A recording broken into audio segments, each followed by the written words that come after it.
Yo, I just woke up. Hi, chat.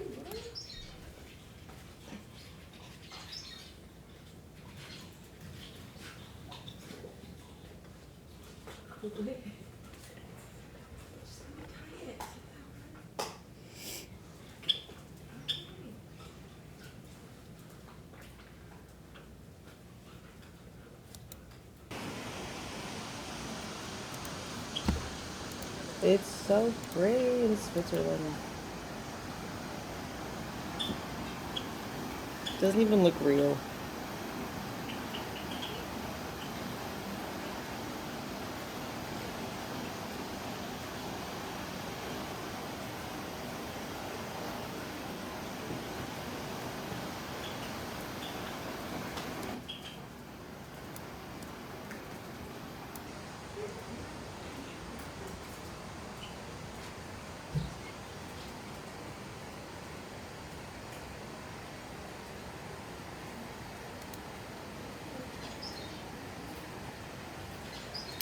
Damn, your place is kind of a mess. Hey, this is clean for me.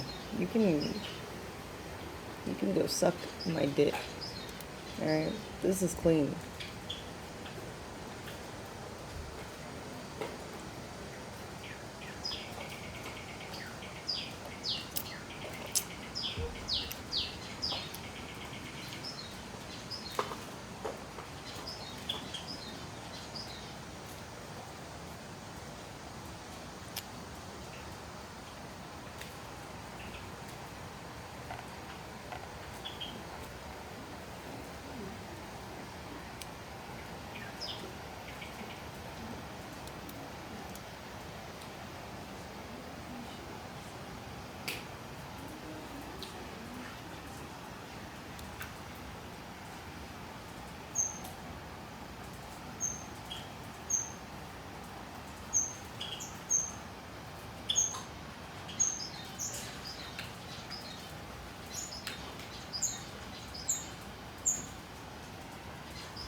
How is this fence adequate for these cows? They don't just step over it?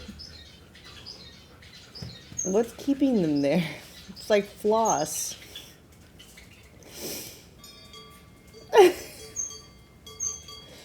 No.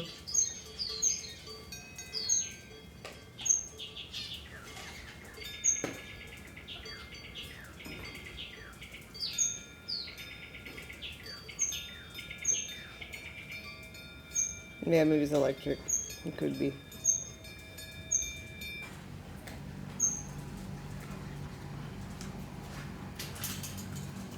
To be honest, though, I wouldn't leave either.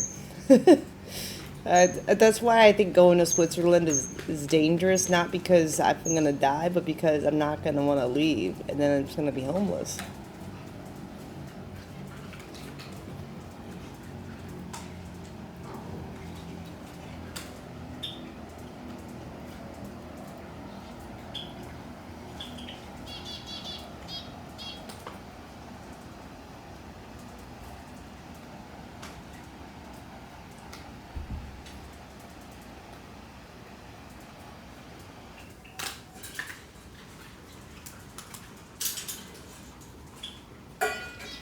It's Switzerland.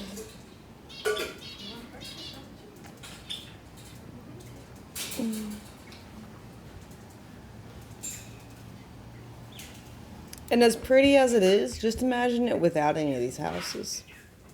Even better.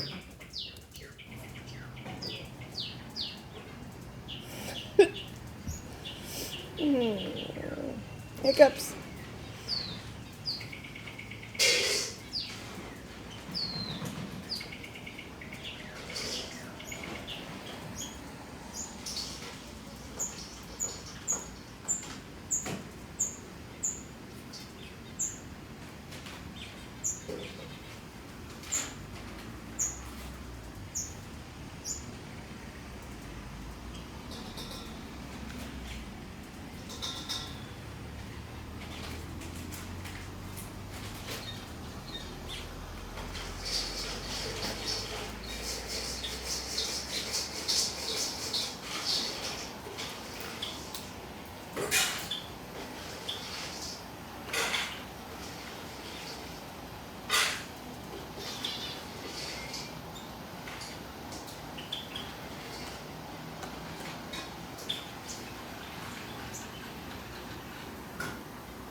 I hope the afterlife looks this pretty.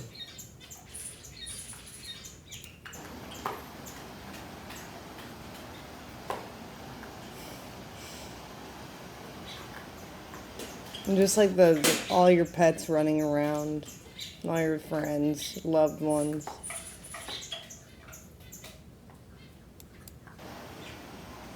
Either that or I hope the afterlife is more like the Amazon ladies. And if there's no men, I'd be sad, but also I'd get over it really fast.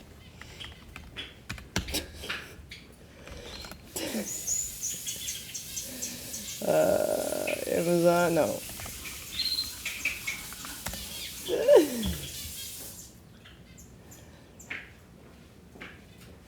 This,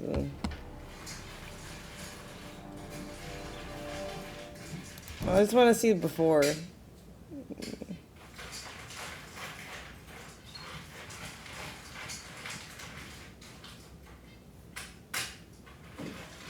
I didn't watch the Justice League.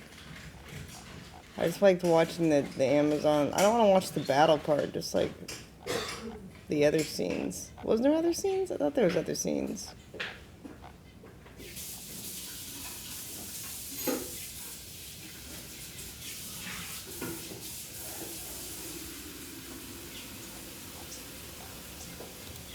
We let you go, and we can bring more men to our shores. We cannot hold him forever, my queen. Mother. I just want like a series based off of this stuff. I don't need them to go on the mainland. This must be earned. What are you talking about, child? Forgive me, Fraser, but the man called it a war without end. Millions of people already dead. Like nothing he's ever seen. But look at like the structures. Yes, but everything. They're so cool. Everything had these Germans fighting and stopping the god of war. I love the set. The ladies are all hot. There's horses. What's not to like? Man.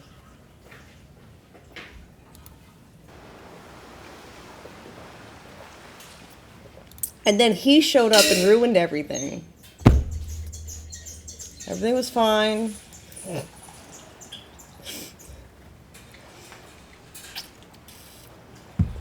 Ugh. Little Mermaid looking ass. Look at this heat, and then this cat. Men, they ruin everything. You're all fine. Why'd you bring your guns? Don't cock your gun at my horse. I swear. Ooh, look, flying squirrels. Whoa, look at it, little ears. That's so cute. To blend into the trees. He's so cute. Oh, fishing squirrel, not flying squirrel. Oh, look, he doesn't look. I don't see the wings. Fishing squirrel. Look at him fishing the acorn. Oh, he dropped it. This lens is very artsy.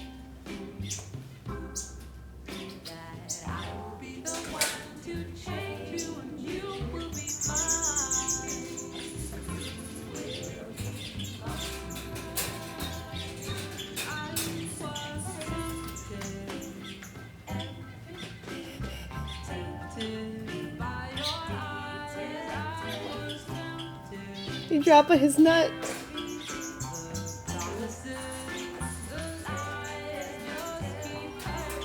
Ruined.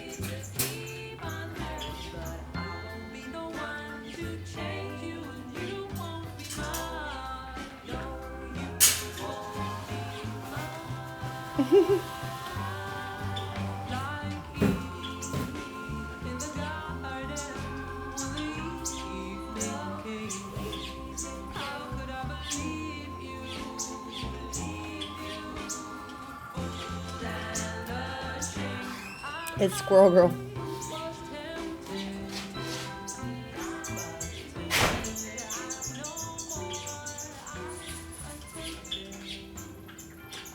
So cute.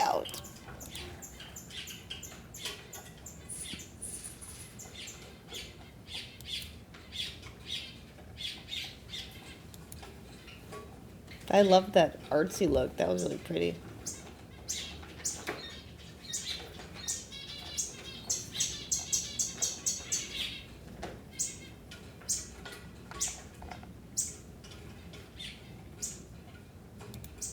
What's this? Ooh, hummingbird. Whoa. Or not. It looked like one at first. I thought it was like a slow motion one. I've never seen this bird then. Where is this bird? It's like a hummingbird mixed with a fisher.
I don't want to know.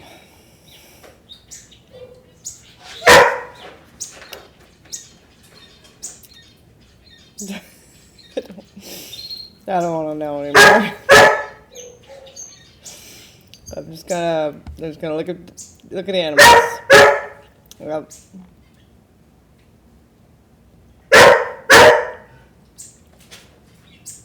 I can tell what's real and what's AI just by looking at real footage of nature. I don't have to know about their schemes. The wonders of Italy. Oh, yeah, let's look over there. Welcome to Italy.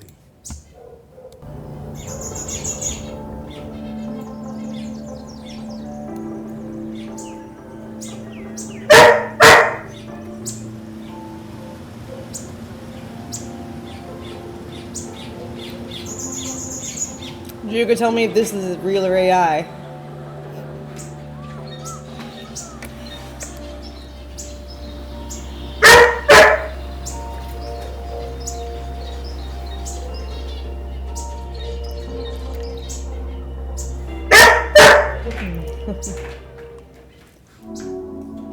Italy is a country where history and tourism intertwine, creating a... He hears his mom barking outside. Or is it Ella barking? Who's barking? I think it's Ella. Lay down. Down. Down. Down. Lay down.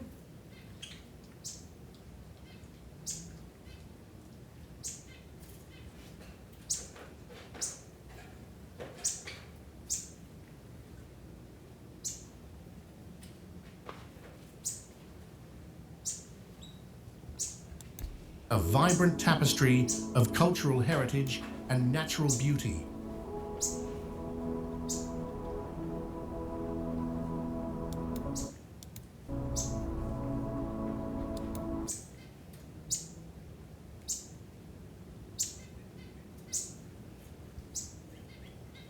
So was this Colosseum used for like gladiators, or what was it used for? Or was it like a theater? Like for plays. Gladiators. Ah. Mainly gladiators. We need to bring gladiators back, man. Do you think they ever scripted gladiator fights like they do for wrestling?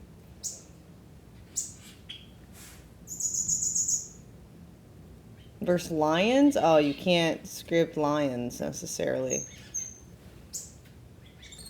See, that's why I like animal sports. It's less scripted.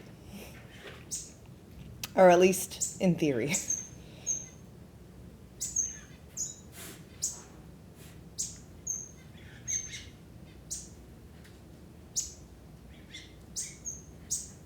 Until people figure out a way to script it.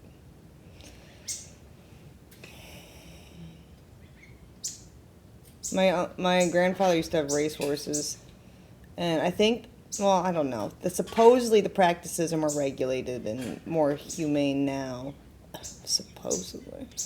But he said that around the time he was in the business, competitors were using shocking devices on their horses during the race.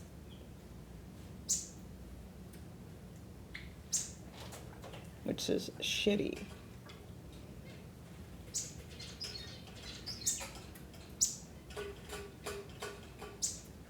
Sad.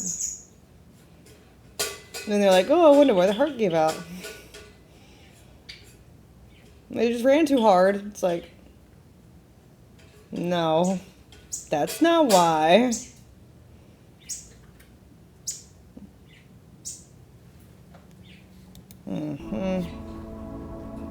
With its rich past spanning from the Roman Empire to the Renaissance, Italy is home to some of the world's most iconic historical sites, such as the Colosseum, the Roman Forum, and the Leaning Tower of Pisa.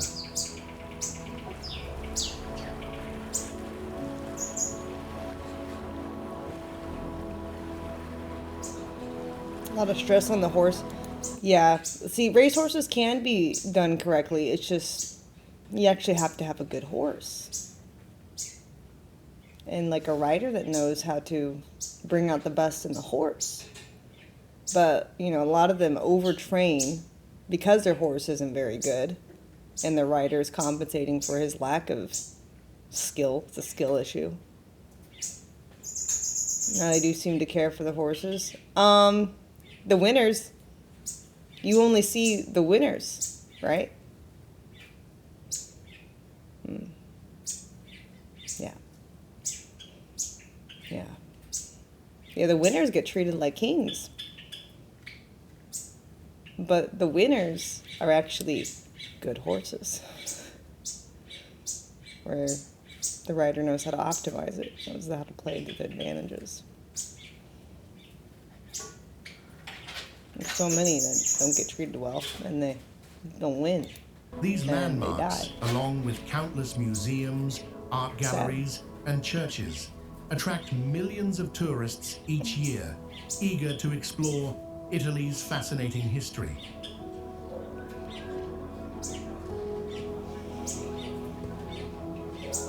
Can we see your tits? Yeah. Here, I'll get naked for you right now. One sec.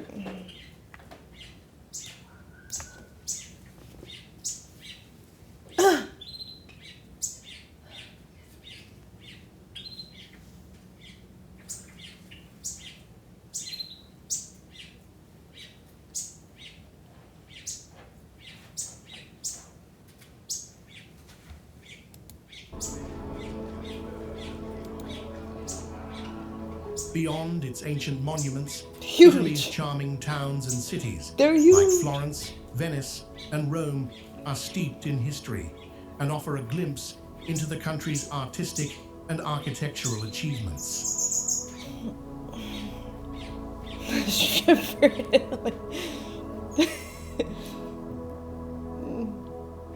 The country's diverse landscapes, from the rolling hills of Tuscany makes me feel so to the free. Amalfi Coast's dramatic cliffs, further enhance its appeal as a tourist destination.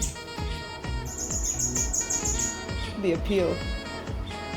Tourist destination. Yay, subs.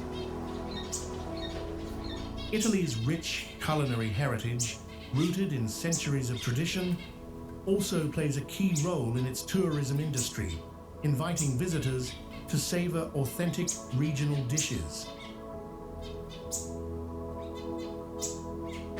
In recent years, Italy has worked to preserve both its historical sites and natural wonders, ensuring that future generations can continue to experience its cultural richness.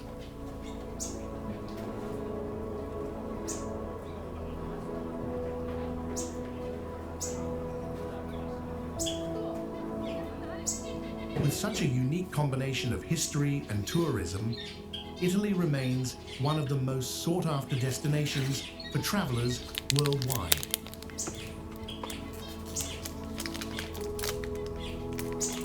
How well do you know about Italy? We have a quiz for you. Which Italian artist painted the Mona Lisa? Da Vinci.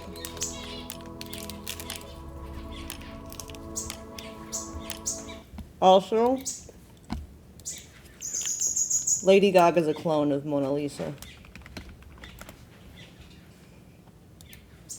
You want proof?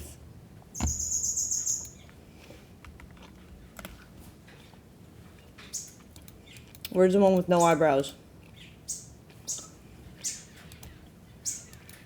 Coincidence? I think not.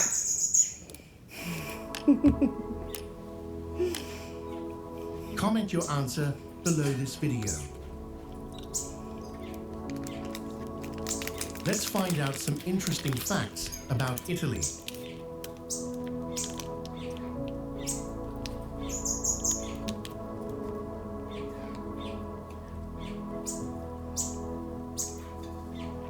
Italy is shaped like a boot. Or a hook hand. Or a penis and it's ejaculating. Italy is famously recognized for its unique shape, often referred to as the boot of Europe, due to its resemblance to a high-heeled shoe.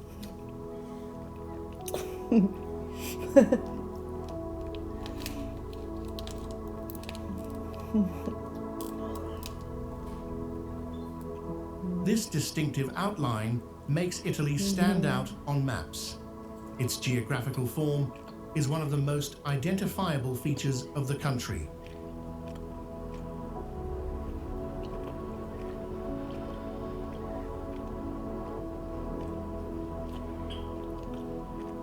That was just some fun side information. Now let's get started with the video.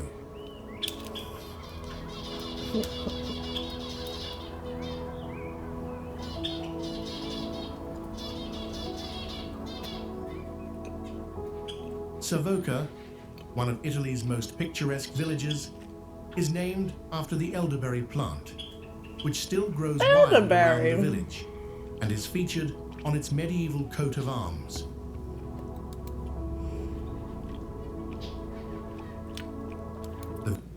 Speaking of berries, what is a thornberry?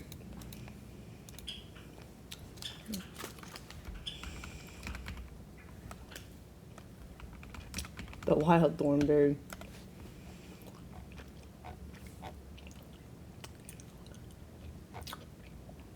Is it just a name or is it an actual berry?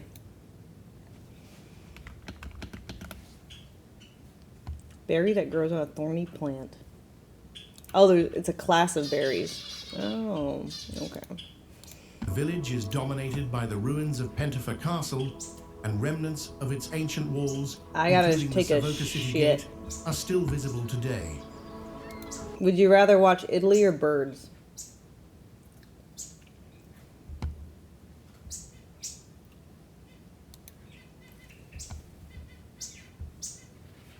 Bird. I said a bird, bird, bird. Bird is a word. I said a bird, bird. Bird is a word. I gotta turn the light on for him.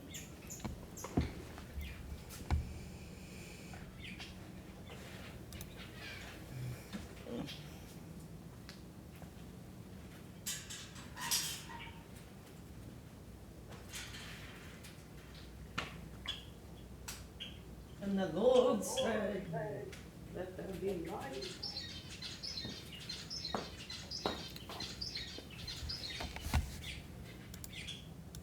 Put music on.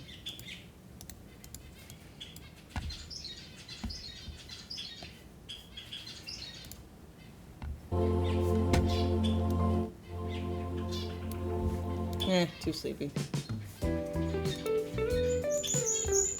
Cafe burbs.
Yo.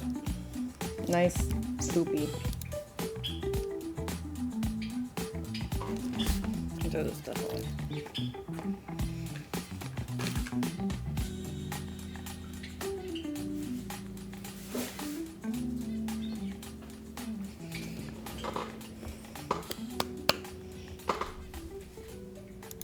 Also, I'm happy because Belzy restocked their giant Pinto, so I bought it, and then I bought my niece the tiny one.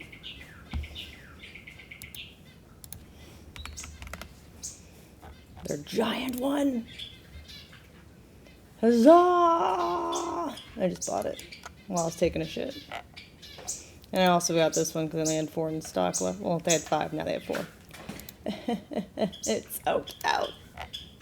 And then I bought her the mini versions of those, and then I bought her the mini Chiron too, because I don't have a big Chiron yet, so I will wait for their big Chiron for me. The bigger the better. Not Impulse. I've been wanting it. I've been waiting. It's not Impulse. Also, Drew, go better to impulse buy if I was going to impulse anything than impulse go crazy. True. Wait, where's that little brown horse that I saw on the front? Wait, I think I already got the tiny one for her, actually. The original brown horse. Yeah, I think it's retired now. But I think I already got it for her. Like last Christmas. You can impulse sell? I am. I'm cleaning up my closet. Did you not see it yesterday? Yesterday's stream? Going through stuff to sell? Chicken! No, it's not. It doesn't look like a chicken. It looks like a parrot, like a canary or something. It does not look like a chicken. What about duck? They got ducks. Ew, just a white duck. This is the big size. And this is the mini. Huge. Giant duck. Lee's gonna watch the VOD. What, she wants to buy my lingerie? A lot of it is unused, actually. I haven't gotten to the other clothes yet. So far, just lingerie. Most of it is like try on and then like take it off with tags.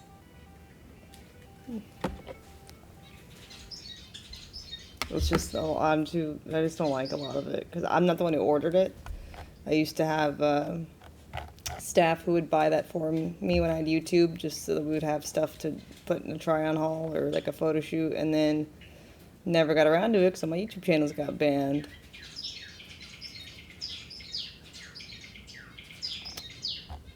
And then it's actually like just not what I would buy for myself, so. Look at this golden snaky. Golden snaky. Snake, it's a snake. If it was a cobra, it'd be cooler. What is happening? Oh, just Verizon. Oh, it's a snake. Badger. Ooh, this one's actually sick. Ooh, I haven't seen the green one. He's cool. Does they have a big one? They have a giant one. Oh, this one's cool too. The golden one. Sheesh. I don't like those. Oh, the golden one's not available? Damn. He's cool. This one's cool too, though. Dragon Ball Z type shit. They only have, like, Shiba doggos. Badger. A mushroom. They have a husky, they have a Shiba, and they have a corgi.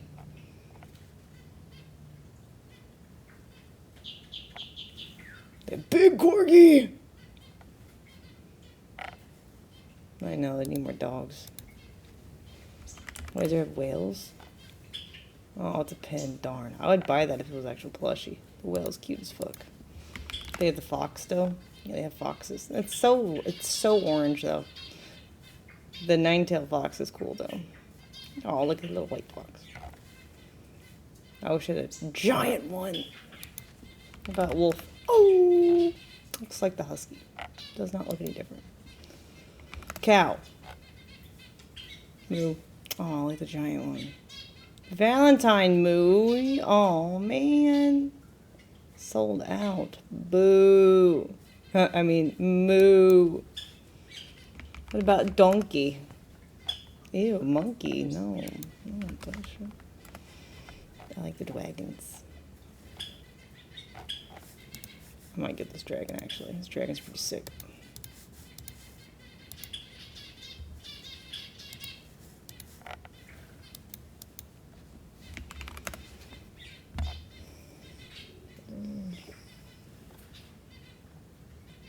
Racist. I just don't like monkeys. At least not that kind. I really like the golden tamarin, though. They're cool.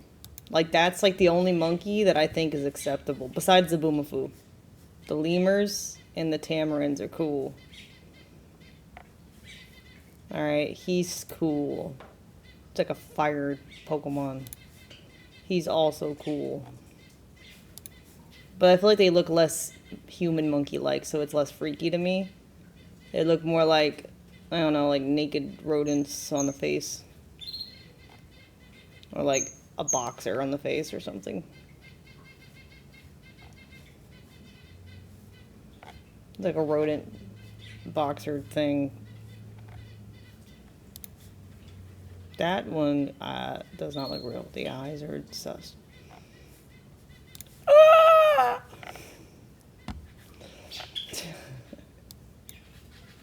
Ah! It's like cat monkey. Cat monkey.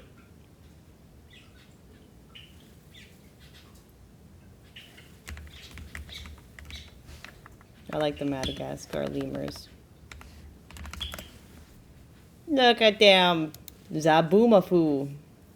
And the ringtails are cute too. The ringtails are cute as fuck. Okay, they're like little trash panda monkeys. He's adorable. Blip. Blip. Leap. Leap.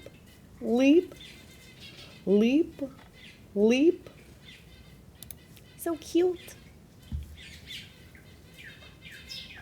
Leap. No, these are creepy. Do not like. No. No. Do not like them. Ew. I don't want to know what that is.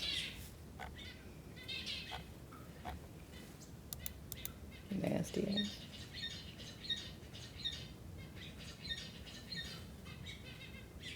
Wait, there's a discount code?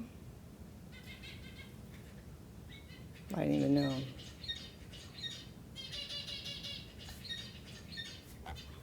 Oh well. Val 20. Oh, it's only 20%. Eh. Doesn't matter that much then. It's like $10. It's whatever. Leap for my other orders. Actually, that Stegosaur is kind of sick. It's sold out, but that's kind of cool. It's like a Halloween one. Look, more bones than they actually found. Actually, it's probably accurate, to be honest. It doesn't have the feet. See, no feet bones. No feet bones. I'm telling you. How do we even know? The next one's cool, too. I like the black one. Dragon bones. They're dragon bones, dragon bones. Dinosaurs aren't real, they're definitely dragons. Dragging my balls across your face. Oh, look at this little witchy dude. He's a witch doctor. Alright. I don't see any other cute ones.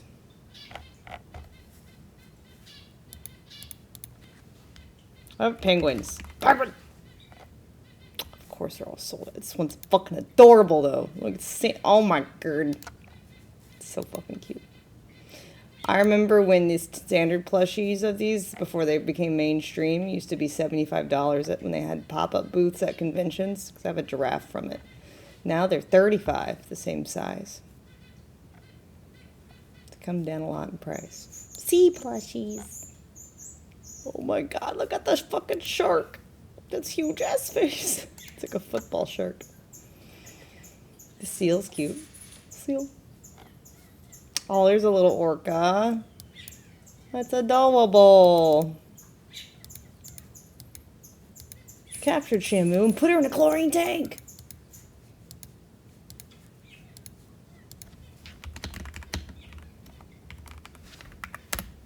This is one of my favorite scenes ever.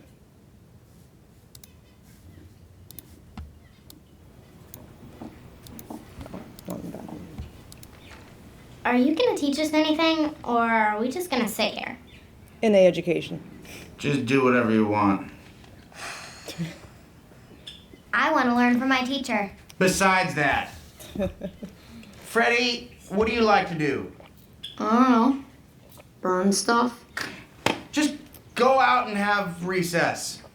My parents don't spend $15,000 a year for recess. What, you want to learn something? Yes, I do. What, you want me to teach you something? You want to learn something? All right, here's a useful lesson for you. Give up. Just quit. Because in this life, you can't win. Yeah, you can try. But in the end, you're just going to lose big time because the world is run by the man. Who? The man. He's actually right. Man. Oh, you don't know the man? Oh, he's everywhere. In the White true. House, down the hall, Miss Mullins, she's the man. And the man ruined the ozone, and he's burning down the Amazon, and he kidnapped Shamu and put her in a chlorine tank, okay? And there used to be a way to stick it to the man. It was called rock and roll. But guess what? Oh, no. The man ruined that, too, with a little thing called MTV. So don't waste your time trying to make anything cool or pure or awesome, because the man's just going to call you a fat, washed-up loser and crush your soul. So do yourselves a favor and just give up! Oh, He's Mr. not Shavely, wrong. it's after 10. On Tuesdays, the children have music class now. right, okay. Good work, people. We will continue with our lecture on the man when we return. Have a good music class.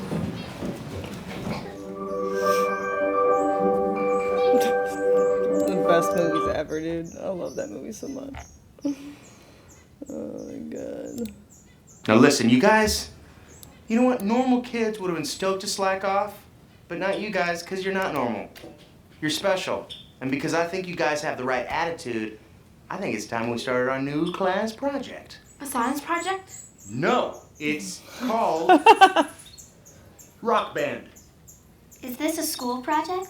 Yes, and it's a requirement. And it may sound easy, but nothing could be harder. It will test your head and your mind and your brain, too. Will other schools be competing? You could say that. You could say that every school in the state will be competing for the top prize. What's the prize? A win will go on your permanent record. Hello, Harvard, yo. The thing is, we're not supposed to get started until next quarter, but I think we should get a leg up on the competition, don't you? I do. Who else wants to go for the gold? I do. All right, but if anyone finds out what we're doing in here, we'll be disqualified. So let's just keep it on the down low, shall we? Can we tell our parents? No! Just trust me, they don't want to know anything about this. Keep it zipped. All right, you guys, let's kick it into overdrive. What are the rest of us supposed to do? You just sit back and enjoy the magic of rock. I never saw Tropic Thunder. I need to. So it's on my list of things to watch. If the internet ever goes out for a while. Oh, but then how would I watch it? Fuck. I didn't think that one through. Alright. Let's see. Oh, yes, where he first discovers that they're good at music. Good shit.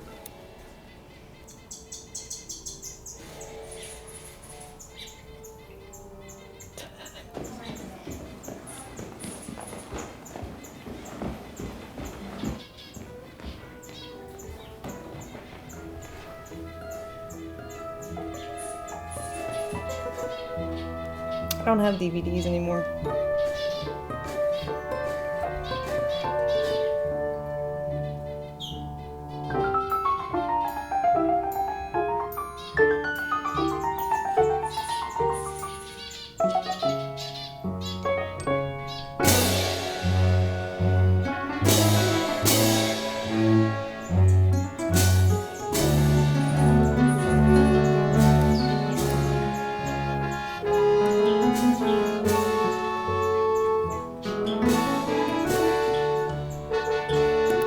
What's so sad is that most kids learning band or orchestra in school will never get to use it because everything's digital now.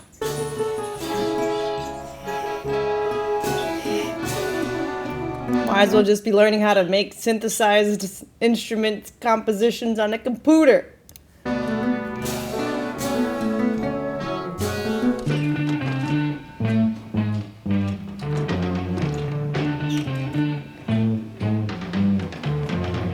Auto-tune class.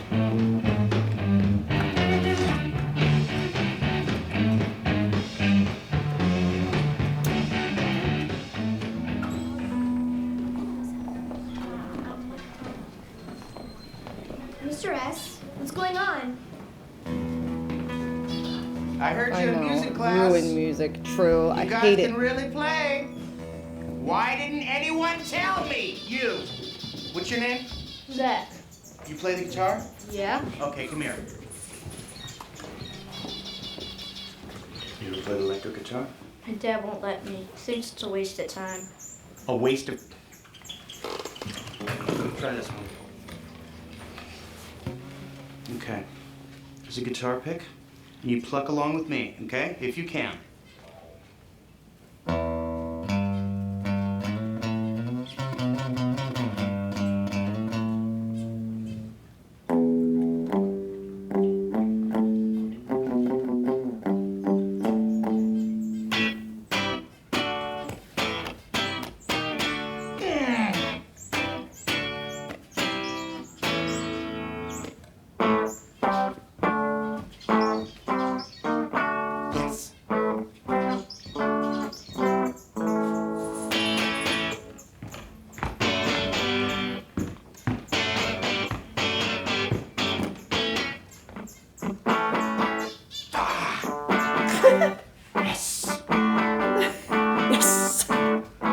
Okay, you stay right there. Don't move.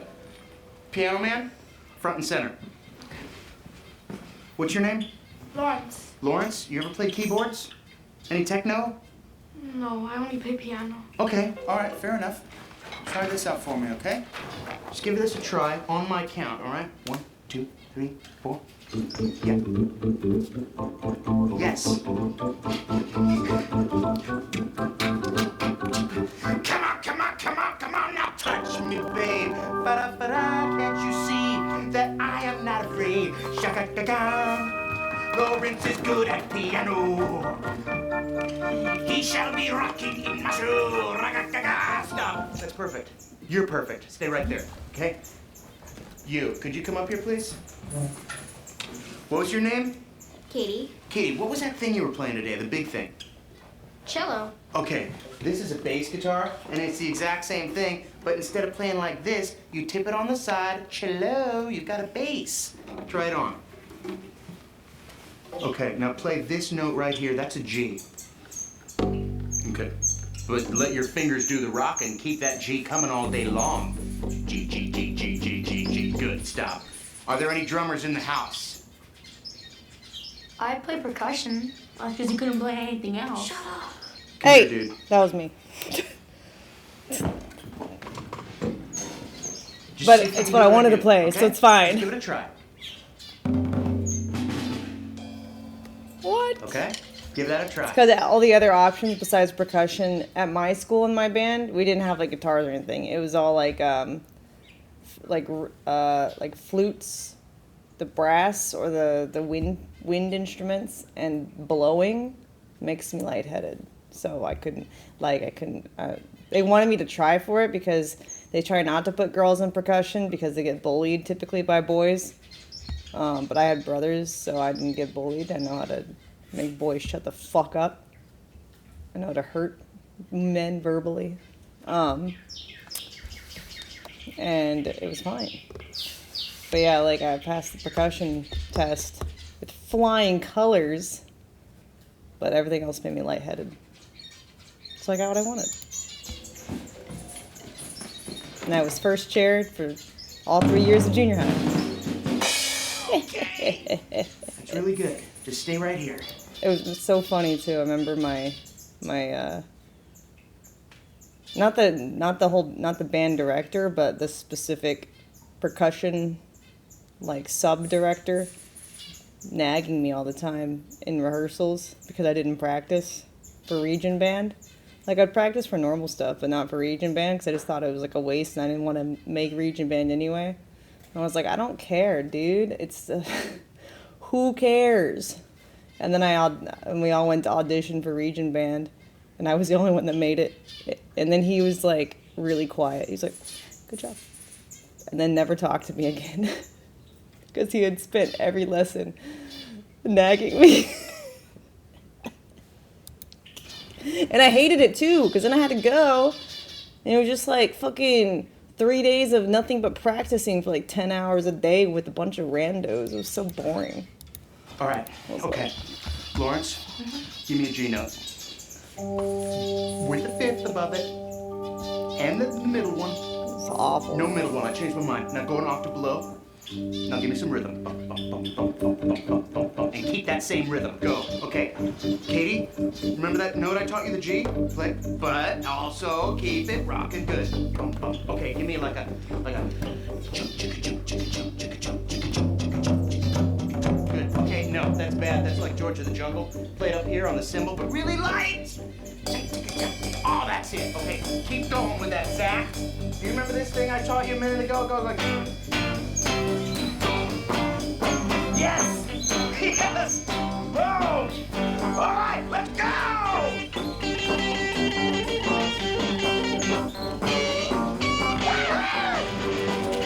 Oh! All right, stop. You guys? Faces. You guys, stop messing around. We got a lot of work to do. Okay, people, pay attention because I do not want to have to fail you.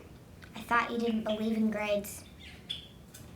Of course I believe in grades. I was testing you, and you passed. Good work, Summer. 4.5 gold stars for you. Now listen, you guys, you know what? Normal kids would have been stoked to slack off, but not you guys, because you're not normal. You're special. And because I think you guys have the right attitude, I think it's time we started our new class project. A science project? No, it's called... Rock band. Hey, what's up? We're the School of Rock, and this song was written by our own Zach Mooneyham.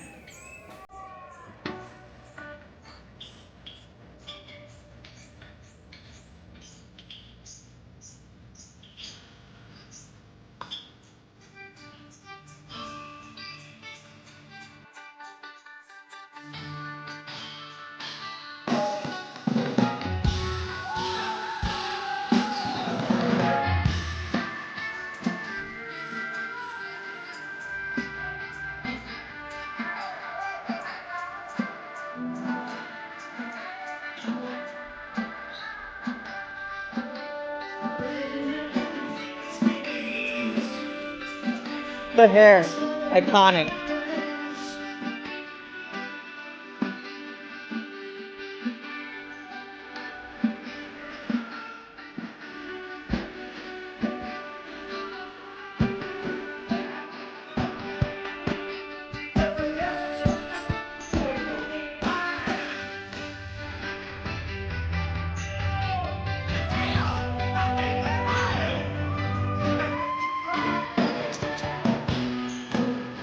Baby, you just better forget. Got no reason, I got no rhyme. 'Cause I need a long time.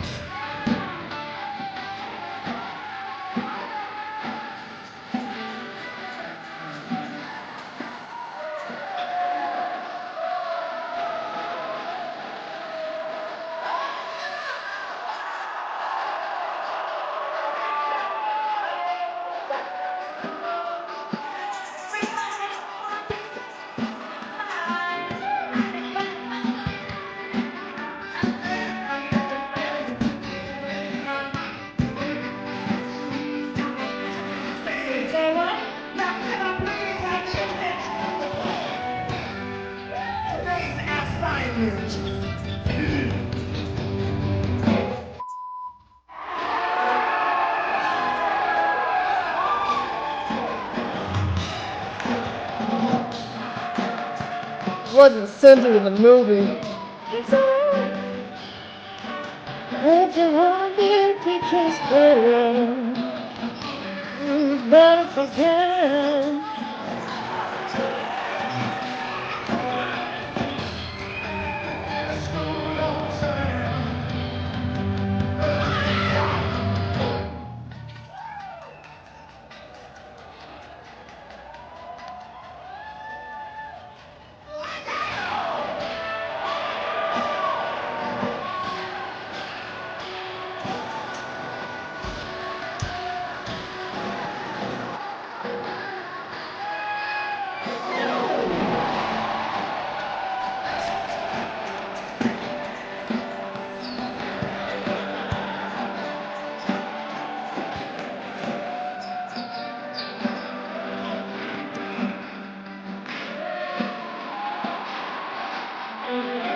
So that's very skilled. Thanks. Show's yours.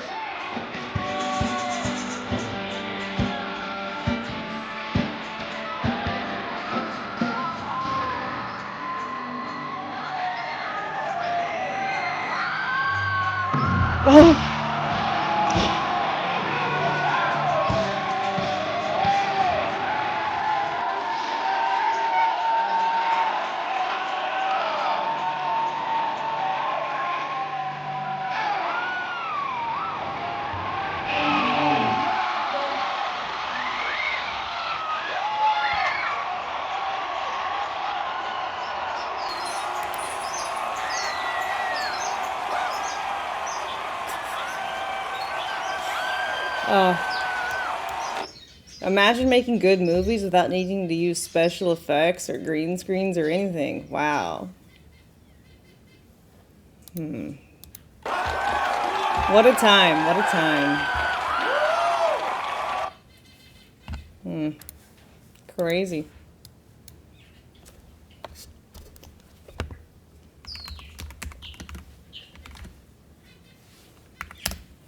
Also, this is also a classic. Completely different direction.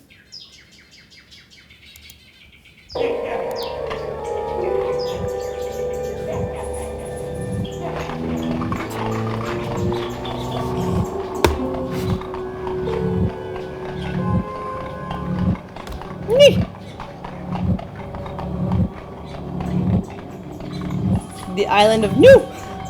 The continent of New!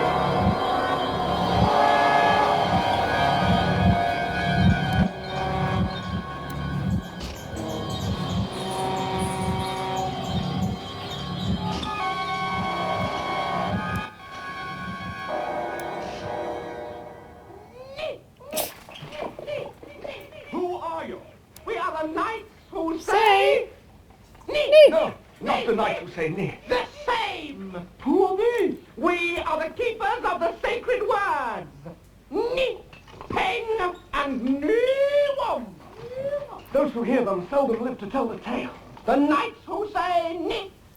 I just noticed King Arthur. You know who he looks like?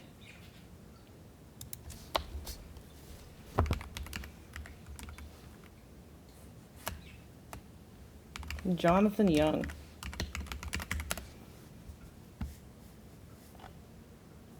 He does. Like... This is just a good, like, actual, like... Literally. And a sacrifice. Knights of Ni, we are but simple travelers who seek the enchanter who lives beyond the these same.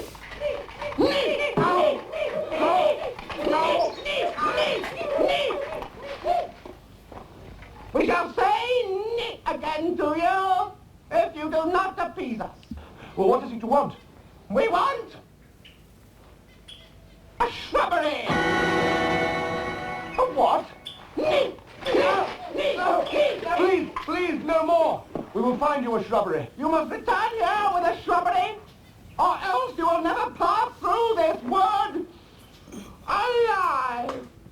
Knights of Ni, you are just and fair, and we will return with the shrubbery. One that looks nice. Of course. And not too expensive. Yes. Now, go!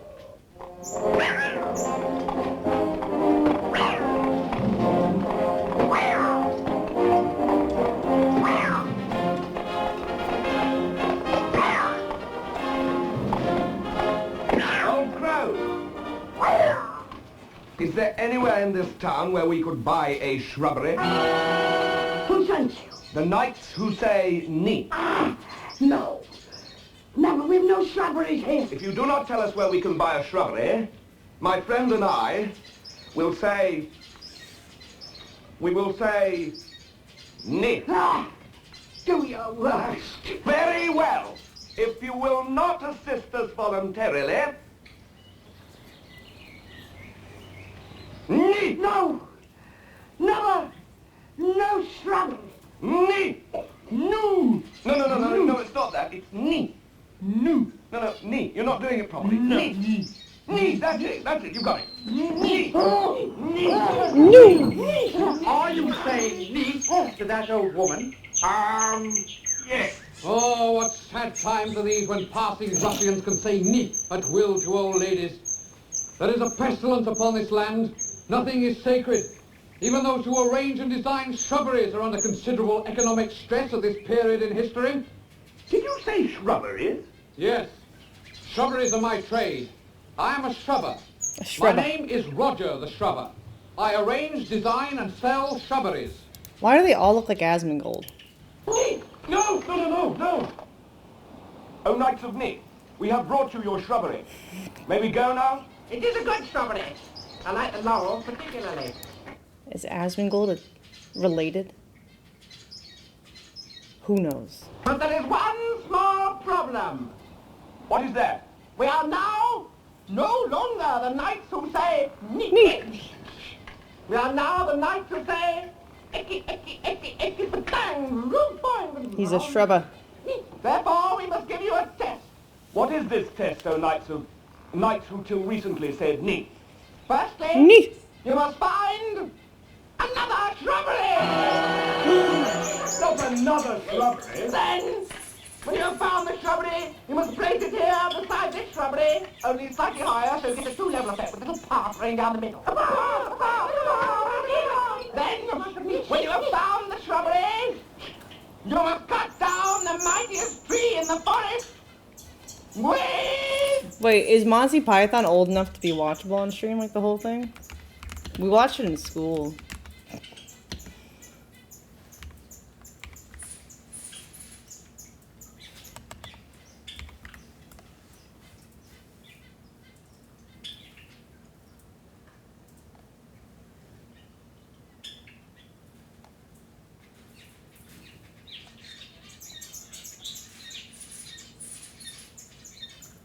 You checked? Oh.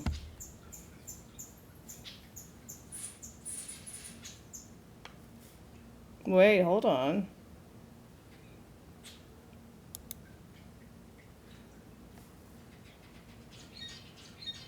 Oh, this is just for the web page, the fan page.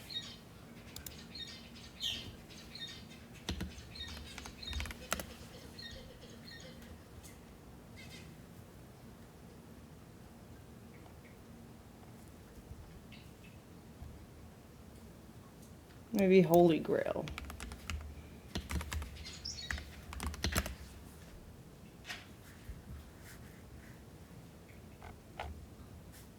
I don't know.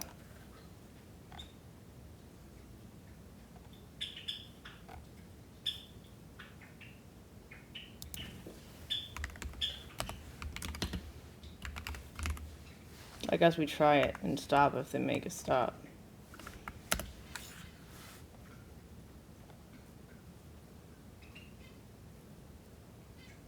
Well, it's on Amazon.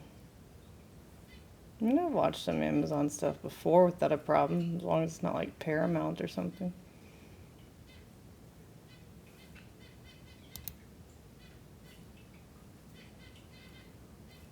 Oh, it's on Apple TV.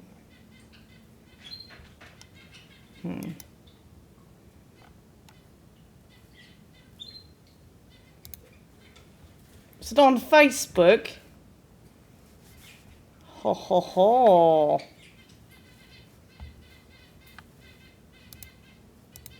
Is it really the whole thing?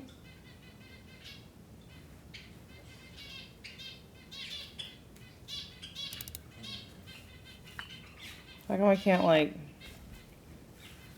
Oh, there we go. I didn't know Facebook had movies, yeah. Oh, damn. Okay. Partially me did a copyright claim. Which part is not muted? Oh.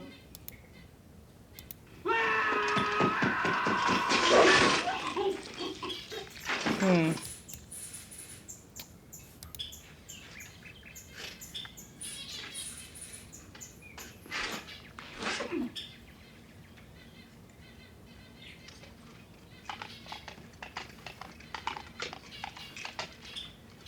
You fight with the strength of many men tonight. We're at 13. Yeah, there's a lot of muted parts in this. Boo! Ruined. Oh well. A herring! We shall do no such thing. Oh, please. Cut down a tree with a herring? It can't be done.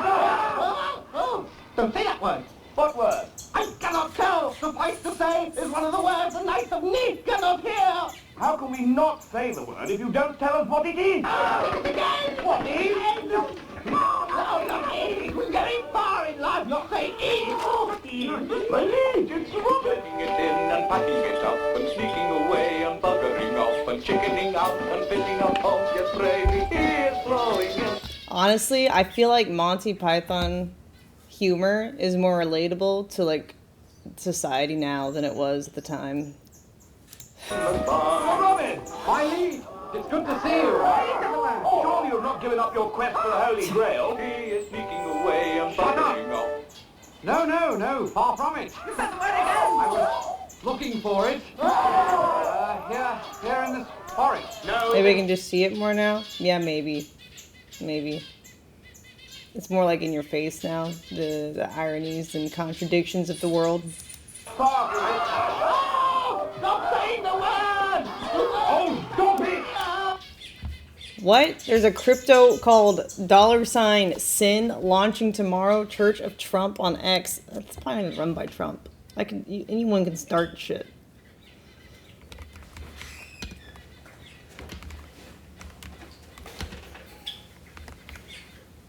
Sin coin.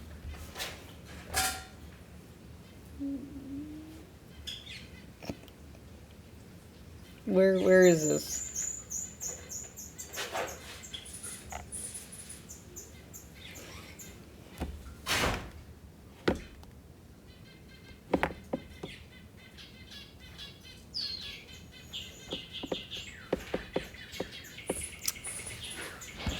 Obviously fake. I want to see the comments on it. Where?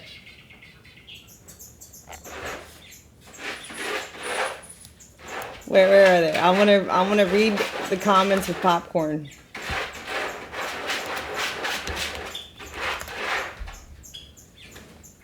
Damn it, I can't find anything. Link me. I want to read these comments.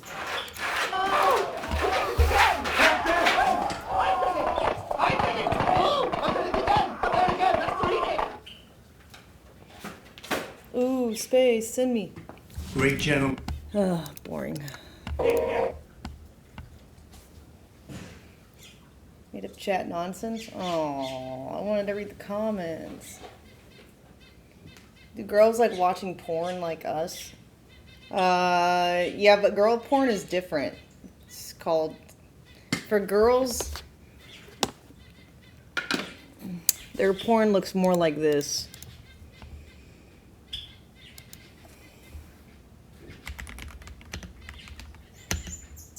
What's his name?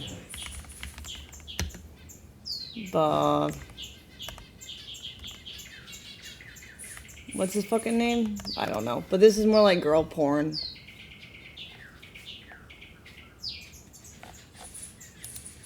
You won't come to harm. I'll protect you.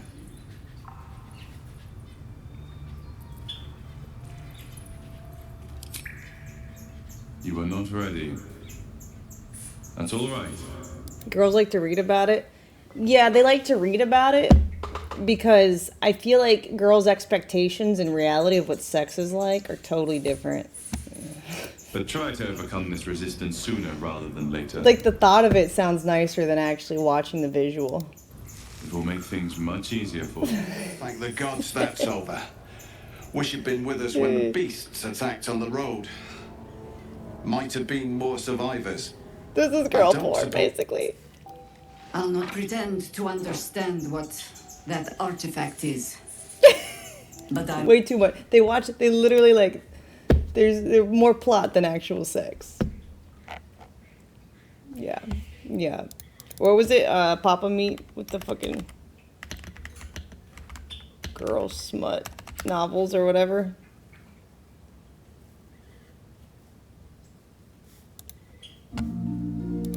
But then there's a... If Academy had a baby, this is better. I am utterly obsessed. Mark my words, this is the next big romantasy series. Zayden Ryerson, this man has easily become one of the top book boyfriends of all time. He's a man who is loyal, caring, and wise. And the way this man obsesses with Violet. Damn, the things I would let this man do to me. These are intense reviews, but you know these people are writing this with no emotion on their face. The things I would let this man do to me. She's just she's like... I want to say we do have a couple excerpts from this book. I think we should preface, there are entire videos that people post on Book Talk of just the spicy chapters.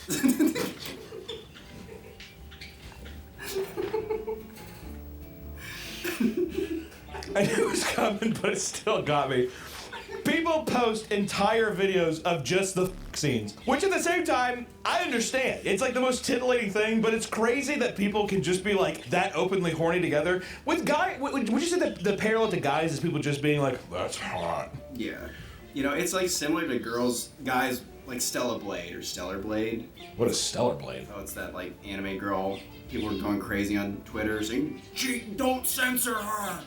Don't censor her! Stop censoring her! Leave her be! If we're going to talk about these books, we at least need to read some of the spicy passages so we can at least get an understanding of what these books entail, okay? So here's a couple excerpts from The Fourth Wing. This is from chapter 30. This is the first excerpt. He captures my wrist. In one hand, it holds them prisoner above my head. Violet? Zayden groans against my mouth. The plea in his tone floods my veins with a whole different form of power. Knowing he's just affected by our attraction, I am in a rush. This isn't what you want. It's exactly what I want. I counter. I want to replace the anger with lust, the death of the day with the pulse-pounding assurance of my own life. And I know he's capable of delivering all that and more. You said to do whatever I need. I arc my back, pressing the tips of my against his chest. His breathing changes, and there's a war in his eyes that I'm determined to win. That's pretty hot. That's pretty... I grew up with brothers, but I'm also straight, so I just don't like porn in general, like watching it. I prefer just to, like,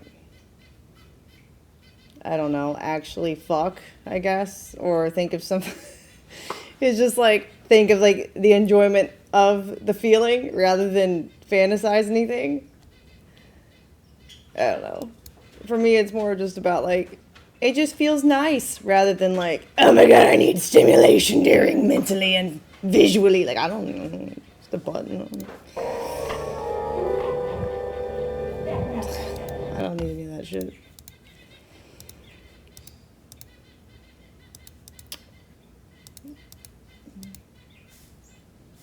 Yeah, I don't like talking. Like, I don't like plot as part of, like, sex, but a lot of people do. I don't know.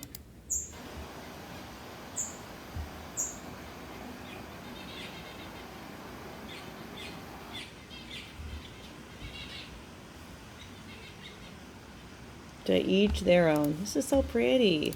Yeah, not gonna lie. Italy, kind of nothing on Switzerland. Sorry, Drugo. Have to say it.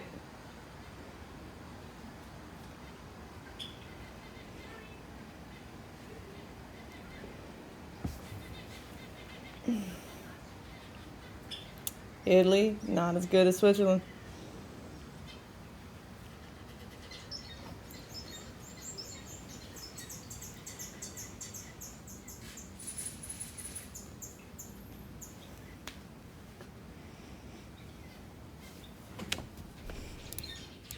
Also, anyone have, is there any walkthroughs of walking through Greenland? I'm just curious if anyone's gone and looked.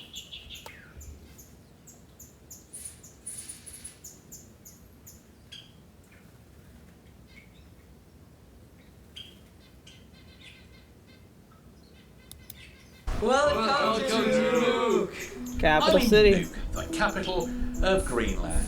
Or, to name this country correctly, in this film I'll be showing you the... Is this like the trolls from Frozen, or is it supposed to be a monkey? In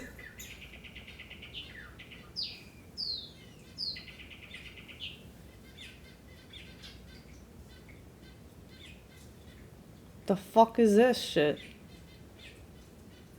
this film I'll be showing you the sights, providing some historical context, getting out into the surrounding fjords, and discussing this unique city with Greenland's top music impresario. So join me. No, moi, tu sais que je fais arrêter.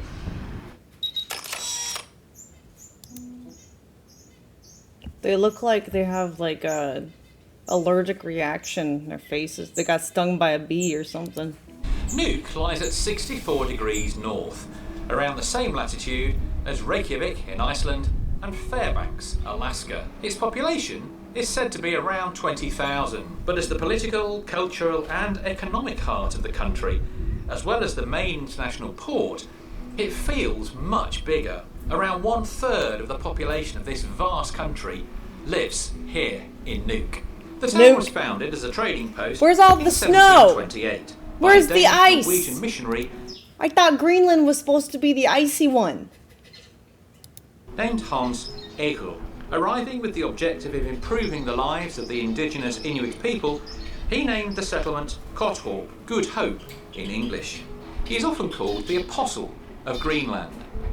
And there's no doubt that he and his sons did Well, I thought that was a Viking trick, though, that Greenland was actually the icy one and Iceland was icy. Or Iceland was green. I thought it was like the reverse.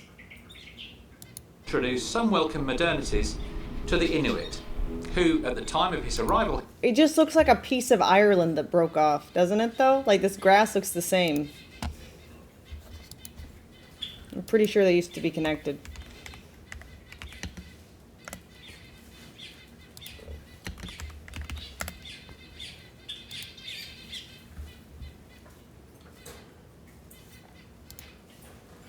This type of grass. Looking kind of similar. here were mainly living in turf houses, but there was a substantial cost. His Christian beliefs... They switched it after the word got out? Oh, so it's switched back now? Then why the fuck does it look so icy on the fucking world?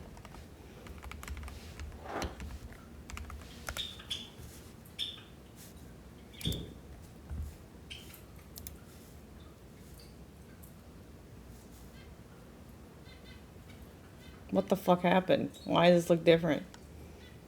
I'm just trying to look at the world. There we go. Wait. Okay, they changed Google Earth, I guess. I don't... The fuck? Okay. What is happening? They're not letting me explore the Earth anymore. I know too much. Anyways, Iceland.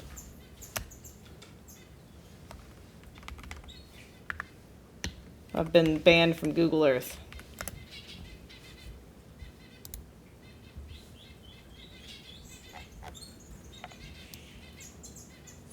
Okay, see? Iceland here looks green, right? And then Greenland, I assume this is Greenland. Why has it got all this ice on it? And yet... had a destructive impact on the traditional belief system that had served the Inuit so well for centuries. The results of that intervention are still felt today, so his legacy is at best mixed. The original settlement was centred here in the colonial harbour area. Standing here overlooking the colonial harbour district, it looks as if Nuuk is still... I know, I saw Devon Island.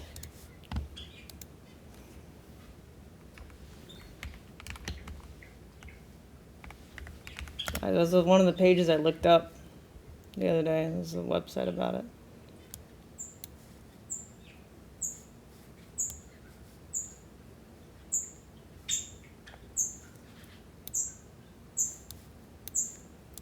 Where do I have to go for the street view here? It's sus. Do we even have a Mars rover? Because they have one on Devon Island too. There's the street stuff.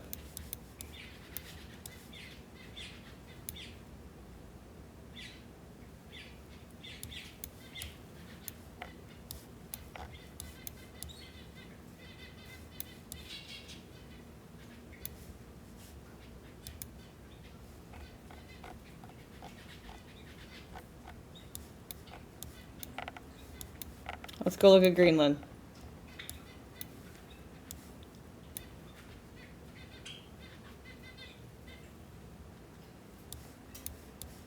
Is this Greenland? I think this is Greenland.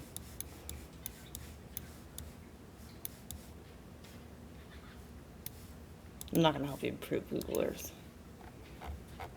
Search Nook. What's Nook? Oh, you mean the place, the U, the U, the Nook with the W. Okay. Nook. No, no, no, no, not new. Neat. Nook. No.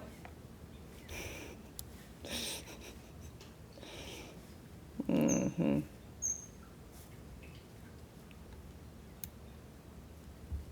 It's all green.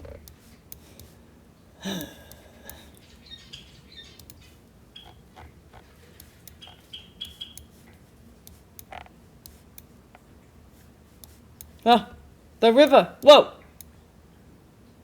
What's all this?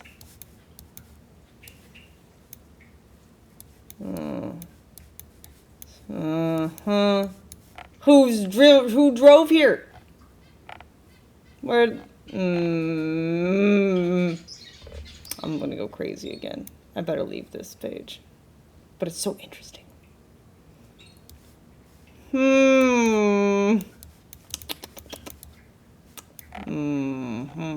Sure. This doesn't even look like actual snow. This looks like someone just took the desaturation brush. This doesn't actually look like snow.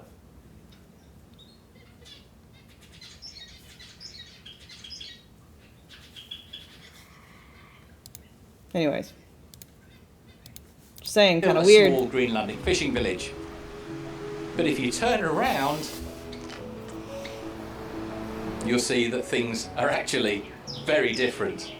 For decades, the Danish kept Greenland as an isolated colonial outpost. But then in the 1950s and 1960s, Nuuk saw a building boom.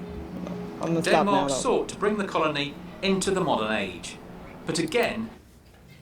Switzerland is pretty, though. Let me see. I will look at Switzerland, and that's the only one I will look at. I'm not going to go on... I'm not going to go discover the dragons today, okay? The less I know, the better for my own safety, okay? But I will look at Switzerland. Okay, if that's that even a thing? There it is.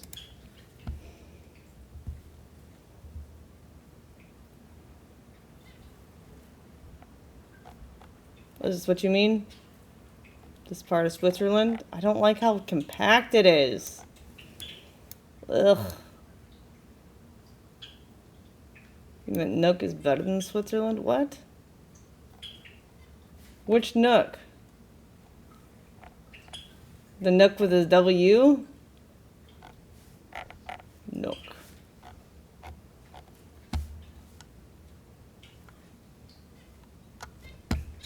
The Greenland one. Oh, okay. I don't agree. I like Switzerland The better. results were mixed. Whilst the new urban blocks offered heating, electricity and running water, these apartment blocks offered no connection whatsoever with the traditional Inuit cultural values and the traditional way of life. Those infamous blocks from the 50s do now display some monumental street art, and you'll find many more distinctive works of art out on the streets.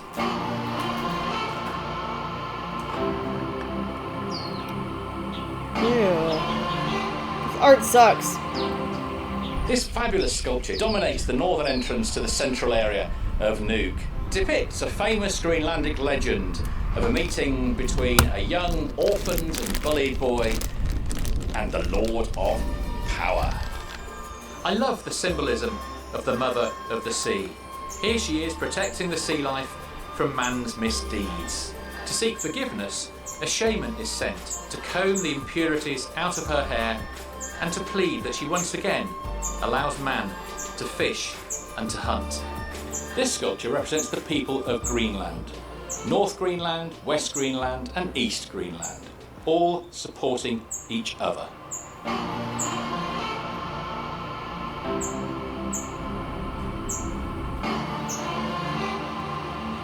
Polar bear.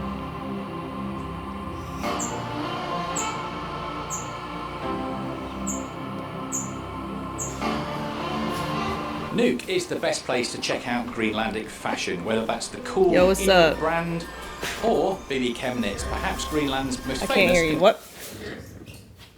No. Good. Say if you're getting sick. No. Here's- How are you feeling? Throat better? Yeah, I think it was like just like an irritant. Okay. Yeah, it's not fun. That's good. This hurts, but Hmm. what's it? Did you go to vet today already or no? Is that later? I go at 2:30, and then tomorrow I drop off bunnies and Baymax in the morning, and then just wait for them to call me. And then I think the next day it's the baby birdies appointment in the middle of the day. Okay. How long is the vet supposed to take? Is it a drop off or just a checkup? Checkup, but there's 5, and it's the pigeons. It doesn't take long. The actual appointment takes like 10 minutes per, so probably like 2 hours with travel because it's like 20 minutes away. What are you doing today? I still want to put more cameras on this aviary. I know. Well, I'm trying to think if Kristen can help. I don't know what she's doing. I was trying to talk to her all day yesterday, No, she probably got stuff to do. which is good because I don't have to do what she's doing. Yeah. Which birds are you taking? The rest of them in the other room. So, 2 brother white-winged, the dad laughing dove, the other mom, and then Steven. Yeah. So Richard's gonna come help me because there'll be 3 cages, sorry. Okay. Oh yeah. Alright, well maybe after both y'all, if he's free today, maybe y'all can help me with setting up cameras. Yeah, let me ask him for sure. That'd be good. Alright. Contemporary fashion designer.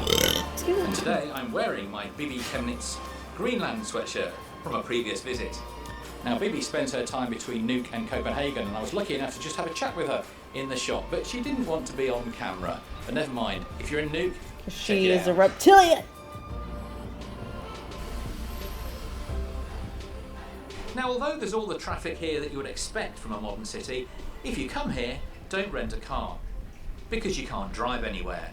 Like Juneau in that's Alaska, Nuuk has no road links with the rest of the country.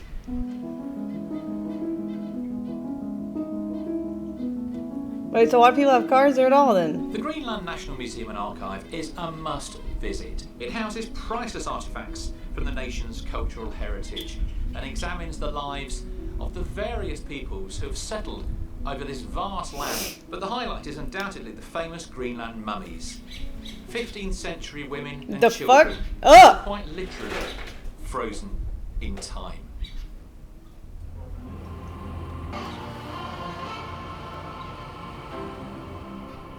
Nuuk is surrounded by a simply spectacular network of fjords. If the weather conditions are good, then do as the locals do and head out. I have a question. Have they ever discovered where life actually began? Like human life, I mean. Like Garden of Eden type shit. Or do you think that that was... Yes? Africa? Like what part though? The Africa's huge.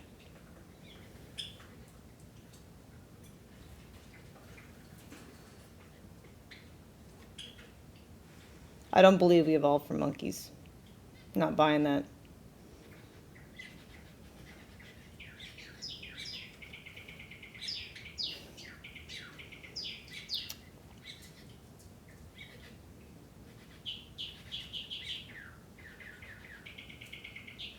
The Nile River. Isn't that long as fuck?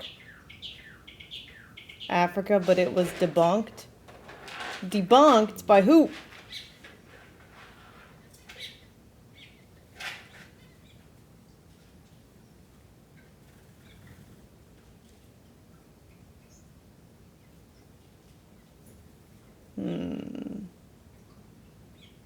Somewhere near water?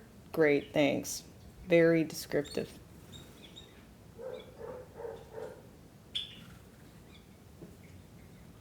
Africa supposedly the cradle of civilization. I don't believe it. Winners write the history.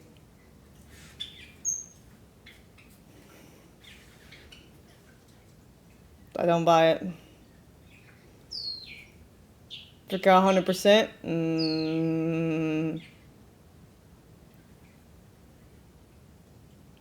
But if we can't tell where, I don't trust it. That's a huge. That's like enormous.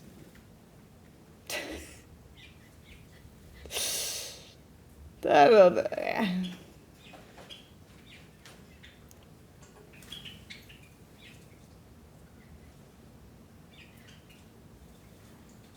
You don't see Africans as winners? What about Egyptians? Google is your friend, or is it not? See? Never know anymore. Winners write the Google, too. Humanity began in America because America invented everything, including Earth. See, that sounds more accurate. What's that? I believe that one. It's true. That makes sense.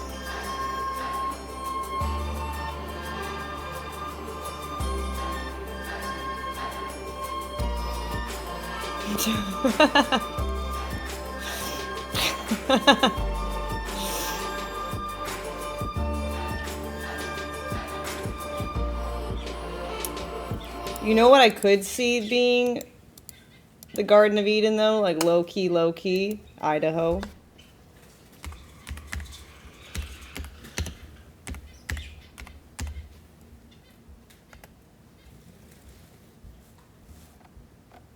Idaho is actually really pretty. If there wasn't like ice and shit in the summer. I mean, in the winter, if it was just summertime all the time. Idaho's beautiful. Which one's like the secret lake or whatever? It's not a secret anymore, but like, is it Copper Basin?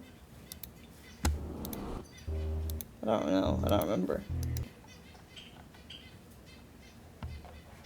Yeah, northern Idaho. Like up here. People of Stanley rides and ferries across the Beautiful. water are available throughout the summer drive. A scenic ski resort, Sun So Valley pretty. Loop is only a fraction, is a well-trodden choice. As from Scenic Stanley, drives. the most common Stanley. This is pretty. Right here, this is what I'm fucking talking about, bro. Gorgeous. Probably as close to Switzerland as we get.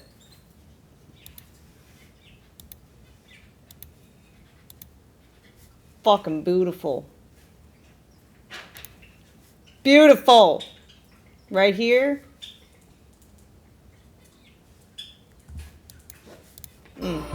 Peak.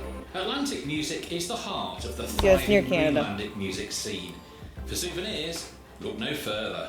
I asked Iwin for his thoughts on the rapidly growing capital city. Nuuk. Is it a city, or is it a village, or is it an island? Switzerland could have been like paradise other too. cities in Greenland.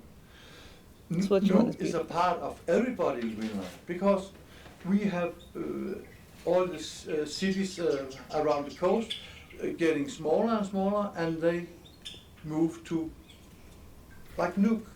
Nuuk will get bigger and bigger, but we still have this, what you call it, we are connecting with each other, and we're not like Europe, you know, we still take care of each other, even in a big city like Nuuk, helping each other and stuff like that, talking to the people on the street. If you're doing that in Europe, they'll say, are you crazy? It's like a different person. What do you mean a different person? From who? My pictures? You can't tell how a person is from a Instagram photo. But I have done the man. Say, hello man, coming to New York. We can do that. It's a big city, but we still have something left from the old time, not destroyed. But we have to use it more in the future.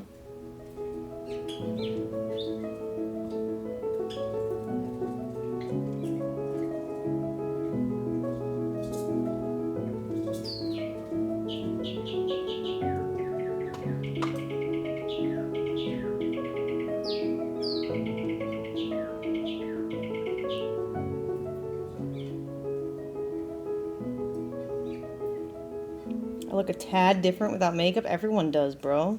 You ever never been with a real bitch before? Clearly.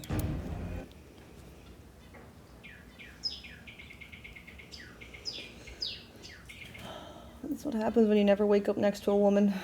You don't know what they actually look like. Witchcraft, sorcery.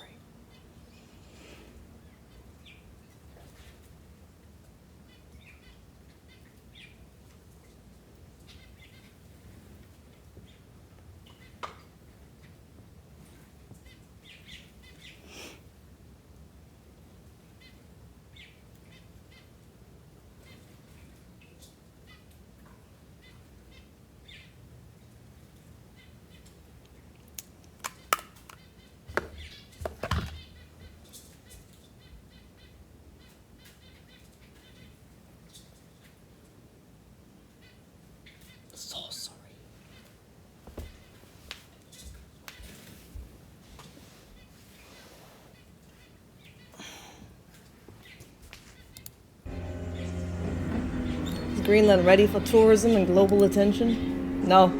Quick! Move all the hidden things you don't want us to find before Trump comes. Quick, move it all. Build your bunkers. Greenland is on the market. Not the whole island, but what it has to offer. China wants to have part of this. The States, of course, with Trump even trying to buy Greenland. Russia, of course, also very interested. So the big boys are here. The question is, can Greenland accommodate all those who are interested? Those who want to share both of what lies beneath, under the ice and below the waves, and a share of an as yet unexploited natural beauty. It's an isolated land, but it may not be for much longer.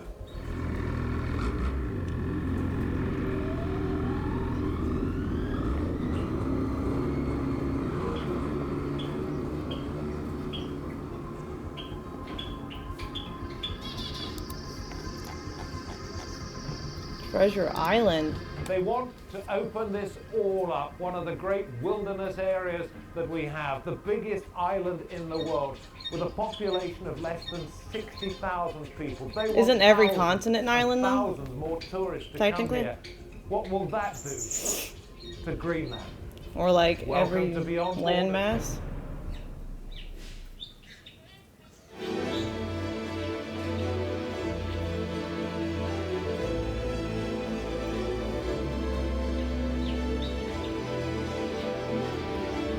That's what I meant. Like, I know some continents are connected, but if you like take the landmass, it's, I don't know, they're all kind of big. They're all kind of big islands.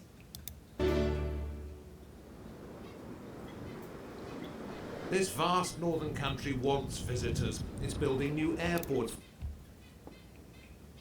I don't think they're actually drilling for oil in the ocean. I think it's something else. Because where the fuck do we get coconut oil from? Castor oil?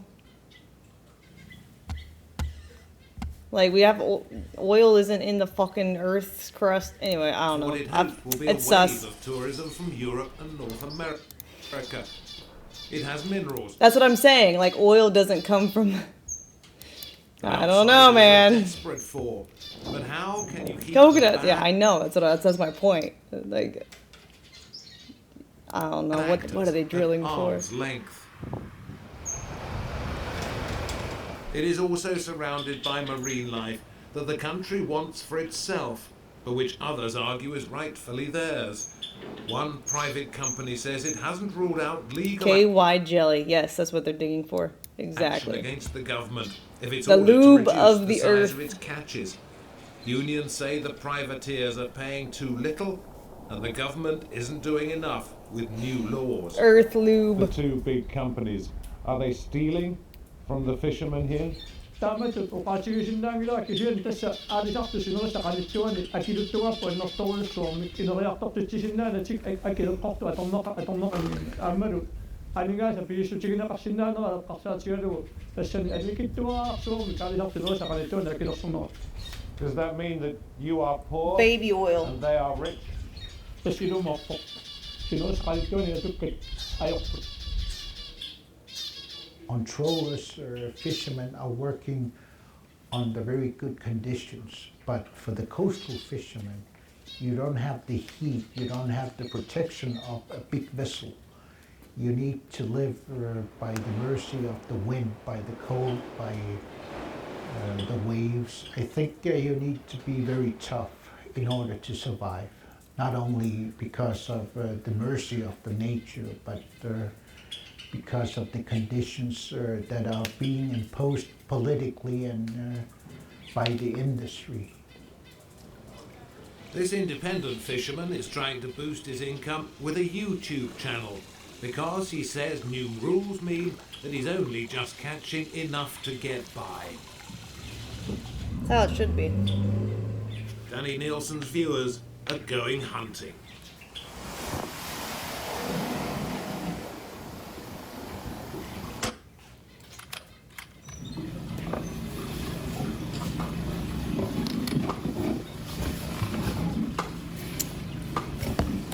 This is my 222. It was a gift from my father. I got it in one shot. First shot of the day. If the seal poops, it means you're gonna get one more.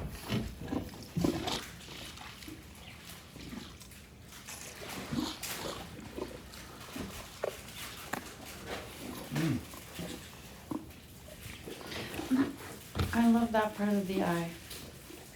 Don't drop it.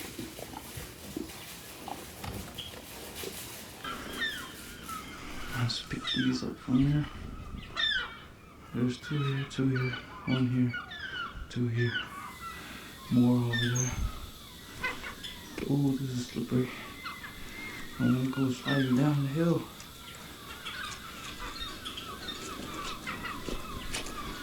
One slip and you're dead.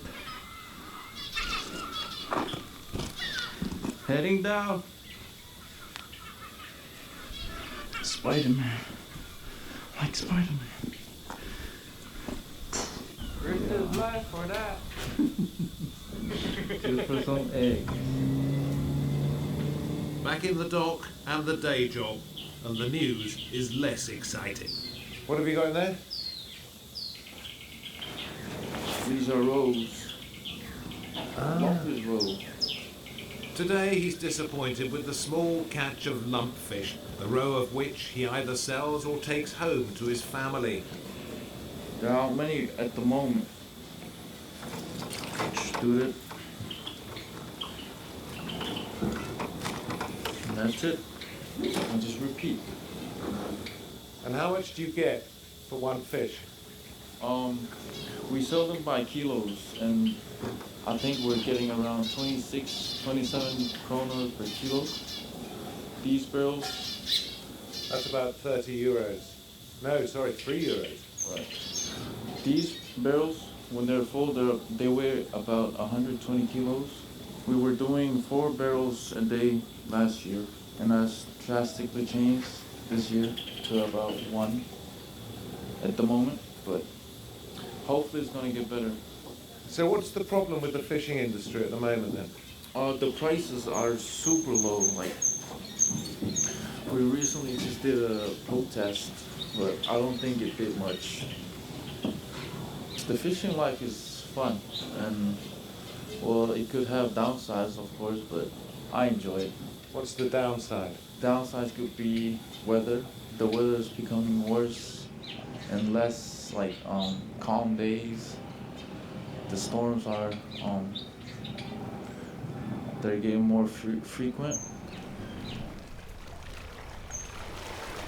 Kuinapiko kissaattai aningaasen tumasittu annaasin aaljakkai pissarsuuluppu taani ilumuuppu kisiannikak tuffittut tunisasseerfillu taakkuumarlu qalaqatiissa taul akinassa uagiingitsu maangaan aaliangissangilarpu akiqaffassu taaman naalakkersi siultaasuullaam takorluurnikuuarput aattassarseerne aalisarne takerngariaqarne inuussarsit allak ineelarfiustis taakkuussaassasi aningaaserserfis pingaarna tas aalisarne ullumikkutuulli pingaarnerpaat inissimissaaru tau aqutaan aattassarserfin ammaajartorut assiingit akuulertissaati tau mittarfissuu taakku pilernerani pilersaraserati pilernerani takerngariaqarnerma aam tassalkivitqataas.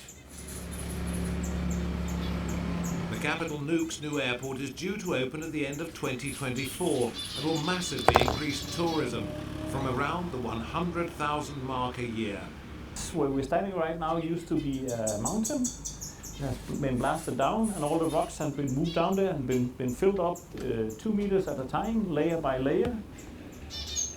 It will be able to take wide-bodied aircraft and increase routes between a number of European cities and also into Canada and the United States.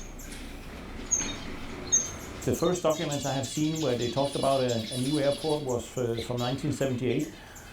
So yes, we have waited a long time and it has been on the table a long time, but it's also a lot of money.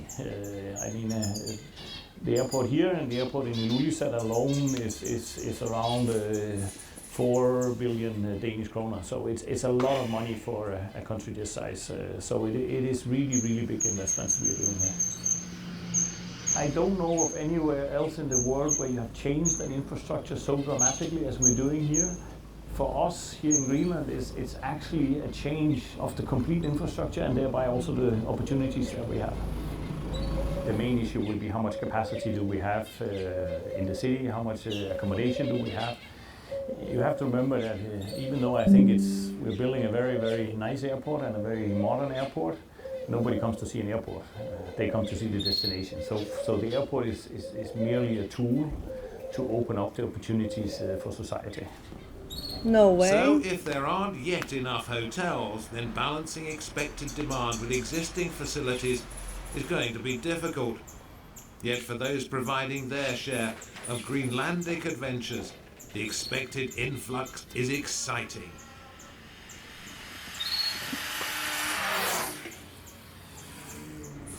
We take a ride into the high mountains. You know what? This is all going to be what they want you to see. Who are the natives of Greenland? I want to see what they have to say. Greenland sits at the edge of the North Atlantic. Kind of a short video. A place where sled dogs play in the summer and labor during the winter. Where fields of floating ice and snow are ruled by polar bear kings and queens. So cute. Denmark is the sovereign state of this island, including the inlet town of Tassilak and the island settlement of Kulusuk. Only 20 miles of road exist in all of Greenland, so no roads lead to Tassilak. The community is reached by sea and air. Once, shaman communicated with spirits by way of the drum dance, protecting themselves from Tupalak carvings. Oh, and God. avenging spirits harnessed Scary by looking. lesser shamans. Now, the drum dance is primarily a means of self-expression.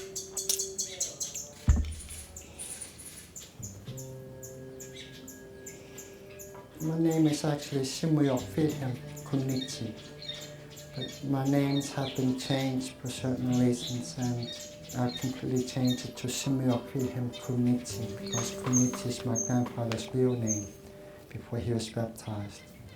It's quite important for me to have this Kunitsi name. That's interesting. Drum dancing is more like in a family. It's a family tradition. And my great-grandfather held this drum dancing. And he passed it on to my grandfather. And then same thing from my grandfather to my grandmother. One morning, my grandmother, when I awoke, I was alone in the house. All my uncles was out hunting. And I sat down on the bed, and my grandmother sat beside me, and she pointed to the floor. I looked down the floor, and I saw a drum. And my grandmother said, Simoyo, you have to pick up the drum. I looked at my grandmother and said, Grandma, I don't know how to do a drum dance. I don't even know how to hold a drum. And my grandmother said to me, Simoyo, it's in here. And ever since that day, I picked the drum up. I never let it go. So in the evenings, once everybody has eaten and set it down, what they do is put the drum in the middle of the floor. And one by one, they get up and do a drum dance and express themselves, what they have done during the day, what they have seen, what they have That's felt. cool. But for me, drum dancing... Drunk dancing. it's more Drum like dancing, he means. I would rather be out in the wilderness, away from the town or villages, and below a mountainside where no one else is around. I do Drunk drum dancing. dance and let my voice out. And let all my I'll feelings scream out and with start this drum dance. avalanches. And later on, it makes my body feel lighter. It makes me feel good.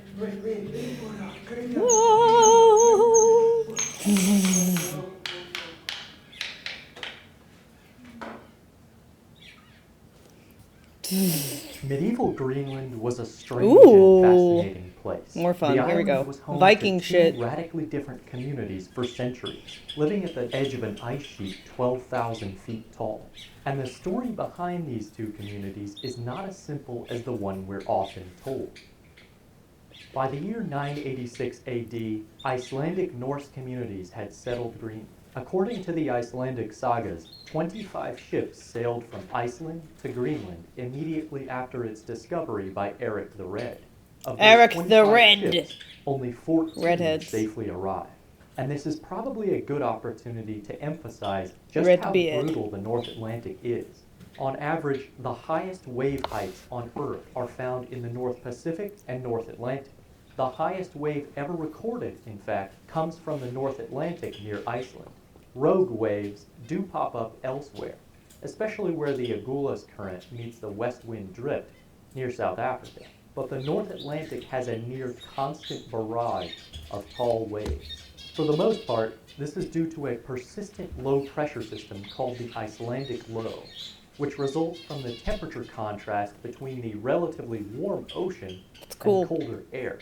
With all this in mind, it's pretty extraordinary that Iceland and Greenland were settled by ships from the east. And if the Norse had settled Iceland first, you might expect that the logical next step would be Greenland's southeast coast. It's much closer to Iceland, and it's closer to the warming influence of the North Atlantic drift. But in fact, this region was never settled, and it's virtually uninhabited today. Most of Greenland's modern population lives on the west coast. In fact, most Arctic animals don't That's even cool. want southeast Greenland. They don't even want it, but Trump wants it. There are muskox and Greenland wolves in northeast Greenland, but not the southeast. Caribou are abundant on the west coast, but are absent here. It's the one part of Greenland that not So even cute! the Arctic hare wants. Why is this? Well, southeast Like, Greenland gets absolutely buried in snow. Aliens. All this snow is the result of the Icelandic low I mentioned earlier. Because Greenland is usually north of the Icelandic low, winds come at the island from a southeasterly direction, carrying buckets of water They see evaporating things. from the North Atlantic. The high slopes of the ice sheet lift the air mass, resulting in even more snow. And when the Icelandic low moves east enough to stop burying this coast in snow, something even worse happens. What Hitterrack happens? winds. Normally, air becomes less dense at higher elevations. But if air sits for a while on top of the Greenland ice sheet, it can cool enough to become denser than air on the surface of the North Atlantic. As a result, it will spill down slope, reaching hurricane speeds. These are called katabatic winds in scientific terms, and they're a common feature of Greenland and Antarctica. And in Greenland, they're far more common on the southeast coast. These winds will capsize ships and will blow snow from high elevations, burying anyone on the shore. The local name for these winds, pitterracks, translates to that which attacks you. In short, southeast Greenland is uninhabited for a reason. On the west coast, things are much better. After the winds that drop snow in southeast Greenland cross the ice sheet, they descend much warmer on the opposite side, thanks to the Foehn effect. These Foehn winds can raise winter temperatures 20 degrees Fahrenheit or about 11 degrees Celsius above the mean, and snowfall totals are much lower on this drier side of the island. As a result, Norse settlements concentrated on the west coast, just as modern settlement does today. Why do I emphasize this settlement pattern? One word: isolation. Of course, it's a longer route from the west coast to Iceland, but more importantly, to reach the habitable part of Greenland means you must sail into the stormiest part of the North Atlantic, the red zone on this map of average wave height. The Norse Greenlanders' connection to Iceland, and ultimately to Europe, relied on safe passage through the worst seas of the north. Nevertheless, they did it, and their communities persisted for almost 500 years. Now, some people will be quick to tell you that this was much easier to do back then. They'll say Greenland was greener at the time. This was the medieval warm period, after all. But more recent evidence suggests otherwise. Greenland doesn't seem to have benefited much from the medieval warm period compared to Europe. Glaciers were as extensive in western Greenland during this period as they were during the Little Ice Age that followed. And indicators of sea surface temperature suggest that the northwest Atlantic didn't warm to the extent that the northeast did.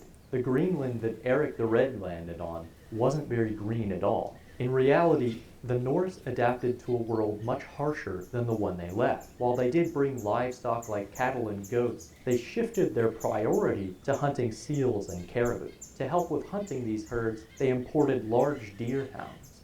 And for the Greenland Norse, one resource that you might overlook was of critical importance: driftwood. Thanks to north-flowing rivers from Siberia and North America, the Arctic gets filled with driftwood, which weaves around Greenland in currents. This driftwood was essential for repairing ships, construction, and for fuel. Aside from day-to-day survival, they built a trade network with Europe, exporting exotic goods like walrus ivory, furs, and... That's why Trump wants Greenland. He just wants to build Amazon warehouses there so we don't have to rely on China. Makes sense. Makes sense. So shipping globally. Occasions, live polar bears. International The walrus shipping ivory port. trade in particular was important. Most of the walrus ivory in medieval Europe, the chess pieces and adornments of royalty, came from Western Greenland. This was not a sporadic, short-lived outpost Centrally of naive located. Scandinavians who were doomed to fail from the start. They remained for hundreds of years, long enough He just to wants to build a develop their nice own summer language, golden Trump and tower. you can probably assume their own regional identity. That's The pretty. Norse arrived on a vicious island, adapted, and successfully made it their home.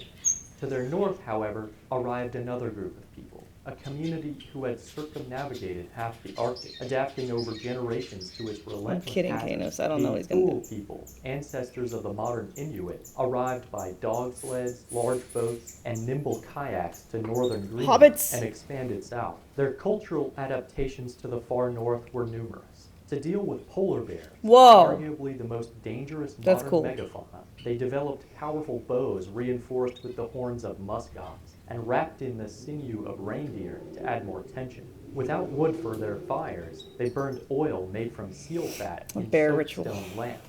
Instead of listing every single way these people adapted to the Arctic, I'll highlight their two greatest advantages over the Norse communities. First, their clothing was far better for an Arctic environment. While the Norse stuck with wool, the Thule people used various furs and skins. While wool may Damn, be a fine looking fabric for the padded. damp and Thick cold, ones. it probably has an upper limit of effectiveness that's surpassed by fur. This was emphasized by Antarctic explorer Roald Amundsen in the early 1900s, before the invention of synthetic fabrics. Caribou fur may be the best, due to the tiny air pockets in each hair adding insulation.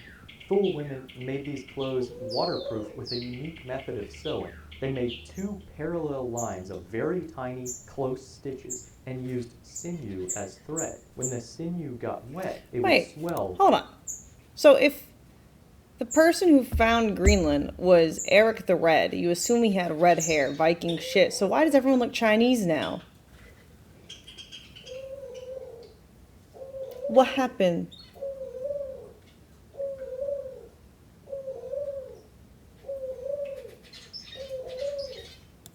And closed the seam, closing too tight for any water to soak through.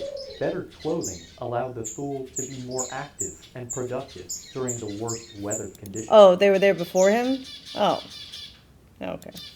But a more important difference between the Norse and the Thule may have been hunting techniques. Maybe he had The- red skin. Oh, true. Maybe he had red skin, not red hair. Which would make sense. Norse ultimately came from a region where the sea doesn't freeze over in winter, which is unique for latitudes this high. When sea ice closed Greenland's shores in winter, the Norse lost their ability to hunt seals and fish. So by late winter and early spring, rations were always critically low. This was an issue the Thule people learned to work around. Before the ice closed the sea completely, they used nimble kayaks to weave between pack ice and chase down seals. But after the ice closed the sea, tactics had to change altogether. With the help of his dog's keen sense of smell, the hunter would first find a seal's breathing hole, concealed I mean, I by guess snow dark and hair is snow. dominant anyways, Next, though. he would place a hair on the edge of the hole. After he waited for hours, the hair would move slightly, signaling the exhale of a stealthy seal beneath the snow-covered water. In the long nights of winter, he may need to rely more on sound, waiting hours to hear the slightest breathing. He then used a weapon completely alien I want to to see Norse, the Aurora a Borealis in toggling person. harpoon. The tip of the toggling harpoon detaches and Must be so twists magical. horizontally inside the seal, keeping it held in place. This was critical to ice hunting, because after spearing the seal, the hunter had a lot more work to do. He would need to chip a larger hole through the thick ice in order to pull the animal out. It was a complicated process, and likely had to be passed down from elder hunters to the youth over many years. But by doing so, the Thule people had a secure food source. Why is this in the Canadian Museum? Is Greenland part of Canada?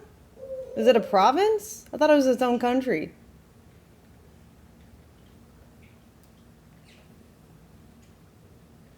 Of the year. From the 1300s onward, the Thule expanded in Greenland regardless of Danish any climatic territory? swings and came directly in contact with the North. What did these two radically different societies from opposite ends of the world think of each other? Did they become bitter enemies, friends, trading partners? Artifacts and historical accounts can give us some idea, but our imagination will have to do the rest. This little wooden doll was found in Case a is that, I medieval think it's Thule that. settlement on Baffin Island, just to the west.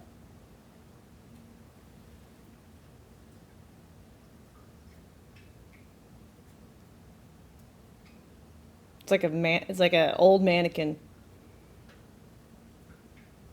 Display clothes on the streets. The figure wears distinctly European clothing, a long, split tunic with edge trim. Because it doesn't have like actual arms, right? It looks like the mannequins. sort of detail you don't just remember from a distant chance encounter.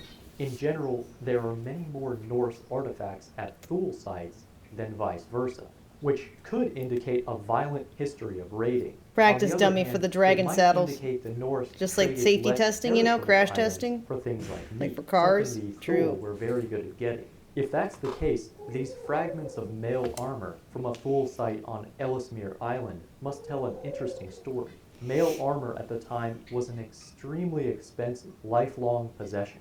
If the owner traded it, they must have wanted something else very badly. From both the Thule and the Norse, No, we it's have not light accounts enough to be of mithril. trade, but also raiding and small-scale Chainmail's a conflict. bitch to make. For instance, Has anyone there ever was made chainmail? I have. Whoa, look at the Jello Ocean. the particularly devastating raid in 1379. According to the Norse, the Skrælings, their word for the Thule, killed 18 men and took 2 boys and a woman as captives. No doubt, the relationship between these two... Yeah, I made chainmail. You have to. My dad and I made our own little system for it using a wooden dowel and put a crank on it. And then you get like 16 wire gauge from Home Depot, and then you crank it to make it spin around the dowel, and then you cut it with a wire cutter, and you make these little metal rings, and then you can put them together with your fingers or with pliers. Fingers are faster, but it hurts. Yeah, it's a bitch to make. I've done chainmail and kingsmail. So chainmail is like 4 rings connected, and kingsmail is like 8 rings connected. So many fucking rings, dude. Let me see.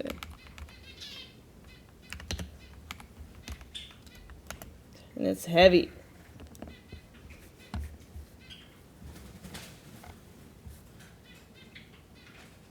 The dowel.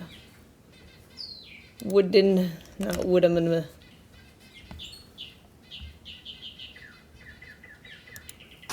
Oh, not to make it like that. We got one already made.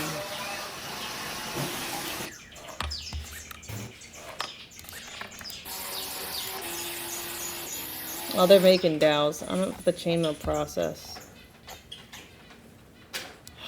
Just...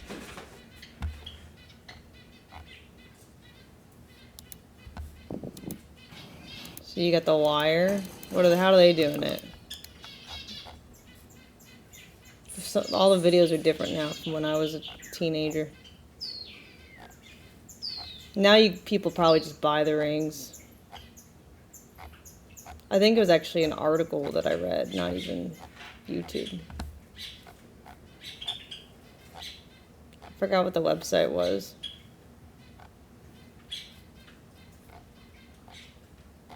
It's a cool process, though. Winding wire. Here we go. That's what I did, basically. Hi, this is Brian. I'm going to attempt to show how I go about the first stage of making a chainmail, which is creating the rings. What I have here is 16 gauge annealed steel rebar tie wire, which I picked up at Lowe's. Yep. Roll about 350 feet for a little less than $5. I built a little jig here, just out of scrap lumber. It's basically just a bracket with some holes in it, and I have a 3/8 inch oak dowel. Oh, it's a max volume. Fits into here, and then I have a battery powered. Oh, that's so much better. I would do a manual crank. He's a smart cookie. Onto the end there. Hacks. And that fits right in here. So I take my Gotta hold it down. wire. I'm wearing gloves so I don't. Okay, skip. Now that I have it more or less on. You have to put a hole in the wire to get started, Once I or get in started the here, I just stick. keep tension on the wire. Put the edge in the hole, and then. He's so smart. I manually cranked it while I held it. It was a bitch. It's cheater. Yeah, drill way more efficient. How come we never thought of that? Damn, 200 IQ. Cut that. Cut my wire here. And then reverse the drill. There you go. Oh, so smart. And what I have here now is, like I said, basically a spring. Now I've got these modified bolt cutters that have a notch ground out of them with a Dremel. I know you can buy chainmail from companies like Ring Mesh, but when I was a teenager, I didn't have much money. So that they will skip over every It's cheaper to just buy a wire. ring. And that allows me to do an overlap cut. So I line this up, make a cut, and now I've got a ring with a little overlap in the top. And what that'll allow me to do is hammer that flat, make a hole in it, and then rip it through it to seal the link. So at this stage in the process, I've got to make about 20 to 30,000. Oh, I didn't overlap it. I just did rings. cut, open At and this point, close I can't like do- normal rings. That's actually smart too. Overlapping's probably easier. It makes it look denser without needing as many rings. Smart. See, 8 years ago is newer than when I made chainmail, so. Damn. Shit is annoying. Societies was a rocky one, but evidence for large-scale conflict is scarce. Archaeologists tend to look for evidence of burned buildings to suggest raiding, and there's little evidence of such fires. This rule might not apply very well to medieval Greenland, however, where people treated every scrap of wood as a valuable commodity. Evidence of warfare. Yeah, well, you got to have big rings because like once you overlap them on each other, then it looks dense. Like Amouranth link cosplay. You can see the rings doubled up and shit. Back when I was just a baby. Where is it? See, you can see the rings. Yes. Well, they were. See that there's two. It's doubled. And then it gives you the appearance of the chainmail. You could make smaller ones, but then you gotta do even more rings, right? So you really gotta like pros and cons. Pros and cons. I didn't do the entire torso because it would have been too heavy. I just did the parts that show. Yeah, no, fuck that. I thought about doing the whole torso, but I was like, no, I just sewed them directly onto the tunic. Let me find the actual picture of this. There you go. See, I just did the parts. Oh, you can't. Hold on, let me see. This part got. Just the parts that show. Hanging off in between. And then the collar. Yeah. Ah, crafting so fun. Yeah, all of this I made from scratch. Except the ears, but I did the makeup on them. So I made the hat, I made the weapons, I made the leather straps and pouches, I made the pants, I made the chainmail, I made the tunics, I made the bracer, I made the gloves, I made the boomerang. So I styled the wig. It was like a long wig that I had to cut. Earrings are the same as the chainmail. It's just painted blue. Ugh. I know, too much work. And that was all on the broke budget too. A lot of resourcefulness. And I made the shield. I made the sword in my parents' garage. The shield is foam and foam core board. The sword is so big though. I made the sword way too big, accidentally. Because like you measure it, but then by the time you cut stuff out, you don't realize how much extra inches it adds, rather than like patterning out. And it's, but it's okay. It looks cool. It's fine. But see how big it is? Fucking huge. It looks more like the Big Oron sword than it does the Master Sword. But this was before you could buy very detailed, accurate foam props. I don't know how many days it took. I improved over like a long period, like a few years off and on. Now you can just buy stuff that looks like super accurate, already made. This is before China had mainstream cosplays you could order, and they had foam props and shit. Fucking cheaters. Now they all cheat. I know. A huge ass sword. Good workout though. Very heavy. I still have it all somewhere. Probably my parents' house. Anyways. Or a storage unit. Somewhere. It'd be cool on a mannequin, but I would never want to wear it again. It's just too much trouble. Can't be bothered anymore. Too much. And I had a photo shoot with Epona, but the photo shoot with Epona, sadly, was before I finished all the stuff. So see, you can... The belt was like the wrong color. It was like red. I didn't have the bracer made yet. It's okay.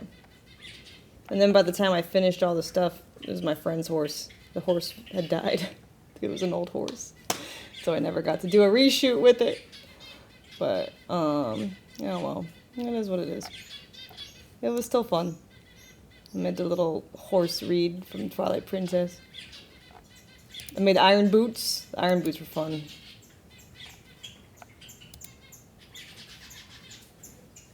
Those are also foam and a poster board. They have no bend in them though, so you literally have to stomp on them. But they were cool.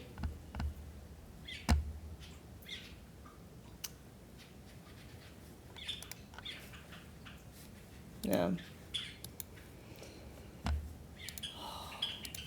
Good shit.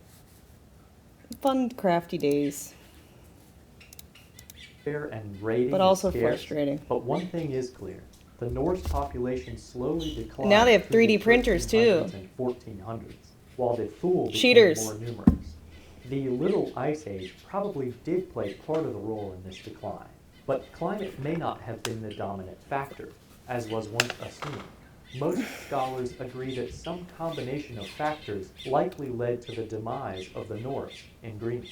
For one, the Black Death in Europe and Iceland created acres of fallow fields and major labor shortages, all of which increased opportunity for the lowly peasant. The young and ambitious members of the Greenland settlements may have just returned to their ancestral Make stuff like that again? homeland. Nah, I would never want to. Right? I was only so passionate about it because, like, if you made it yourself, it was guaranteed the best because it didn't have better options. But now that they have better options, it doesn't feel worth it anymore. Following the promise of a better life.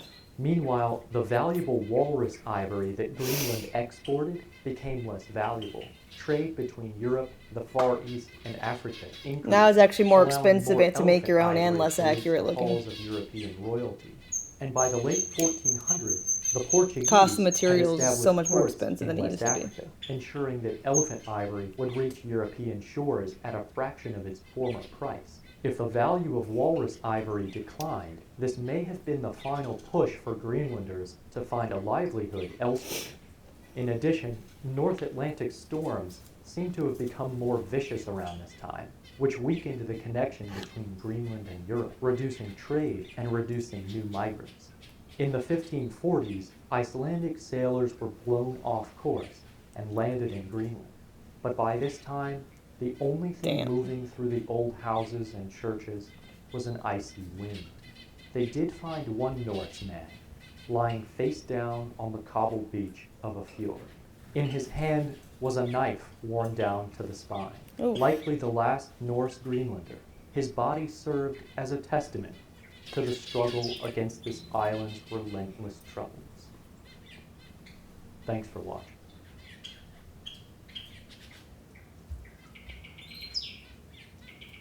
At 66 degrees, 30 minutes north, you're in the Arctic Circle. But this isn't a very good definition of the Arctic. Nothing about the physical environment. I don't care. Medieval. At 66 degrees. Imagine the year's 1840. This is why you and can't you're go to a Bonnie sea Antarctica. captain in Ooh. the far South Pacific when you come upon an incomprehensibly large wall of ice. It's a mile high and stretches as far as the eye can see in each direction. So you sail to the right to see if you can find a way around it, and you sail and you sail and you sail, and no matter how far you go, it never ends. And in fact, you wind up right back where you started. It is a literally impenetrable ice wall that you can never cross. Obviously, this is where the world ends. And obviously, this ice wall was built to keep us from falling off the edge of the earth. And obviously, the world is flat. Except no, any Bonnie sea captain worth his salt would have known that the earth was round in 1840. He would have known that he was traveling around in a circle. Nobody thought Antarctica was the end of the world. But in terms of accessibility, it might as well have been. Antarctica is a harsh, punishing, deadly place. It's next to impossible to survive. So even though the world did not end at Antarctica, it is kind of like a new world begins. There's a reason NASA trains astronauts for future Mars missions in Antarctica. It's basically another planet down there. People have only taken up residence in Antarctica in the last 100 years. It's still very much unexplored lands. In the old days, unexplored lands were rife with legends and myths and speculations. Darby dragons and whatnot. And Antarctica is no different today. Yeah, I started looking into it and I found a mountain of wild stories and mysteries surrounding Antarctica. So in this video, let's take a look at the single most mysterious place on planet Earth and get to the bottom of what's going on down there.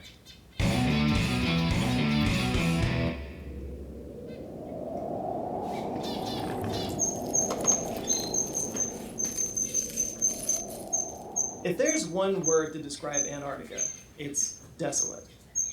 An endless landscape of white snow and ice, simultaneously one of the driest places on Earth and home to 60% of the Earth's fresh water. All of it locked up in an ice sheet that covers 99.6% of the continent.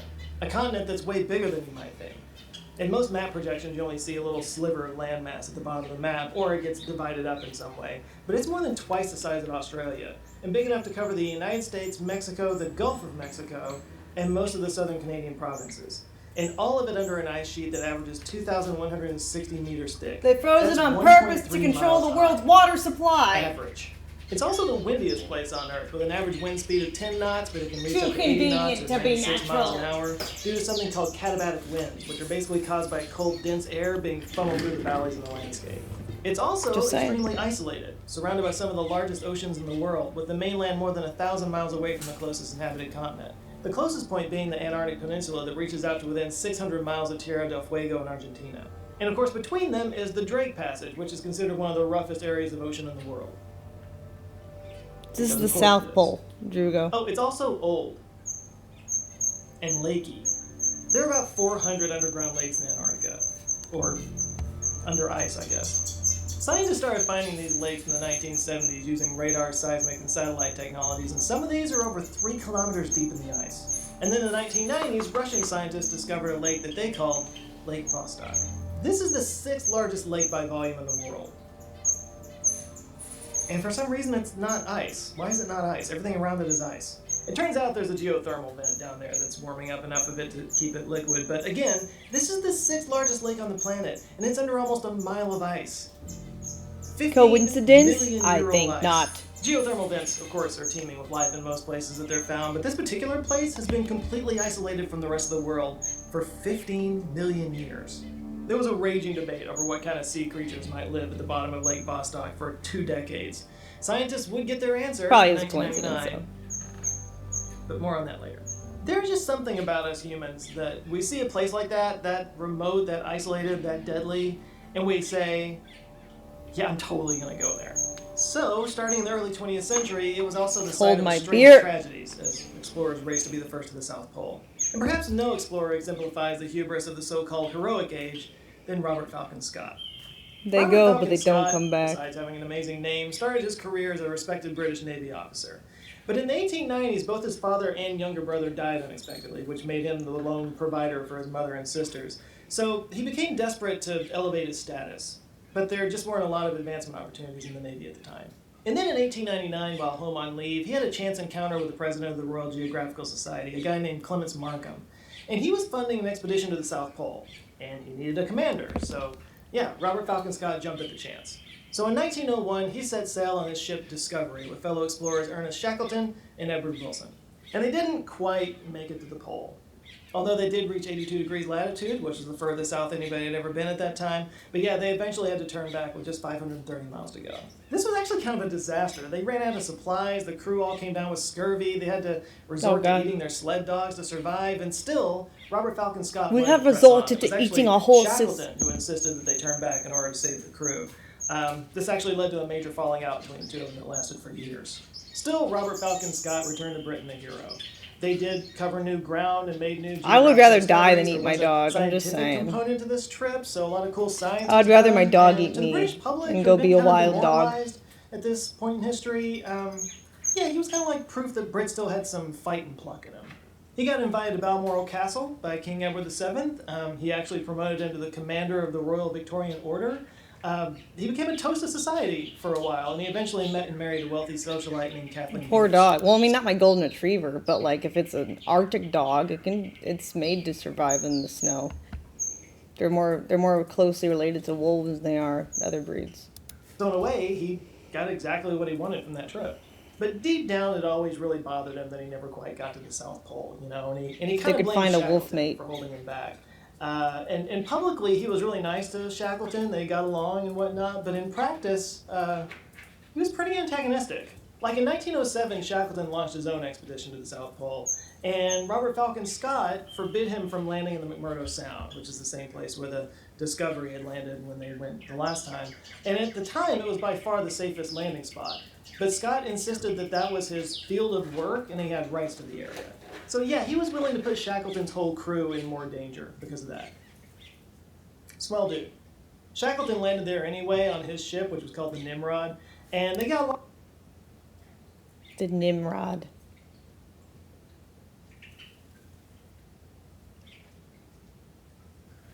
That either sounds like an insult or a Yu-Gi-Oh item. A lot closer this time. They got to 88 degrees latitude. It was a mere 95 miles from the South. What's up? But again, supplies ran. Somewhere. Could be in my bedroom, could be in the bag.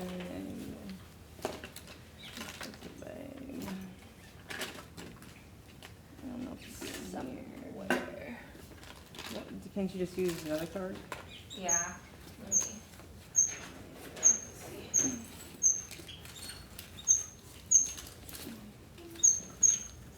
Yeah, I don't know where it is right now. Could be in my bedroom even, by the bed. But I don't know. Ran out, dogs were eaten, and Shackleton made the decision to turn back to save his crew, which he succeeded at doing. They all made it back, barely. By the way, this would happen again to Shackleton several years later on the Endurance. You might have heard the story of the Endurance. The ship basically got destroyed in the sea ice, and he and his crew were stranded there for months before they could be rescued. But they did all survive. So while Shackleton never quite made it to the South Pole, he did earn the reputation as a captain who, you know, always put his crew first, even if it meant foregoing personal glory. Something that could not be said for Robert Falcon Scott. In November 1911, the ship Terra Nova landed on Ross Island, and from there, Robert Falcon Scott set off with a crew to the South Pole, which he was going to reach this time no matter what. For once and for all, he was going to beat Shackleton, and he was going to be the first human being to the South Pole. The crew faced all the usual hardships, including sled dog stew, but they pressed on, and on January 17, 1912, they did it.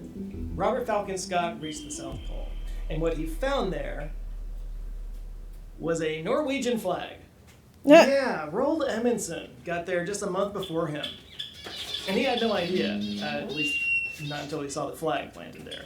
So yeah, he and his crew, they turned around and headed back to their ship, which they never actually reached. One by one, they succumbed to the cold and starvation, including eventually the captain himself. And thus ended the career of Robert Falcon Scott.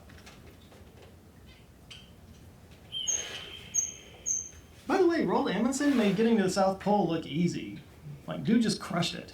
While everybody else had struggled and suffered and often died, he had actually trained with his crew extensively for years beforehand. And yeah, the whole thing went really smoothly. They got back to the boat 10 days early. Though it does need to be said, his entire mission was strictly competitive. Like, he... Bro looks weird.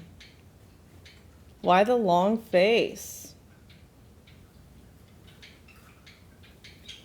was just there to get to the South Pole. There was no science component to it, whereas Scott's mission did have a science component to it.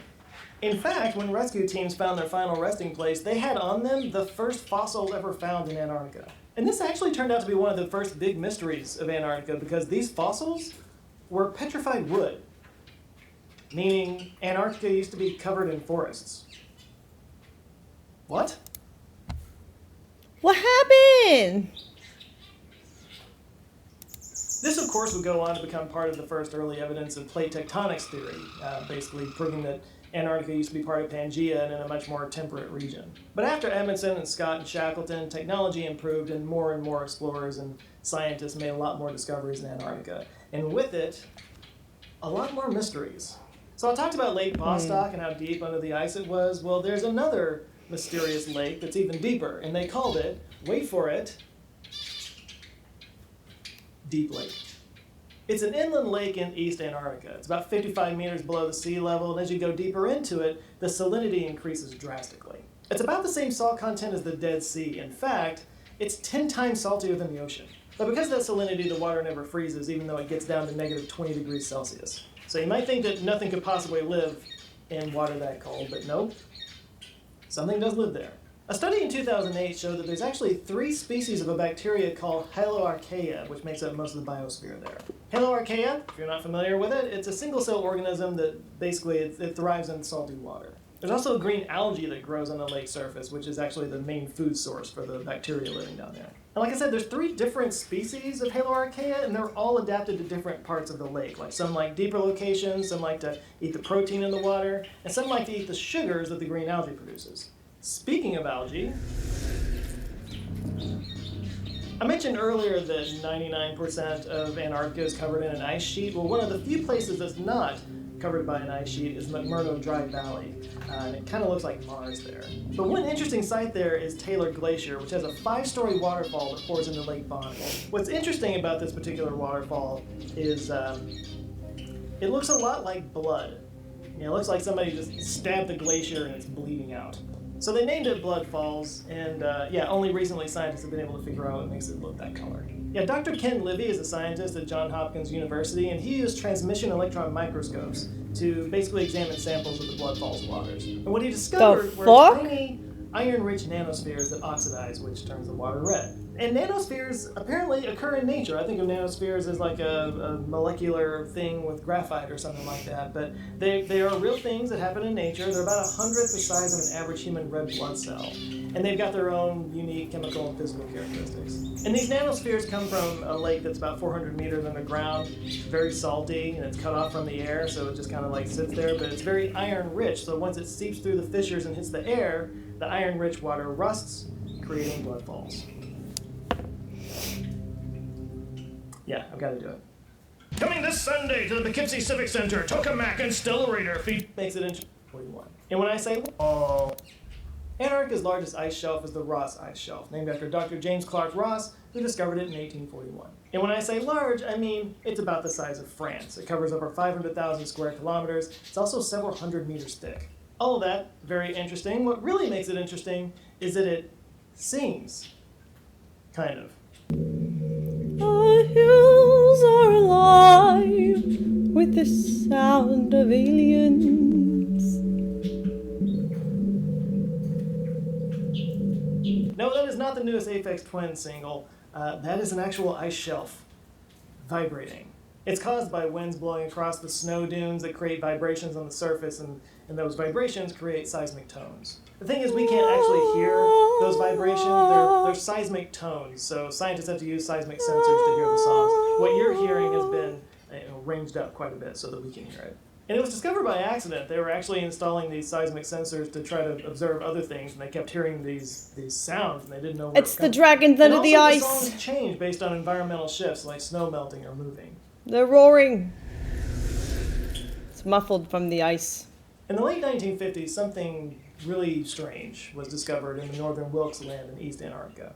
It's a gravity anomaly, which is exactly what it sounds like. It's where there's a difference between the predicted value of gravity at a specific site and what's actually observed there. There's just a place in Antarctica where gravity works differently. You know that thing. What could cause gravity to work differently in a certain spot? Well, in this case, it looks like it was a giant impact crater. Yeah, studies have shown that there's an impact crater underneath the ice sheet that's 450 kilometers across, which would make it twice the size of the Chicxulub crater in Mexico. You know, the one that wiped out all the dinosaurs. NASA is actually who found this gravity anomaly as part of their Gravity Research and Climate Experiment mission in 2006. Now, there's still studies to be done here. It's not completely confirmed yet, but if this were an asteroid impact, they think it might have actually been strong enough to break up Gondwana land as the supercontinent that separated Australia and Antarctica. In 2017, a giant hole opened up in Antarctica. How big is this hole? It's the size of Ireland. It's a hole the size of Ireland. A hole. It's 78,000 square kilometers. It's actually the largest hole found in Antarctica since the 1970s, which implies that there were bigger holes found in the 70s? It's a structure called a polynya, which is basically an area of open water and sea ice. It's located in the Weddell Sea in the Southern Ocean, and it formed basically because the warmer water in the deeper parts of the sea pushed the warm water up, causing the ice on the surface to melt. And then as the water makes contact with the cooler surface water, it sinks again. And then it's reheated and pushed to the surface, and this goes on over and over again. Now there's a lot of these types of holes, these polynyas that have popped up in the sea ice all around Antarctica, but this one is massive, and they're still not exactly sure how one this big could form with the methods that they're aware of anyway. So it's a bit of a mystery. In 1964, the British Royal Navy's HMS Protector visited Beauvais Island, which is located here, between the Cape of Good Hope Gojira! And while there, they found a lagoon and True. a waterlogged lifeboat. This boat didn't have any sails, didn't have any markings, just a nameless boat in a lagoon in a remote part of the world. They also found a pair of oars and a 44-gallon barrel, but they didn't find any signs of life or any human remains. It seemed to have just been this abandoned lifeboat, and nobody knows who abandoned it or where they went. Even weirder, in 1966, another expedition went to that same spot, and this time the lifeboat was gone. Polar bears were using there was it. no mention of it. The fish. It just disappeared. There are ghost ships. Are there ghost lifeboats? Because this might be a ghost lifeboat. And now that I've talked about ghost ships, it's time to pivot a little bit. Everything that I've talked about so far is just kind of like weird things that happen in a weird part of the world. There's some really crazy stuff going around about Antarctica. So let's get into that. About 10 years ago, a story started swirling around regarding Lake Vostok, which I was talking about earlier, and the life that might live down there. According to this story, a Russian drilling crew was working at Lake Vostok in 2012 when they came across apparently a monster octopus that they named Organism 46B. The Kraken! This monster octopus apparently had all the kind of qualities you would expect from an octopus. It was apparently really smart. It was actually able to disable the worker's radio. It paralyzed prey by releasing venom into the water, and it could shapeshift into other shapes, which octopuses are kind of famous for. And according to the story, the researchers were able to capture the octopus, but Russian authorities showed up and took it away and denied that it ever existed and that nothing was ever found there. And because of that, Organism 46B remains a mystery, and some even believe that Putin plans to breed the octopus as a bit of a military weapon. Thanks, Antarctica. Speaking of monsters, some people believe that Nazis built a secret base in Antarctica where they took Hitler at the end of World War II. There have been no shortage of Hitler actually survived stories that happened since World War II. This is just the Antarctica version of it. And people who believe in the story also believe that from this base they were able to defeat American and British military by shooting down their planes with the use of UFOs. The US did eventually destroy this base in the 1950s with nuclear weapons, but you wouldn't know this because various governments around the world... Wait. If there's a base in Antarctica that they nuked, why is it still frozen? You're saying this didn't melt that shit?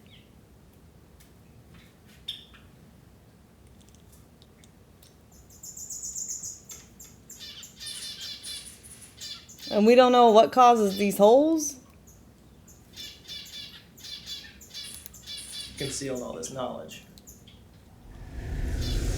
There are plot holes, what I'm seeing. Plot And if a holes. Nazi base using UFOs for war wasn't enough to blow your mind, well, guess what?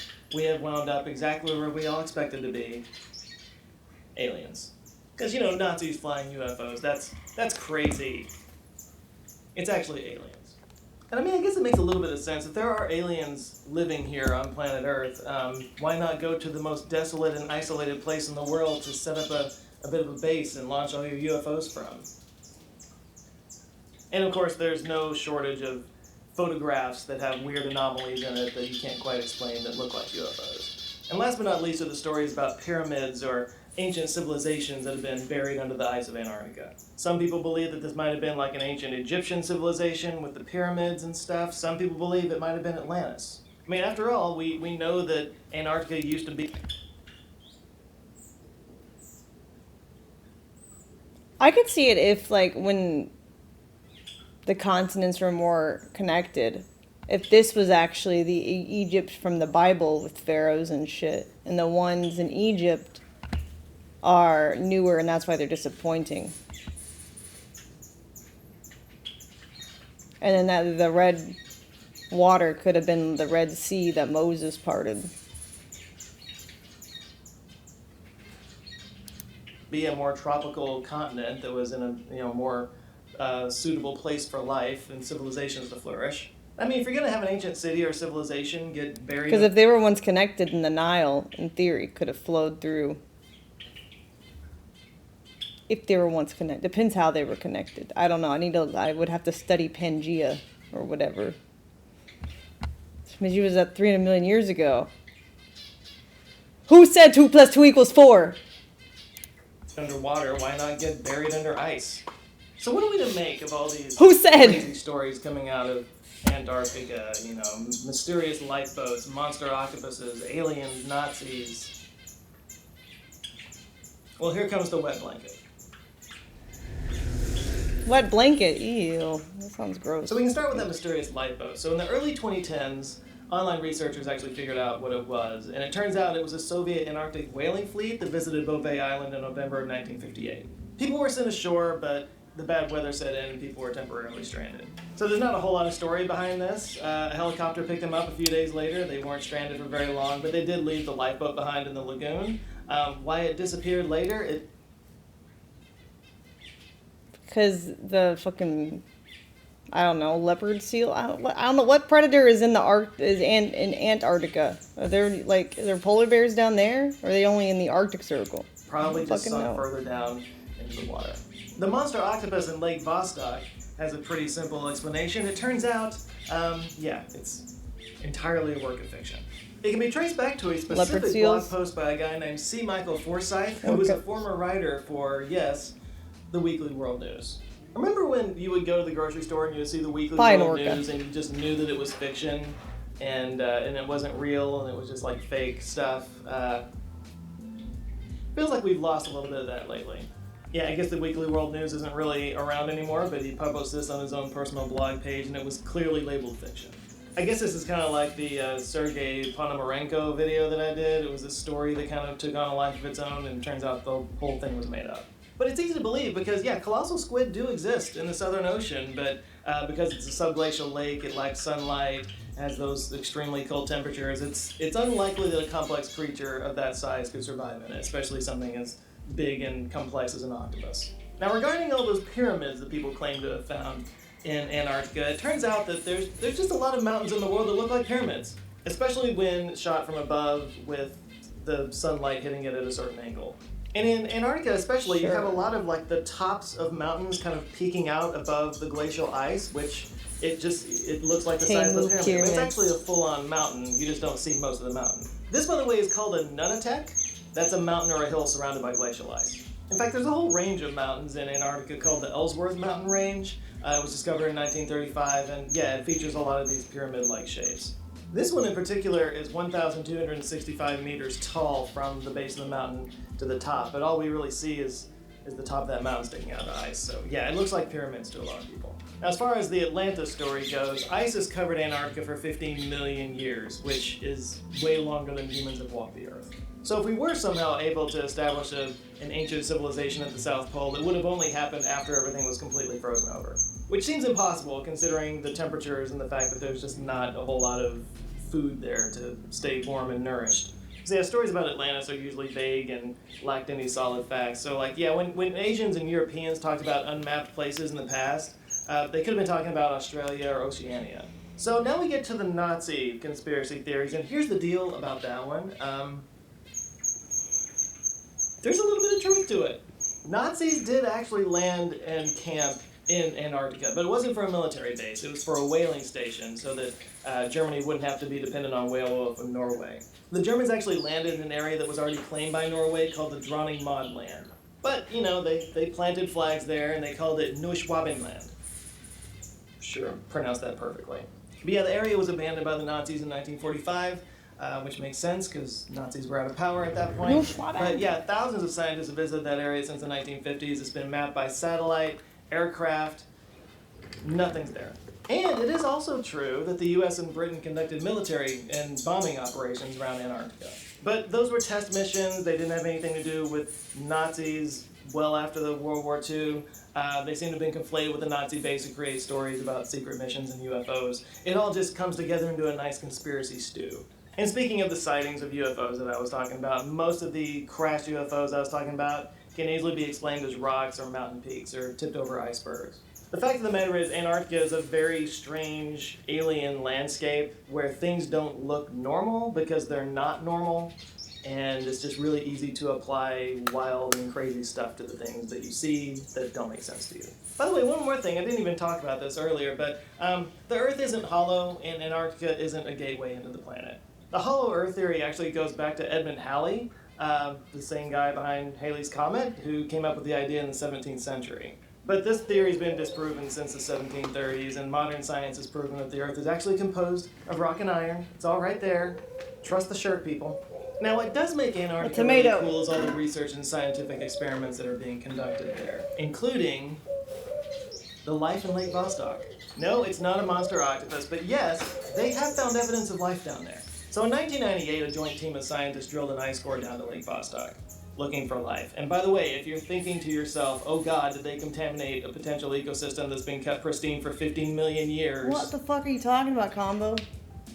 Well, you're ahead of me.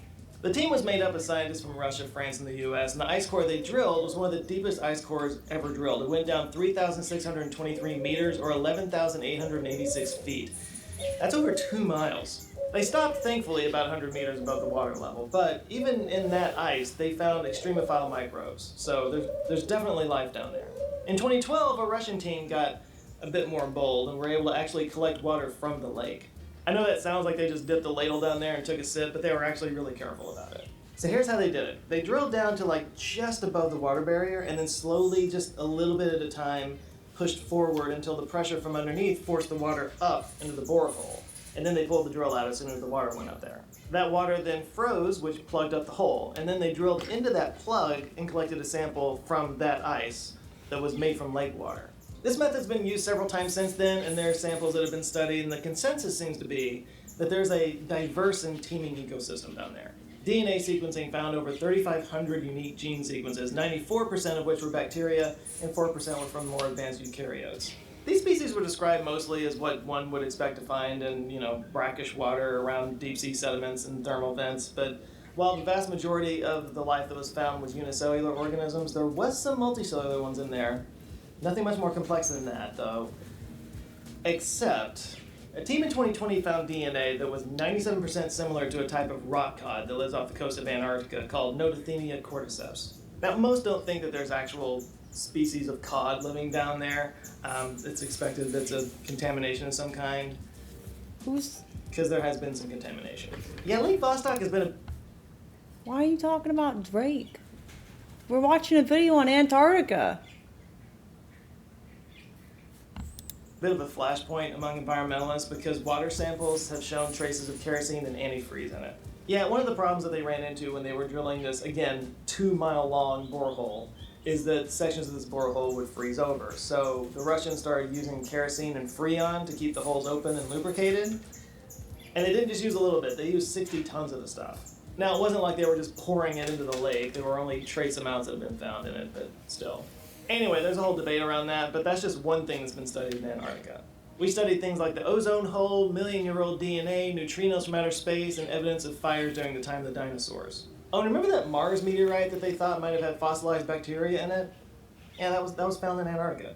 They've also used Antarctica to study team dynamics for future missions to other planets. All of which is really cool, but this video is already running really long, so I'm going to add an extra section to the version that I upload to Nebula, because I can do whatever I want there. Yeah, in my last video I used a clip from the Jetsons intro and some copyright troll tried to get my video taken down. That's one of like 1,000 different things I have to think about when I post things on YouTube. And look, I love YouTube, but I gotta be honest, I kind of like not having to think about all that when I post on Nebula. YouTube rules don't apply there. I make the rules.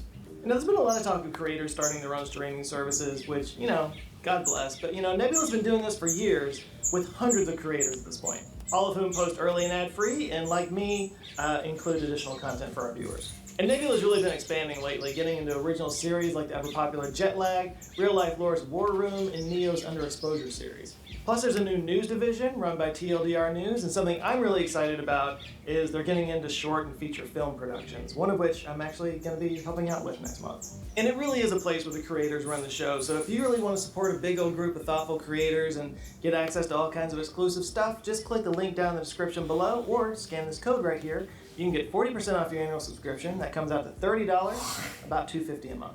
Or if I've done such a good job of selling this and you have decided right here and now that you don't want to just sign up for Nebula, you want to have Nebula for the rest of your life. They do have a lifetime membership. It's $300. And I know that's oil tycoon money, but if you have it and you're interested, it does go almost directly towards the original content, including some things that I'm working on myself. So it's really like you're helping me get a dream project made, if that helps. Anyway, it's nebula.tv/Joe Scott. Your interest is much appreciated.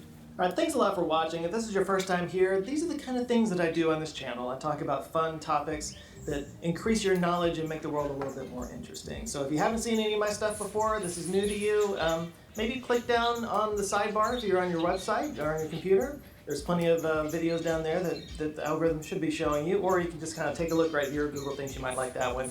Take a look at them. I invite you to subscribe if you enjoy it. I do come back with videos every other Monday right now, usually every Monday.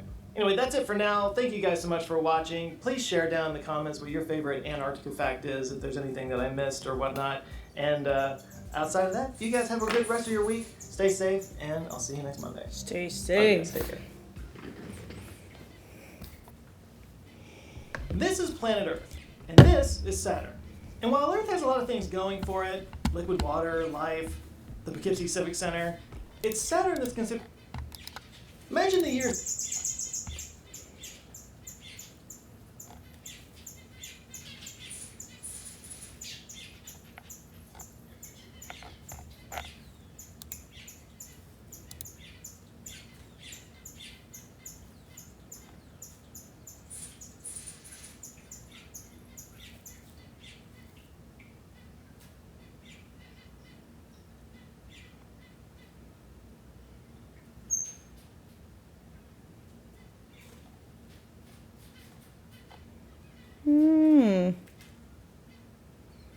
Oh my god. The guy from Fifth Element looks like I Show Speed. If that's like not a photoshopped version. I was recently watching the cinematic masterpiece, The Fifth Element, for maybe the 1,000th time when something at the end caught my eye. So they stopped the evil planet thing from hitting Earth, and everybody celebrates. The evil planetary entity is now just a big hunk of harmless rock out in space. The world was saved by the power of love. But this time something occurred to me that I'd never realized before. They're still because gravity still exists, right? And now there's this giant moon-shaped thing like just hovering out there above the atmosphere. That's still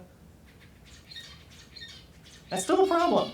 So I decided to fix the ending of The Fifth Element.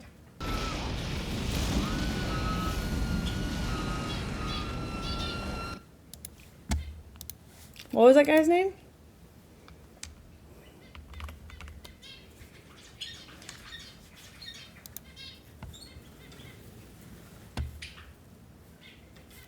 Ruby.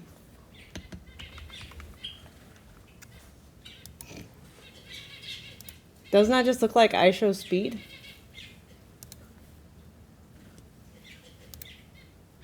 With makeup on?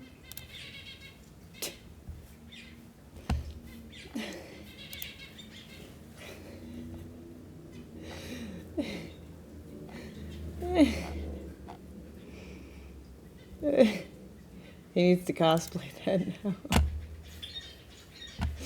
It does though. It's funny.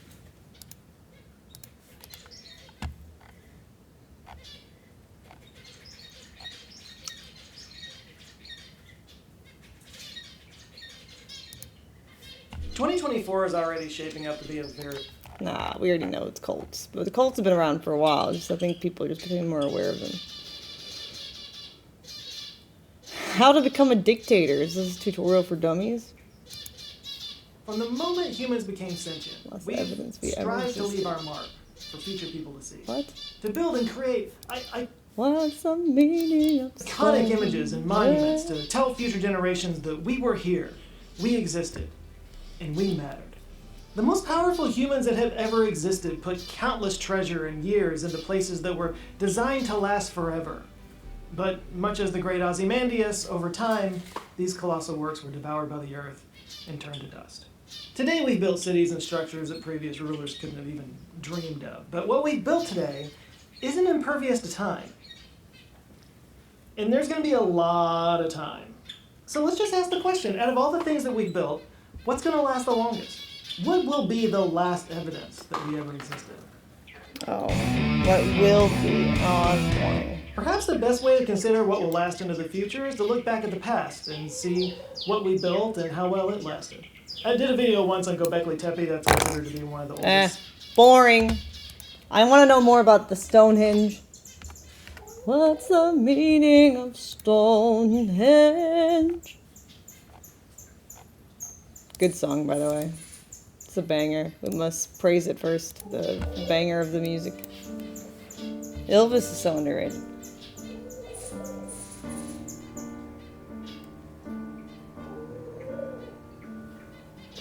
Life is so successful. I got everything a man could ever need. Got $1,000 haircut, and I even have a talk show on TV. And I know I should be happy, but instead there's a question I can't get out of my head. What's the meaning of Stonehenge? It's killing me that no one knows why it was built 5,000 years ago. Why did they build the Stonehenge? How could they raise the stone so high, completely without the technology? We have to die. Druid shit. True. I'm the king. My wife applauds me in the kitchen when I tell her all I bought is from the local store. And when the kids have gone to bed, we're all alone. She gives me a smile, then she plays with my balls. But all I think of is Stonehenge. I think about it when I dream. The biggest head that I have ever seen. What's the purpose of Stonehenge? A giant granite birthday cake or a prison far too easy to escape.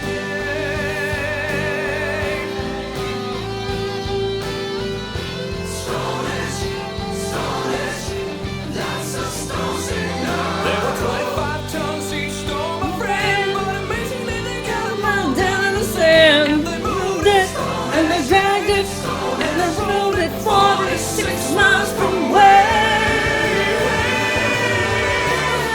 What's the deal with Stonehenge?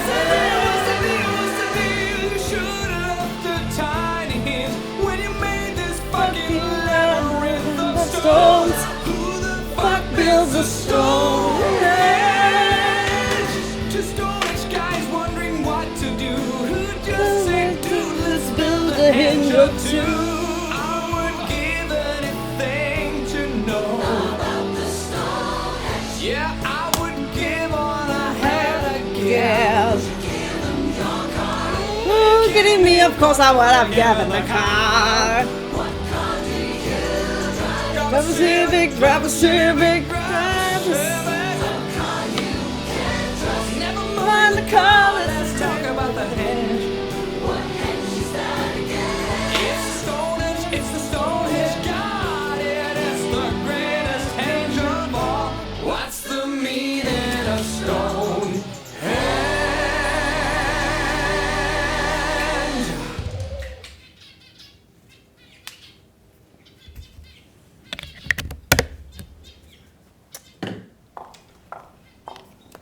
Such a good song.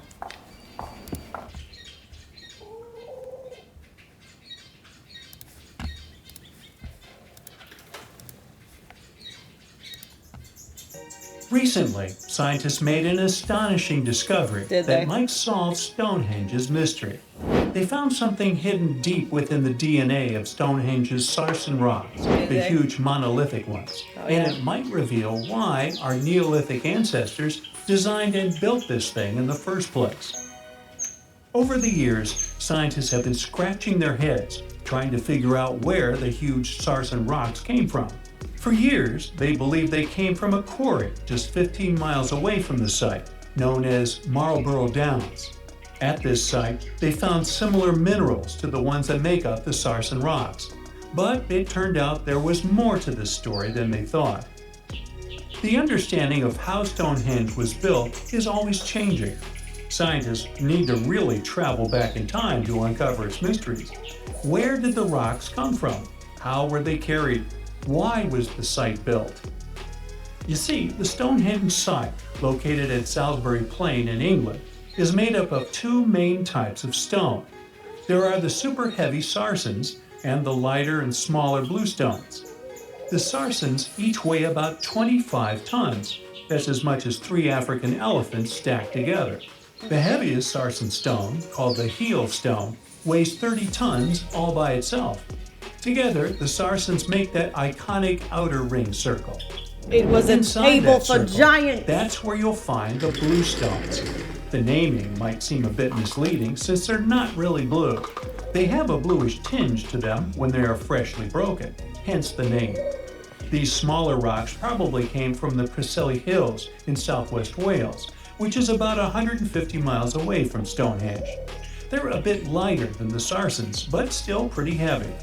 The altar stone, which is classified as a blue stone, is the heaviest one, weighing around 6 tons. Its original location still isn't known for sure.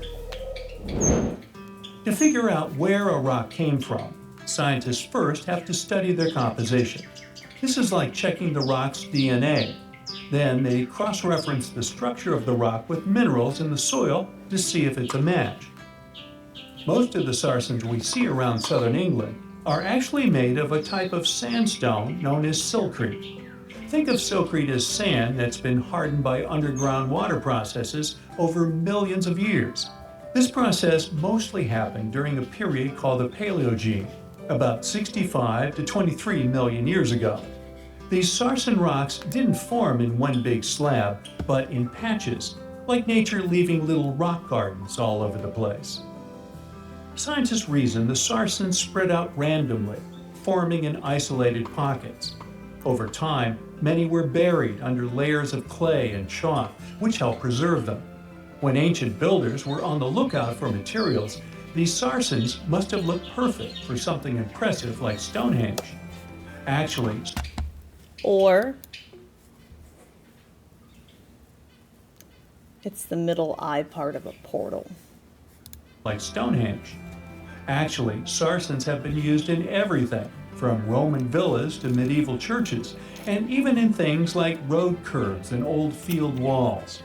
One could say these rocks were the it material for ancient builders, and continue to be popular. No portal outside of Rome.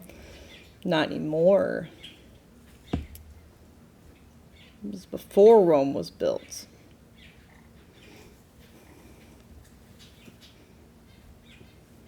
Even into more modern times. This fact made scientists start wondering that maybe not all sarsen stones that were used to build Stonehenge came from the same place. They've identified sarsen sites all over the UK, in places such as Oxfordshire and Kent. After hundreds of years of study... You said no. I know, that's what I'm saying. Now it's not a portal. So I said not anymore. But it might have been. ...the sarsens. Geologists finally had the right type of technology to determine the origin of the stones. Now, I wish I could tell you that it was some undisclosed location very far away from the site. But, as it turned out, the sarsens were originally from Westwoods, the forest near... Oh, the art and Stokes Dragon. It's an art piece.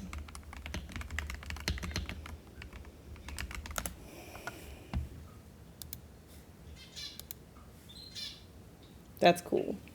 Very pretty.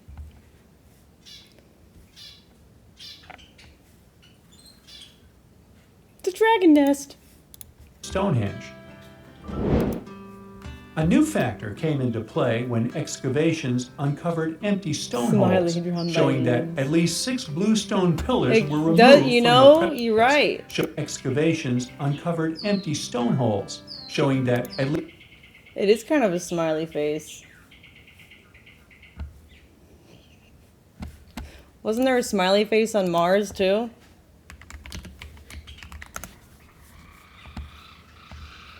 Come with me to the verse of history. I'll show you the...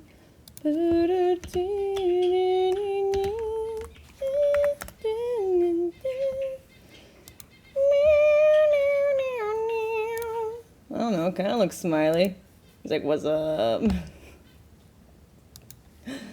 No, let me close out these. I don't need these. Well, I still want that one, actually. But I can do that on my phone.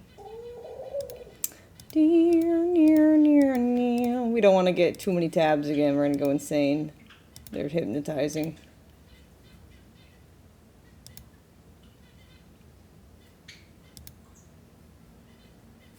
At least 6 blue stone pillars were removed from a Pressley Hills site called Wan Main in prehistory. They had a stone circle over there, and it's believed that some of Stonehenge's rocks were recycled rocks from this more ancient circle. If this is true, it might be that Stonehenge is part of a much larger landscape of ancient sites. If this is the case, then Stonehenge is just the cherry on top of a much larger scale project. Think of it as the sacred centerpiece of an entire landscape of monuments, mounds, stone circles, and things. This is why scientists want to find out where the rocks came from so badly. It could lead to why and how Stonehenge was built. Now, Stonehenge didn't just pop up overnight. It was built in several stages over hundreds of years. It's likely that it wasn't a single unified vision, but more like a big community project that evolved over time. With each generation, the builders brought in their own ideas, creating a stone structure that would last for ages. The first stage was around 3100 BCE. That's when people dug out a circular ditch and likely set up some bluestones as sort of a starter ring. Later, they added the sarsens and even topped some of them with horizontal stones to form those famous arches you see today, also known as the trilithons. These ancient builders had some challenges on their hands. How would they move the rocks? There's an old theory known as the ice road that suggests that the rocks were moved by natural icy pathways that formed during the winter. This way, they could slide the rocks down all the way to Stonehenge. But hey, if we're talking about a distance of over 100 miles, that's not too realistic. Anyways, this theory was debunked because it was warmer back then than it is today. There's also the river theory, which suggests that the rocks were floated along the river from the quarry to the site. But if we're talking about sarsen rocks, they're too heavy to float. So there goes that theory. What we're saying is, no one knows how the rocks were moved. Another interesting science tidbit came from all the research. What are the minion names? Hold on. I need dove names for my vet. Minion names. I know there's Kevin.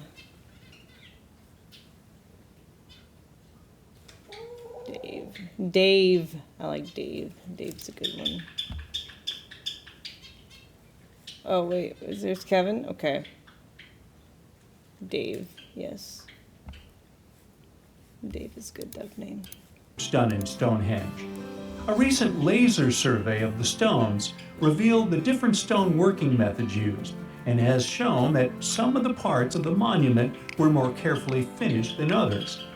In particular, the northeast side and the inner faces of the central trilithons were finely dressed. FYI, a trilithon is one of Stonehenge's most famous shapes. It's when two huge monoliths receive a third one on top of them, connecting the two together. This fancy word is simply Greek for having three stones. But anyways, the bigger question, and the reason Stonehenge is so famous, is why it was built in the first place. Theories are all over the place, and some sound like they're straight out of a sci-fi show. So here's a rundown of the most popular ideas. There's, of course, the solar calendar theory. This one supposes that the stones are aligned with the movements of the sun, especially during the summer and winter solstices. During the summer solstice, the sun rises to the left of the heel stone, that's the lone stone outside the main circle, lighting up the entire monument. Some say it's the ancient version of a calendar, marking the year's longest and shortest days. Some archaeologists think Stonehenge might have been an ancient healing center. Pieces of bluestone have been found chipped away, possibly by people who believed they had healing powers. The theory goes that people traveled from all over to come to Stonehenge in hopes of a cure for whatever was ailing them. There's also some speculation that Stonehenge was the place to be. Think of it as an ancient gathering spot. Some evidence suggests that communities from distant areas traveled to Stonehenge for gatherings, feasts, and ceremonies. Studies of bones found near the site show they came from all over Britain, making it a sort of prehistoric meetup location. That's it for today. So hey, if you pacified It's your not curiosity, useful at all. You did not discover anything. Lies. Anyways.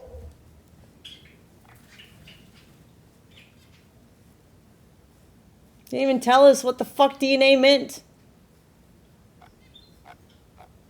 Well, the rocks are bluish gray. Thanks. We need the DNA for that. Great. Salisbury Plain, England, home to one of the world's most mysterious sights.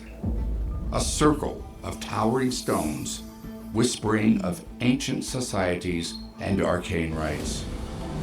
Known as Stonehenge, this imposing monument has dominated the imagination of archaeologists and visitors for centuries. The name Stonehenge is thought to come from the Old English or Saxon word Stanhengen, Maybe which it was means just like a community park, you know? How like we have like statues and shit. Maybe they're used to when there was like originally more trees or something. It was just kind of like pretty. means stone hanging because it kind of resembles what gallows look like. Like where the community gathers for meetings and stuff. It's like their clubhouse. Ages, yet two uprights with a crossbeam. Today, there are 52 stones remaining at the site, laid out in two concentric circles, but scientists think that there were originally about 80 of them. I could see that. And the stones themselves, massive. Oh, it kind of They're looks like the Colosseum. Maybe it was like a ancient Colosseum. Or maybe it was like a place where you get like knighted, you know? People like this, you get honored or something. Or maybe it was a place where they hung you. I don't know. 15 feet tall, and some weigh up to 25 tons.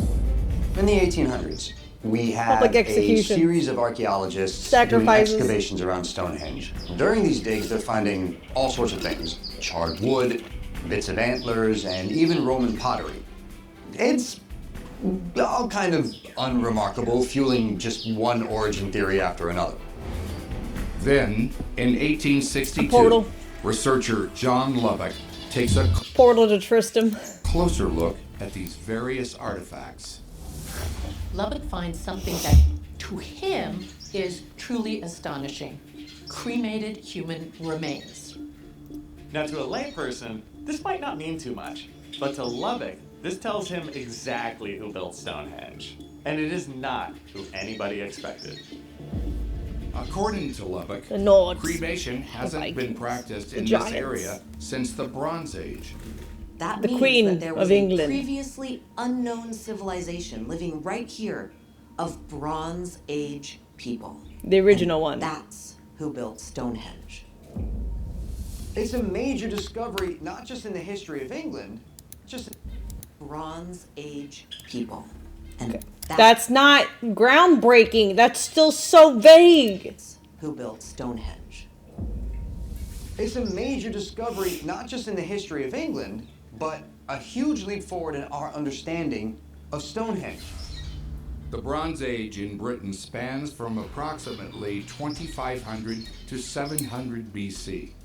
It appears that somewhere around 2400 BC, the area around Stonehenge sees the arrival of a group that's come to be known as the Bell Beaker people, named for their inverted and highly ornate bell beaker drinking vessels. But the beakers are significant for another advancement when it comes to Stonehenge. They figured out how to melt tin and copper alloy, mix them together, and to create something new, bronze.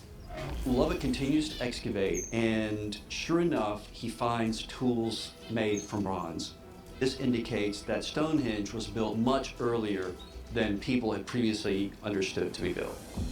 While we might never know exactly how it was built, experts are determined to figure out why. In the early 1700s, an English scholar makes a groundbreaking observation. Is it? The antiquarian, physician, Freemason, William Let's see Stukeley about that. discovers that actually Stonehenge is aligned with the sun. If you stand in the right place, the space between the central megalith perfectly frames the sun's movement on 2 days of the year, the summer solstice and the winter solstice. So it seems that Stonehenge is accurately built to highlight the longest and the shortest days of the year. Many scholars speculate that what Stonehenge is That sounds a lame. solar calendar, a method of timekeeping. Later researchers Not nearly noted as cool. that the number of stones correspond loosely with a 30-day month, and certain stones could mark the start of 3 10-day weeks. This is probably the most popular theory on why Stonehenge was built. Visitors still travel to the site to witness the sunrise between the two great stones on each equinox. The alignment with the sun was almost certainly done on purpose, but that doesn't mean that it is the purpose, right? Correlation isn't causation. Just because you paint your Sure. house blue doesn't mean you worship the sky. Sure. Despite dozens of investigations, all using the most modern technology, the true purpose of Stonehenge remains a mystery until 2021, when one enterprising archaeologist finally answers a key question about the bluestones. So for at least 400 years, people have known there are two different types of stones at Stonehenge. Mhm. There's the sarsen stone, which we know comes from a quarry about 20 miles away. All But right. no one knows where the bluestone comes from. For decades, scientists worked to figure out their origin. First, in 1923, geologist H.H. Thomas finds a whole bunch of this type of stone. A perfect match, in fact, but where he finds it makes no sense whatsoever. He proposes that the bluestones come from the Preseli Mountains in southwest Wales. It's a whopping 150 miles away from Stonehenge.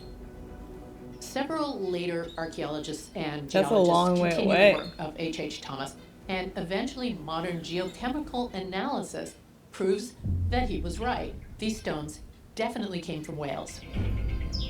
But the exact location is still unknown. Then in 2021, archaeologist Mike Parker Pearson is able to confirm the exact quarry in Wales that the bluestones came from. That's when he finds the final missing piece of the puzzle, quite literally. Near this quarry, there are the remains of a dismantled circle of these same bluestones. And like Stonehenge, it's aligned with the movement of the sun. And incredibly, Parker Pearson finds a chip of bluestone left behind when it was dismantled, and it fits perfectly into one of the bluestones at Stonehenge. Now we know what happened. This society didn't just randomly start building at Stonehenge. They migrated there. Many centuries before, they lived in Wales, where they were already making primitive stone circles. And these circles were aligned with the movement of the sun. Parker Pearson determines that this group of people decides to leave the area around 3000 BC. And they dismantle and take their sacred stone circle with them. They then migrate to Salisbury Plain. Once you combine Parker Pearson's discovery with a few others, suddenly it opens up the idea that there might have been multiple different purposes for Stonehenge throughout the years. Stonehenge wasn't just built from scratch the way we see it looking today. It's a site that has evolved and changed dramatically over the course of 5,000 years. In fact, it doesn't even start with stones at all. In 1966, Lance and Faith Batcher discovered 3 post holes in the Stonehenge car park that, when analyzed, date back to between 8,500 and 7,000 BC. In this spot, 3 wooden tree trunks were raised by some early Mesolithic hunter-gatherers. This tells us that a small group of people was beginning to think of this as a sacred place. The site grows in popularity, and other societies start coming to visit. Around 3900 BC, we have evidence of the area being used as this massive meeting place. See? Archaeologists have There we discovered go. That's what I'm remnants talking of a about. feast What were they meeting for? between a culture of hunter-gatherers and a group of farmers. Now, Human Stonehenge has gone from sacrifices. kind of an outdoor chapel to a great place of multicultural gathering and unity, but there aren't any stones yet. Let's At least not for another 900 years. As Mike Parker Pearson discovers, a group of people show up at around 3000 BC, and they bring their stones from Wales with them. The locals receive these folks with open arms. They say, please, put your sacred stones right here. And they all work together to build a circular earthen enclosure surrounded by a ditch. And in the ditch, they erect 56 posts. And just like they did in Wales, the migrants make sure to align the circle to the sun. Now, Stonehenge is also an astronomical calendar. As time moves on, Stonehenge also becomes a significant place of burial.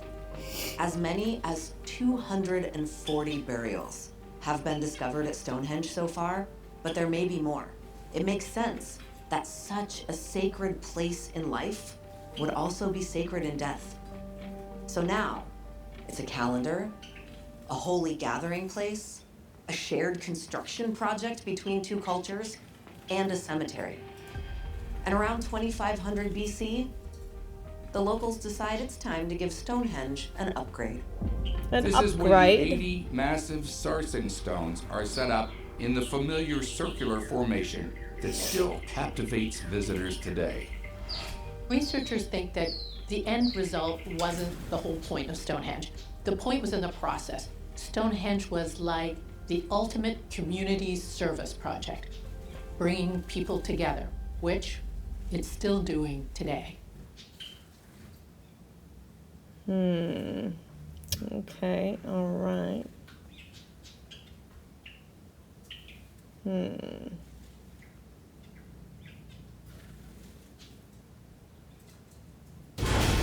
He is the man who harnessed lightning.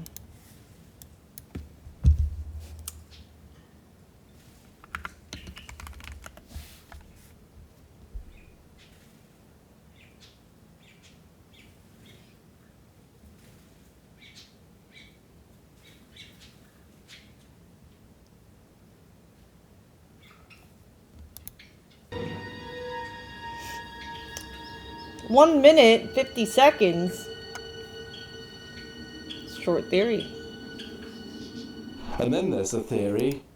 Okay, short theory. Oh, I want. Druid priest. I trust her. If she's hot, we trust her. If she's not, we don't. Oh, it's a man. Oh. I don't know. I haven't decided yet. What you have there is two sets of stones. You've got the trilithons, which are the two uprights and one across. They come from 20 miles in that direction at Marlborough Downs. Okay? He looks like a loony. I don't want to listen to him. Maybe correct theory? Maybe. Sure.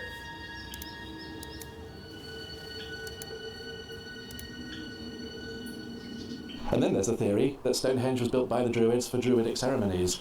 That's a 300-year-old theory. It's William Stukeley. He realised that it dated to before the Romans, but his only source at that time, because there was no proper study of archaeology, was to look at the classical sources, and it's Julius Caesar archaeology. Russell Crowe looking, what's it called?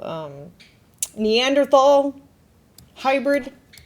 Was to look at the classical sources, and it's Julius Caesar writing about his invasion of Britain in 55 and 54 BC. And of course in that book he talks about how the religious specialists in Britain were called Druids, and he in fact had a best mate who was a Druid who lived in what is now France. So he knew quite a bit about Druids. Wait, I thought Druids were like animal spiritual mages. Back as early as 1300 BC. If that's so, it's quite I a don't long want way to hear before about Caesar, but it's religious still a very long time before that Stonehenge was built. What, more than 1,000 years before, around 2500 BC for the big stones.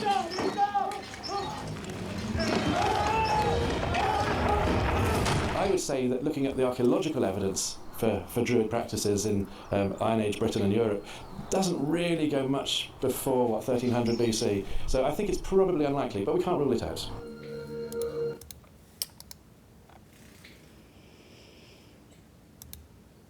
The story we will tell you in this video is related to the mystical Druids, Celtic wandering prophets and keepers of ancient forgotten knowledge. Their existence is part of folklore, but supported His by hat looks like a Dairy Queen cone. I trust him. very little real evidence He regarding knows. their knowledge and abilities, carrying the wisdom of a very old civilization. They were distinguished by their colors of their insignia, robes, and capes, which were black or white. In his work notes on the Gallic War, the Roman general Julius Caesar mentions Druidic councils. What? Regarding What do you mean, what?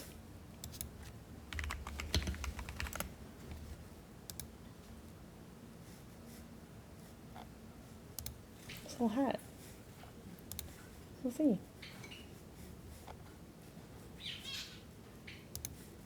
See? regarding their knowledge and abilities, carrying the wisdom of a very old civilization. They were distinguished by their colors of their insignia, robes, and capes, which were black or white. In his work notes on the Gallic War, the Roman general Julius Caesar mentions Druidic councils that were close to the common people during the equinoxes and Rock some of the major penises. Celtic festivals. Druids were members of the ancient Celtic priesthood, with an essential role in Celtic societies, especially in Gaul, present-day France, $1 Great hat. Britain, and Ireland. They were Hey, chosen as it's not religious the leaders, price. philosophers, judges, and advisors to rulers and domains. Some legends link their knowledge and skills to that of the mythical Atlantis, others to an extraterrestrial civilization that inexplicably passed on their skills to them without a single written document. However, Druid knowledge is believed to be related to a few leading skills. They were highly educated and knowledgeable in the fields of philosophy, astronomy, medicine, and the occult. Keepers of oral tradition and wisdom because they did not write What down is this their teachings. AI art? In fact, it was forbidden and is one of the main rules.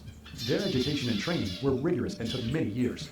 Druids were deeply connected to nature and deeply understood the natural world, studying plants, animals, and the environment, as well as the relationship between all living things. Exceptional healers using herbs and natural remedies for medicinal purposes. So advanced was their knowledge in this field that their skills were thought to surpass modern medical knowledge through a broad, holistic approach. These clerics deeply thought respected druids were nature like and believed there animal was wisdom and whisperers spiritual and meaning for people. summoners and Their shit. understanding of natural philosophy encompassed various aspects. Boring. I They don't knew need to very know about the precisely how a botanists. particular herb could heal the mind and body. They knew animal sounds well, which brought There them you to a go. deeper knowledge of the world and man's place in it. According to them, every living thing has some natural symbol. The deer was considered a symbol of nobility and spiritual growth, and the owl was associated with wisdom. Like and Diablo? intuition. Exactly. Legends say that they even understood exactly what the Diablo animals is were saying actually a and knew how to history communicate game. effectively Y'all think with it's them. fantasy? The Druids knew that each place had its own specific energy charge. For this reason, they studied important natural locations as a natural source of spiritual energy and connection to divine intelligence. According to some theories, these places were not randomly chosen by the Druids alone, but were recognizable locations for contact with other more advanced extraterrestrial civilizations. It was very important Oh, for the Druids how see? the cycles of their respective seasons progressed. For this reason, they observed and studied them to honor the changing rhythm of nature. They marked events such as the solstice and the equinox with rituals and ceremonies. These holidays reflected their understanding of the relationship between man and nature, promoting a sense of unity and harmony. These clerics knew and mastered the elemental forces in nature, such as earth, air, fire, and water. They sought to use their energy to establish Lord of the balance Rings and is harmony real. in the world. According to some Radagast was legends, druid. the druids received their knowledge from the spiritual teachers who appeared mystically. Some legends connect them with divine knowledge, others with human lost and forgotten civilizations, and still others with an extraterrestrial high-developed civilization that periodically trained them. Following these processes of learning and development, the druids sought to understand the complex relationships between humans, nature, and the spiritual realms. According to other hypotheses, the druids derived their skills through a careful study of nature and its regularities, as well as from spiritual trance states that can be defined as meditative. They meditated and Mushrooms. sought guidance, interpreting the rustling of leaves, the direction of branches, It can and be other natural defined as signs. meditative. They believed in the power of spoken words, chants, and incantations to summon and shape natural forces. They also engaged in shamanic practices, including trance-like journeys into the spirit realm. Through meditation, rhythmic drumming, and other techniques, they attempted to enter altered states of consciousness and connect with the spirits of ancestors, animals, and deities.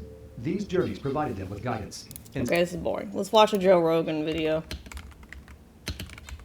I think he believes in dragons, right? Or he had like some talk about it.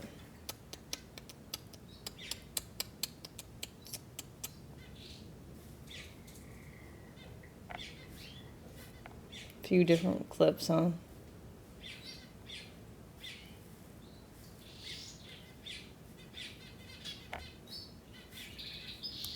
Let's do it 2 years ago. Tusks? Off another creek, yeah. Not from the boneyard. Oh. We keep everything from the boneyard in one collection. But we have a bunch of different mining operations going. And when you do have them, what do? You put it up for auction or something? You put it at Christie's, or what do you do? No, we sell them. Told this guy, go ahead and sell them if you want. Wow. He's got a real upscale jewelry store in Jacksonville. So if someone wants to buy a mammoth tusk, how much do one of those cost?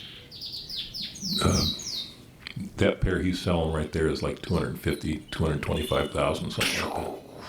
It's not that much, Wow. actually. I'm Yeah. surprised. I know a rich guy bought a saber-tooth tiger head. Bought a That's real less than my watch. saber-tooth tiger skull. Yep. Probably bought it from your guy. Stole it from you.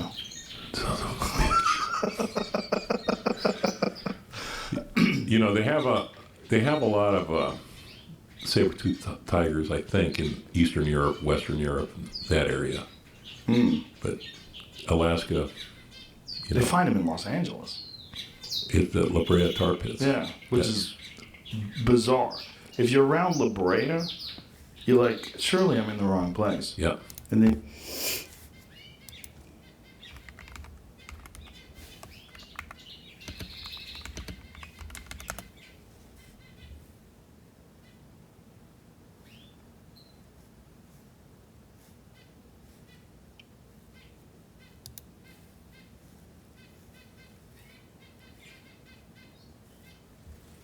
It's pretty sick.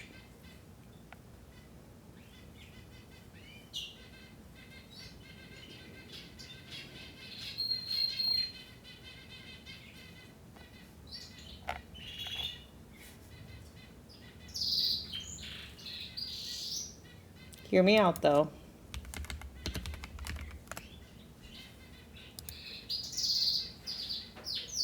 Are we sure?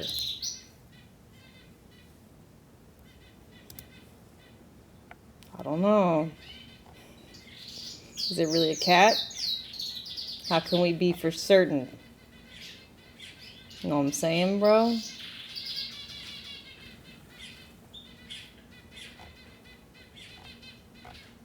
I mean, the spines are very similar. Like the skeleton, the skull. Mm.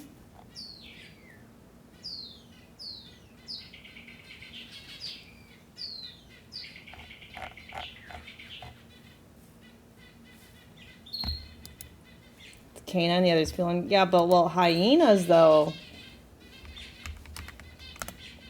Hyenas kind of look like what a modern hellhound would look like, and they're not really cat nor dog.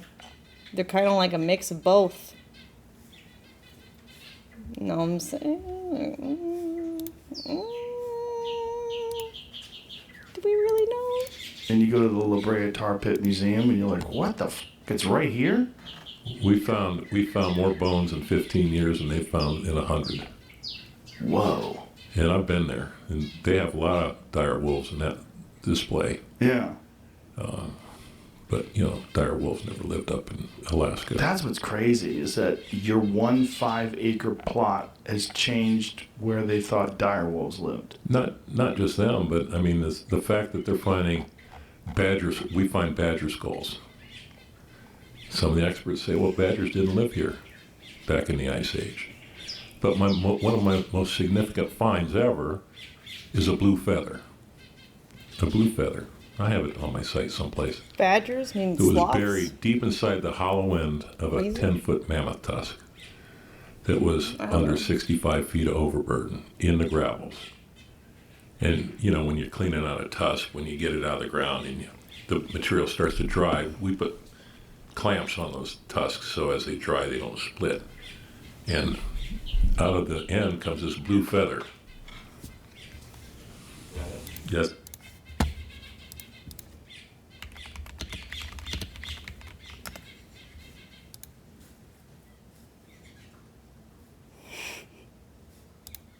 Exactly what I'm thinking right now. This blue feather. Propose. That's it. Propose to her with the blue feather. People go, what's your most significant find ever? I go, that blue feather. Is that a peacock? I don't know what that is. People go, why don't you carve it? I know what it is. All right.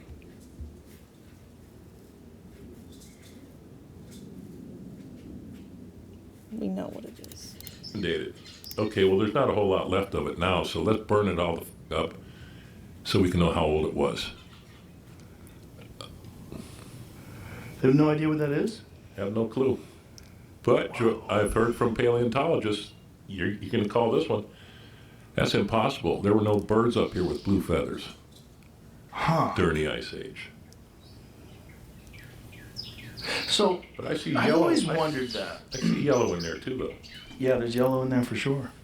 I've always wondered that in terms of how they know, the fossil record is fascinating to me because it's not easy for things to become fossils. It's very difficult. It requires very specific circumstances, and most things, the vast majority of things, never become fossils. Mm-hmm. There's the Forrest Galante. See if you can find this video. Giant scaly animal that could fly. So when you break that down, you think about the fact that large birds had a hard time being fossilized because their bones are so porous, right? So because bones, they have hollowish bones, they break down very easily and they don't fossilize. So the group that says this, basically they're saying the evidence is the reason there's no fossils of dragons is because they had bird bones and they were actually very delicate animals. But a handful of these a small population of these giant flying lizards existed and basically encompassed all these different countries where they all depicted fighting dragons in their own way, and they were all killed off by knights or whatever it is, and then didn't fossilize. Yeah. Wow. Whoa. It makes you think. Yeah. The fossil record is a really fascinating thing because they're getting their understanding of what existed and didn't exist based on what was fossilized. And it's so, especially when you come to dinosaurs, they're always finding a new dinosaur. I mean, it's a regular thing that they find a new species of dinosaur. What's up, Choppa? Every few years I they go to find work. something. Business. The university curator, Pat Druckenmiller, that was on the video you watched, he's got 6 or 7 dinosaurs that he's discovered himself. And when you discover it, you get to name it. Ah. So he's that kind of, he's really legit. And we've run into a problem with people that say they're paleontologists, but they're really just looking to get a collection going. Mm. And we're not interested in assisting. I would imagine that's a big thing with people. And the other thing is the AMNH has poisoned the well for me when it comes to sending anything outside the state of Alaska. And the way it works in America, you talked about in this documentary, that in some countries, like in Canada, if someone finds something, it becomes property of the country. Right, crown property. But in America, it's yours. If you own the land, it's yours. Oh, true. But if you find that what I'm finding on the state mine or state landing claim or mining claims or federal claims, Fossil site. they own it. Yeah. They're the landowner. They don't always take possession of it, but if they want to, they'll come in and stop you from mining. I can't imagine why someone hasn't reached out to you. Why there isn't like. They have. You know what I told them? I'll only tell this story to Joe Rogan. I've been leaning on this crutch now for 3 years. You it all up a little bit when you invited me on your show. I had to have you on. I'm so fascinated by your page. And it's the story itself is even more crazy than I thought it was.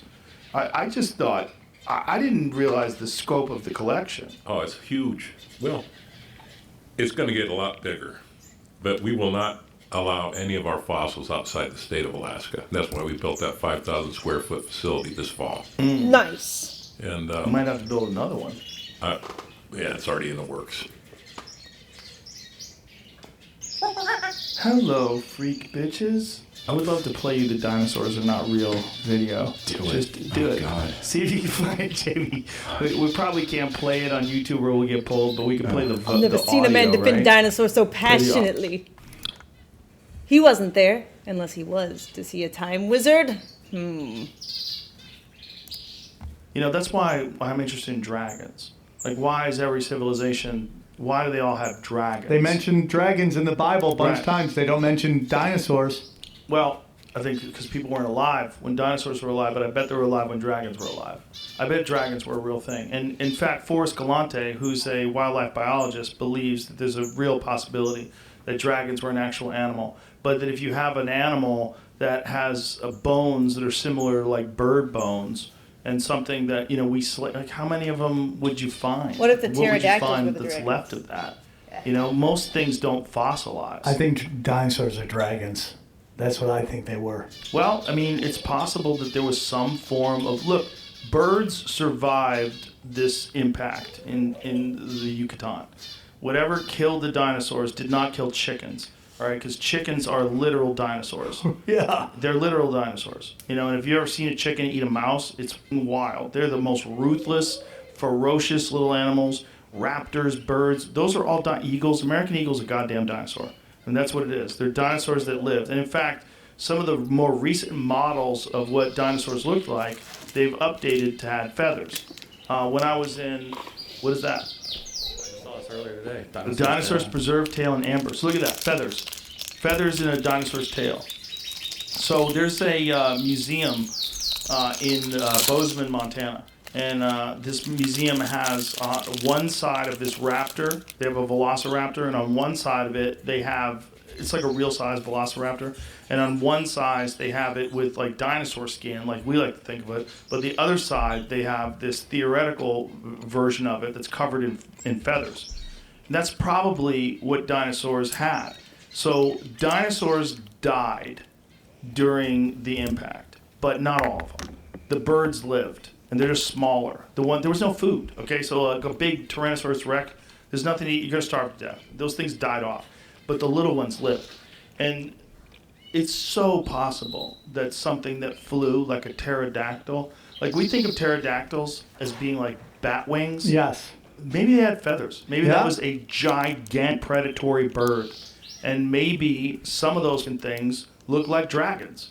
You know, maybe the images that. Think of all these different cultures. Ancient.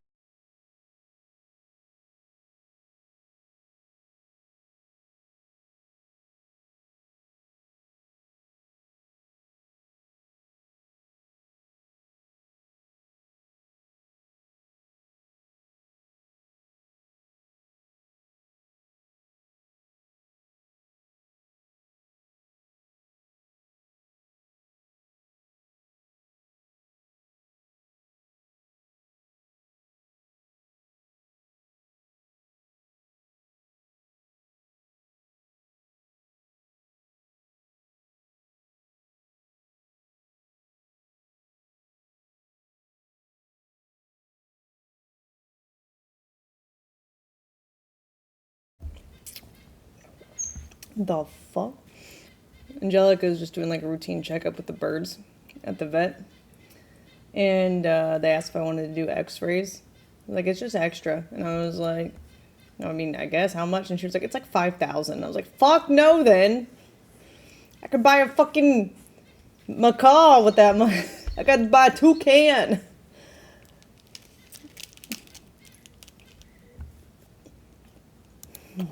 Medieval Europe, China, Japan. Oh yeah, China for Like, sure. no. All of them had dragons. Here's a dragon. There's How many? I'm sure it doesn't matter. 5. But no. so many dragons. Like, it might have been a real thing. And I think most of them didn't have dragons that spit fire either. I think that was like a Hollywood movie, yeah, for Godzilla sure. type deal. Well, do you think the alligator is a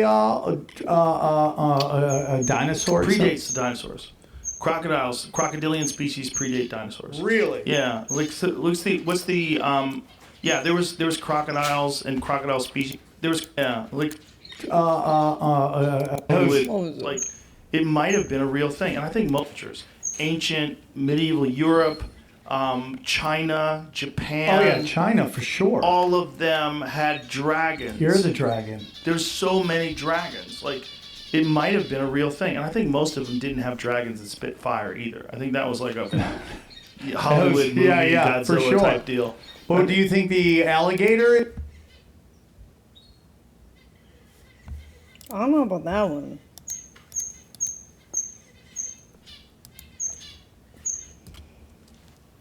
I've seen things spit fire, okay?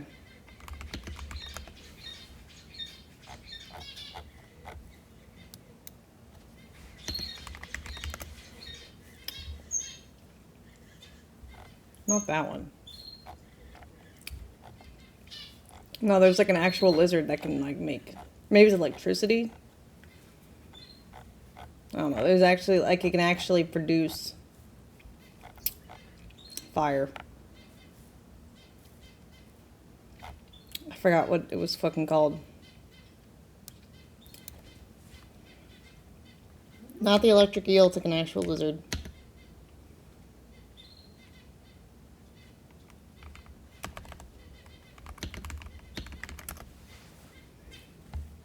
Blood shooting eyes. I don't know what the fuck that is.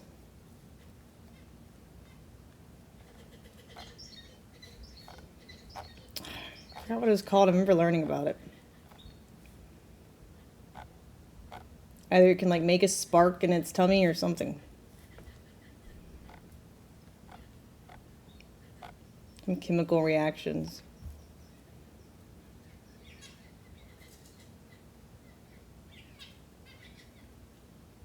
Oh, this is cool though. I haven't seen this.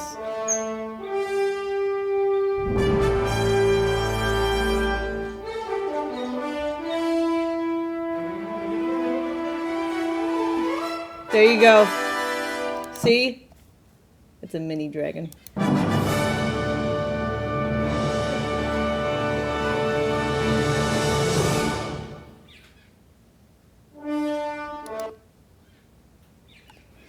No, not the fire. I'm talking about just flying in general. Maybe it's a... Ew. Ugh.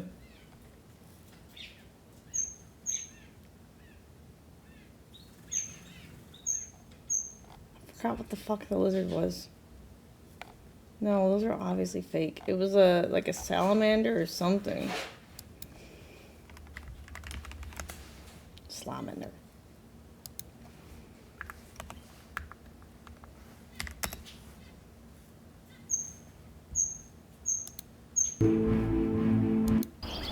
We're invading the sun. Is it this guy?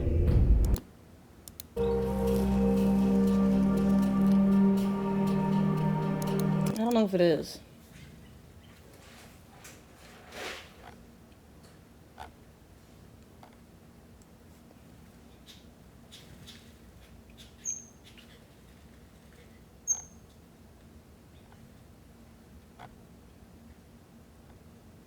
I don't know if that's a search.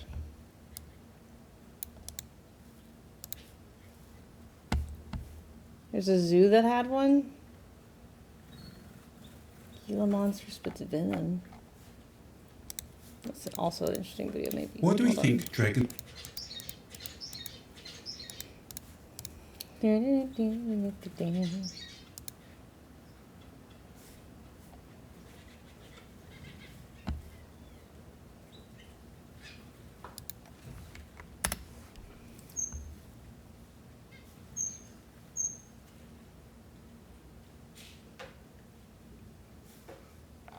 did you want me to look at? What are you talking about?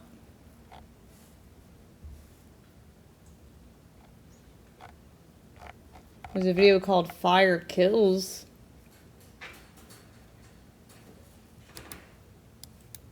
Oh, an article?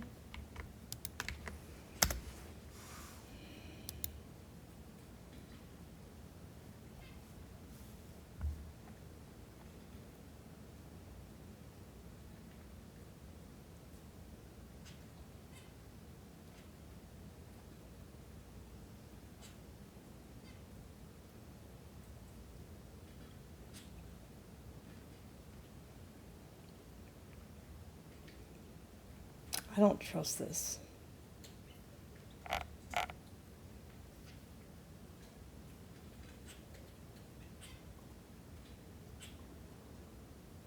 How are the plants not burning? There's no burning marks. Look. Like, it'd be scorching. If it, they get the fuck? Jim.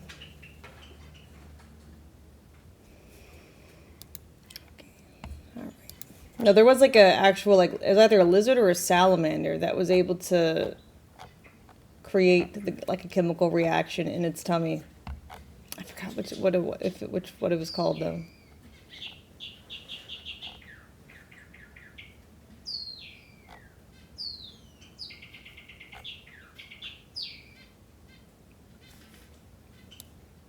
Maybe it was a frog. I don't know. I don't remember what it was. There's a dinosaur. Predates the dinosaurs.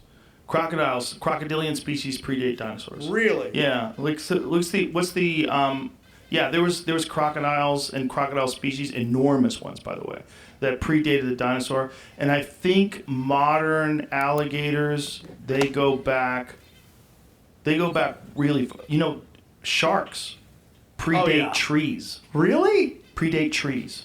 There was I shark. think the fire salamander is the right one. Let me see.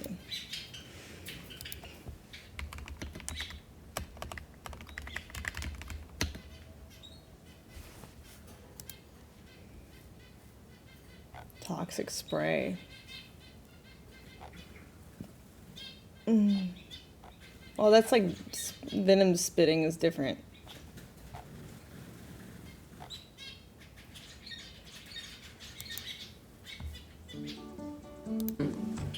Fire salamanders have fiery orange or yellow markings on their black skin.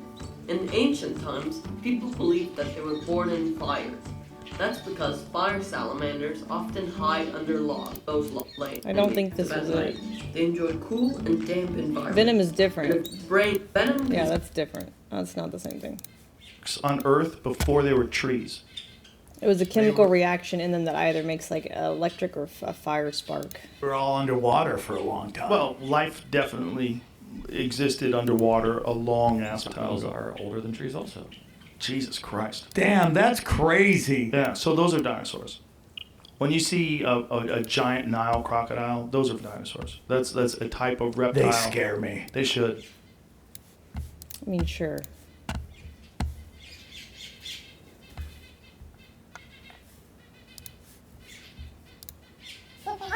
The Joe Rogan Experience. So you like these kind of far out there ideas. How do you like this idea? There's a group of people that say that dragons were real, and I'll explain. Ooh. So around the same time period, so to speak, and I'm not one of these people, so I'm probably going to get the details wrong Like a a little Matthew bit. McConaughey movie right Yeah, now. seriously. But so around the same time period in China, South America, Africa, all these different Rome, all these places, images depicted people. I think watching conspiracy videos is fine, or like theorizing, like science videos, history, blah, blah, blah. I think my thing I need to stay away from is Google Earth traveling. I feel like I'm a wizard and it's dangerous. And if I make too many connections, then Knowledge is dangerous too. People fighting dragons, right? And every dragon was slightly different, but it was all a giant scaly react to videos. animal that could fly.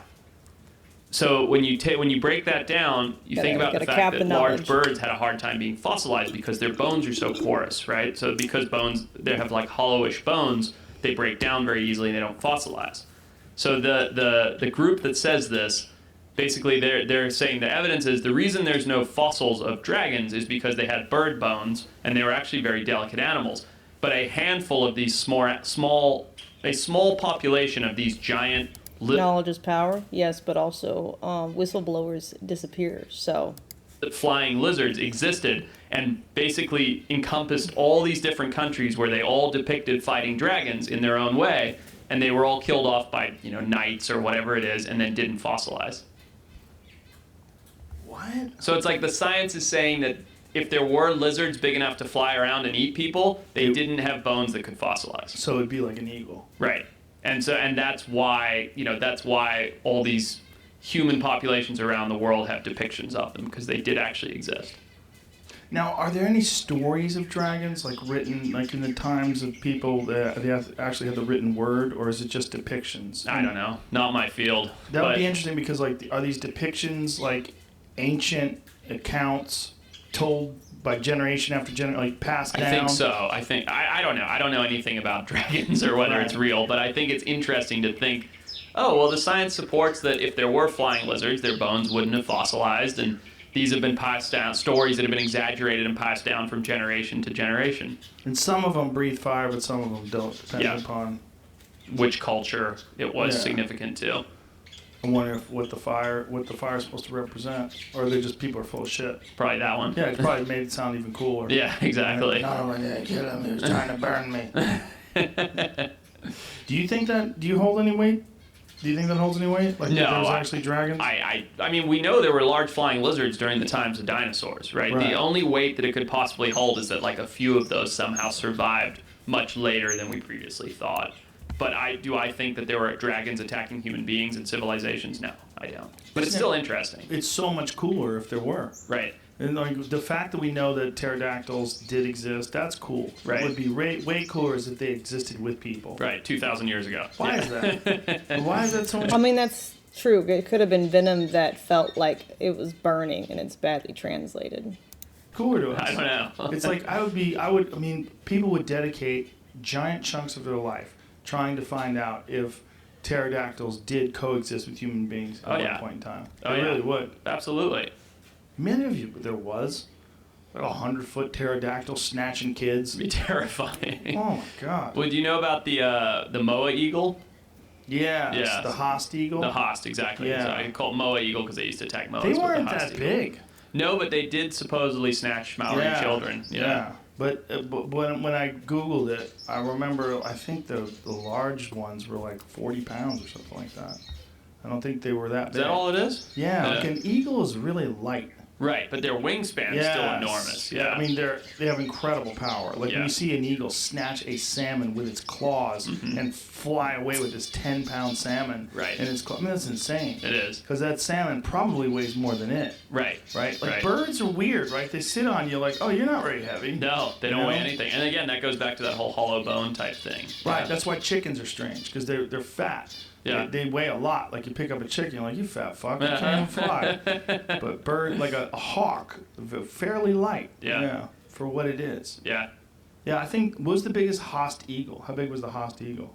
But they were hunted by people. Right. Because they posed a threat. Right? And because people hunted the moa to extinction, that giant bird that that the Haast eagle primarily preyed on. And so the twofold kind of made them collapse. Yeah. Large, gigantic, ancient things. 8.5 feet. Wingspan for a female is typically 8.5 feet, possibly up to 10 in a few cases. Why female? I'm trying to talk That's about just dudes, the first bro. thing I see. I want to know about the big dudes. Males 25 pounds, females 31 pounds. Oh, females are bigger. Yeah. Largest female could have been 36 pounds in mass. Yeah. But That's still, not that big. But a 10-foot wingspan is pretty huge. Oh, huge. Yeah, I mean, and talons, they've got, I don't know, but they had to have been enormous. They're Yeah. just flying knives. Yeah.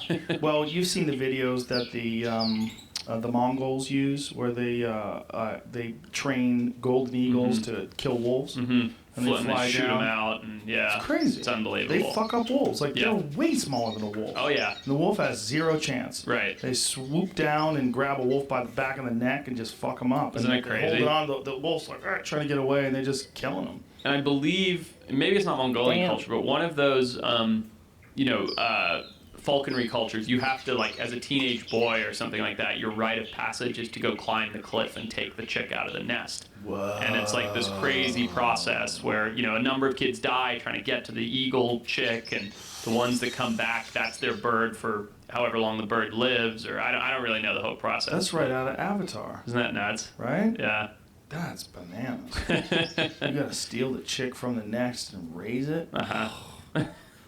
Who figured that out? Who figured out you're gonna train a fucking raptor? I don't know. Well, you have to, it has how to weird imprint are on people you. Yeah. That they figure these things out. And someone was the first. You know what I mean? Someone was like, I'm going to go get that baby bird. You know what he probably did? He probably got high off that honey. He said, I'm gonna keep climbing. That's right. I'm gonna get me a fucking bird and have the bird do all the hunting. That's right. Everyone's like, you're crazy, man. Bro, you can't have a bird do the hunting.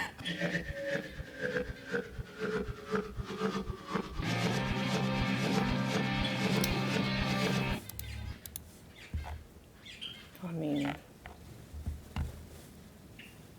if it hunts, it hunts. When birds are imprinted on you, they literally think that you're part of the family. So of course it would bring back the fish to share with you. That's normal bird behavior.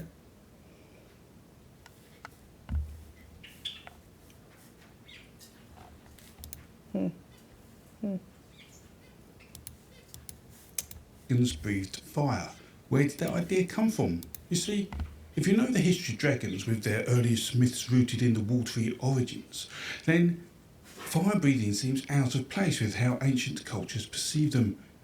This video will explain why that is. So, grab a cup of tea as we go dragon hunting, and welcome to Krakenford. He looks like the ruffian from Tangled with I'd the like to hook start hand. with a quick introduction to dragon. I'm malicious, mean, and scary. My sneer. Curl dairy.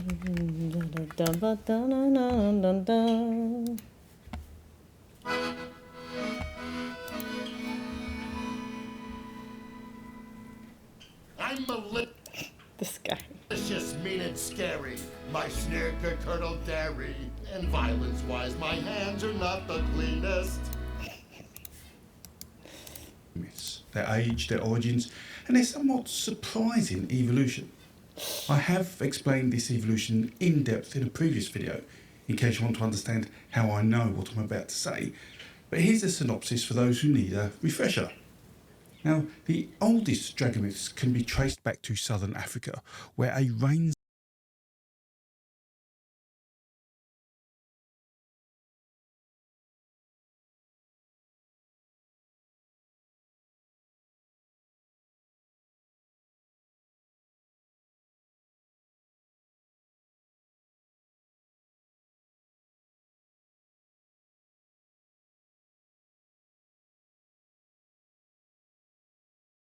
I'll be right back.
Okay.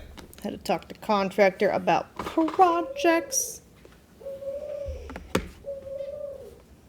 Snake carved the landscape at the beginning of time and brought water to the land, a myth which we have confidence in being over 70,000 years old and which is spread across the world.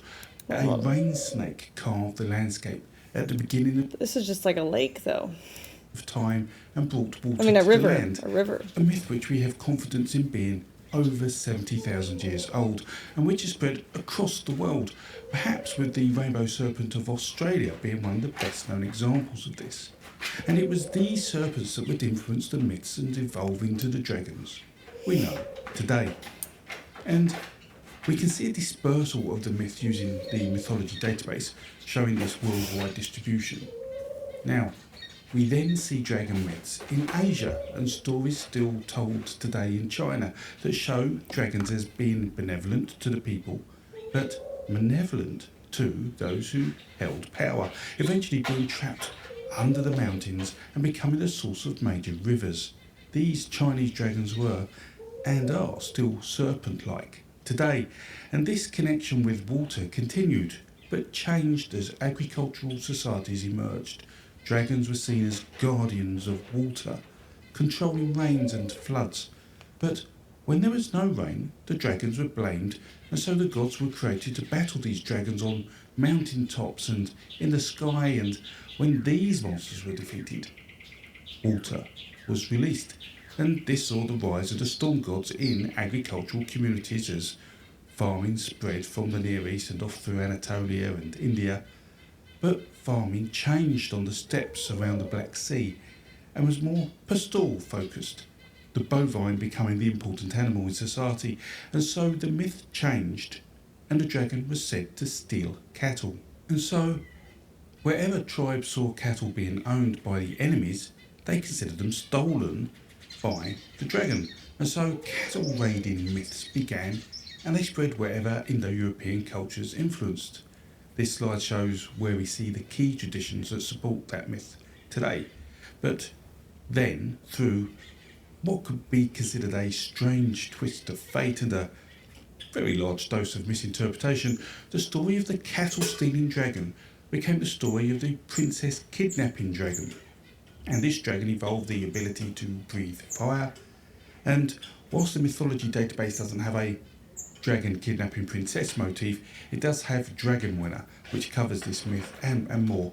And this has a very interesting dispersal, which we will come to later. Dragon Winner? And so, Wiener. with this is, well, where we see dragons introduced, and these dragons are the ones we are now more familiar with in today's folklore.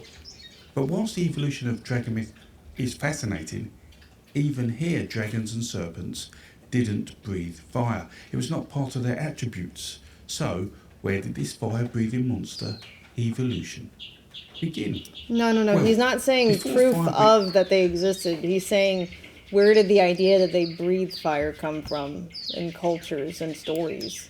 He's what he's trying to, I guess, get to. breathing dragons became a part of our myths. It probably won't be much of a surprise to know that other creatures were said to breathe fire, the most famous of which is the Chimera from Greco-Roman mythology. Now, what makes the Chimera so fascinating is that some scholars suggest it could be an early prototype for the dragon, and like dragons in early myths, the Chimera was a composite of different creatures, an amalgamation of traits from the animal kingdom, and were in a way reminiscent of modern Chinese dragons, which in their earliest depictions included human faces, bird feathers and a serpent-like form. The Chimera itself was an odd hybrid with a lion's head, goat's body and Yeah, I guess Chat was right. I think it was the beetle that I remember having the chemicals in the tummy. It makes like the venom very hot, but like the fire part is like the internal spark is what it was. And they were just like comparing it to the venom, I think, in lizards. It was a long time ago. The beetle.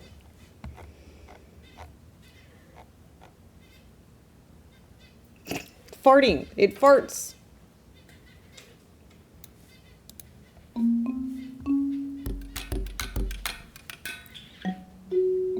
He's like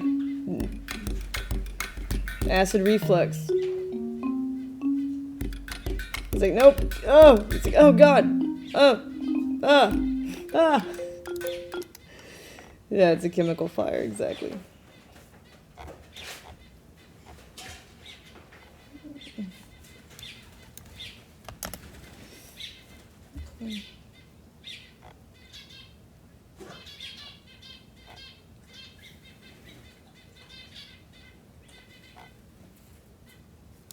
Yeah. Whoa, are you okay? No beetles, right? Alright, just checking.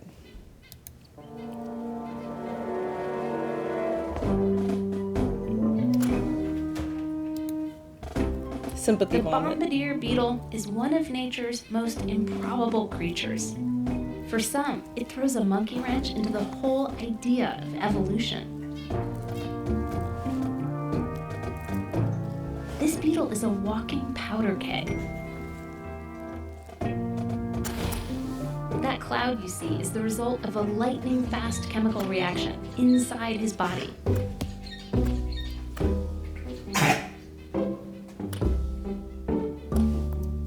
When attacked, the beetle sets off Puppies the are having explosion, sympathy vomits. Like, ew. releasing a boiling hot, stinging poison that sends his Nasty. enemies running. He can even aim it.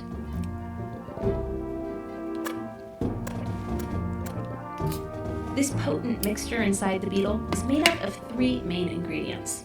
Mix the first 2 of them together and nothing happens, but throw in the third and boom.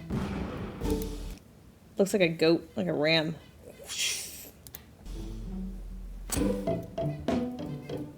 So the beetle has a trick. He keeps these ingredients separate inside his body. From an evolutionary standpoint, that's what's interesting. In fact, people have been scratching their heads over this for decades. How did this complex system evolve over time? Wouldn't Fallopian early tubes. generations That's true. of beetles have Fire blown ovaries. themselves up like a bunch of amateur bomb makers? Fireball. To some, this beetle's very survival is proof that the whole theory of evolution is wrong. But it turns out there is a way this system could have evolved gradually. Remember that third ingredient? It's an enzyme. It's like a spark. It sets the explosion in motion.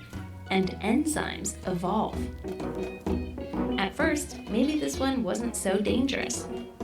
But gradually, it became more potent, more specialized, more explosive. As the beetle's body changed to contain it. Scientists at UC Berkeley are trying to figure out how this system came together. They think one of those explosive chemicals evolved from the same raw materials as the beetle's shell. That happens a lot in evolution. It's called exaptation, one body part repurposed for something else. Okay. I've seen enough creepy crawlies. Serpent's tail, and this combination made it sort of terrifying, as it symbolised chaos and danger and unpredictable forces I of hate nature, bugs. themes that ran deep in myth. But where did this beast come from? So when did the chimera. we see the first chimera? Myth. And it is in Homer's Iliad, written in the 8th century BCE, where Homer describes it as a terror that plagued the land of Lycia, breathing fire and embodying destruction. But was this the chimera's true beginning? You see, there's evidence to suggest that its roots might stretch back further in time, to earlier traditions like those of ancient Egypt. Figures such as the Sphinx with its lion's body and human's head, or deities like Anubis and Taurit, show a fascination with hybrid creatures. This suggests a cultural exchange of mythological motifs between Egypt and Greece, perhaps carried through trade routes or through shared religious practices, but certainly as part of Egypt's influence on Greece. The Greek myths may have borrowed some of Egypt's influence, and in which case we Dragons can are say that flying the chimera beetles. travelled Maybe. from Egypt to Greece, Never know. transforming as it passed through But I don't know why they would depict it coming out their butt. So, you know. cultures and You have to be at the booty. influenced by landscape and societies. Many I think more likely it was probably misinterpreted as venom because a lot of reptiles spit venom toxic venom, and I feel like the venom might burn your skin. So, But dragons. the Chimera was not the only fire-breathing monster in mythology. Across the world we see glimpses of this attribute. In West African folklore, the Ninki Naga is a fearsome winged monster said to have the body of a crocodile or snake and spits fire. And we also find in Tonga the Naomi. This is what they really meant, okay?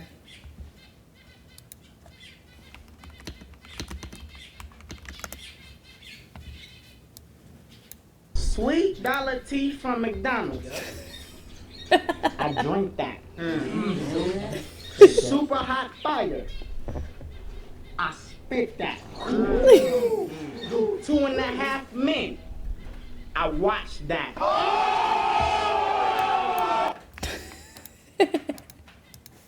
Minami, a legendary water dragon, which is believed to breathe fire and emit smoke from its nostrils, and embodies the sort of nurturing and destructive powers of the Zambezi River.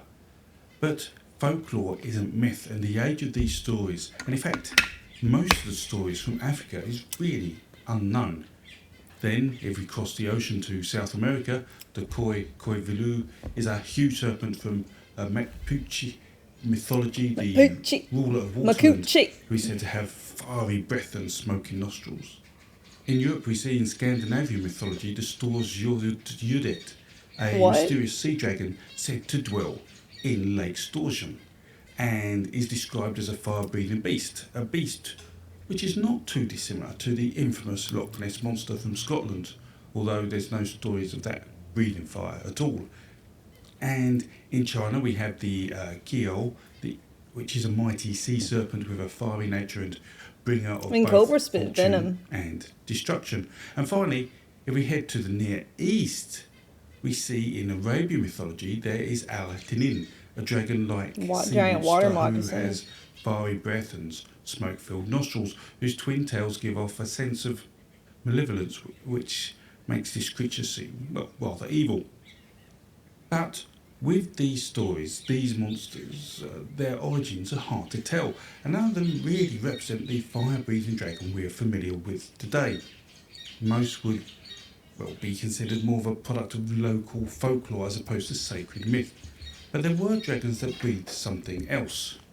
Dragons who almost breathed fire. These dragons hold a clue on how fire-breathing dragons developed. And if you start with the mythical and well-known ancient Mesopotamian serpents of the Babylonian myth of creation, Tiamat and Apsu, then we see these serpents are still water-focused creatures, but are often considered dragons, although they did not breathe fire. But besides them, geographically at least, we do have the Mesopotamian dragon Meshusu, which is associated with Marduk, and this was seen as being venomous, which, whilst not fire-breathing, is an attribute we should take very careful note of.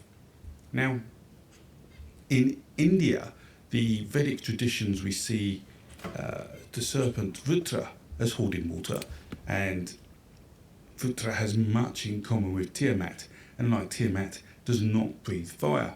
And I'll talk about Vritra and Tiamat's commonality in this video if you want to learn more.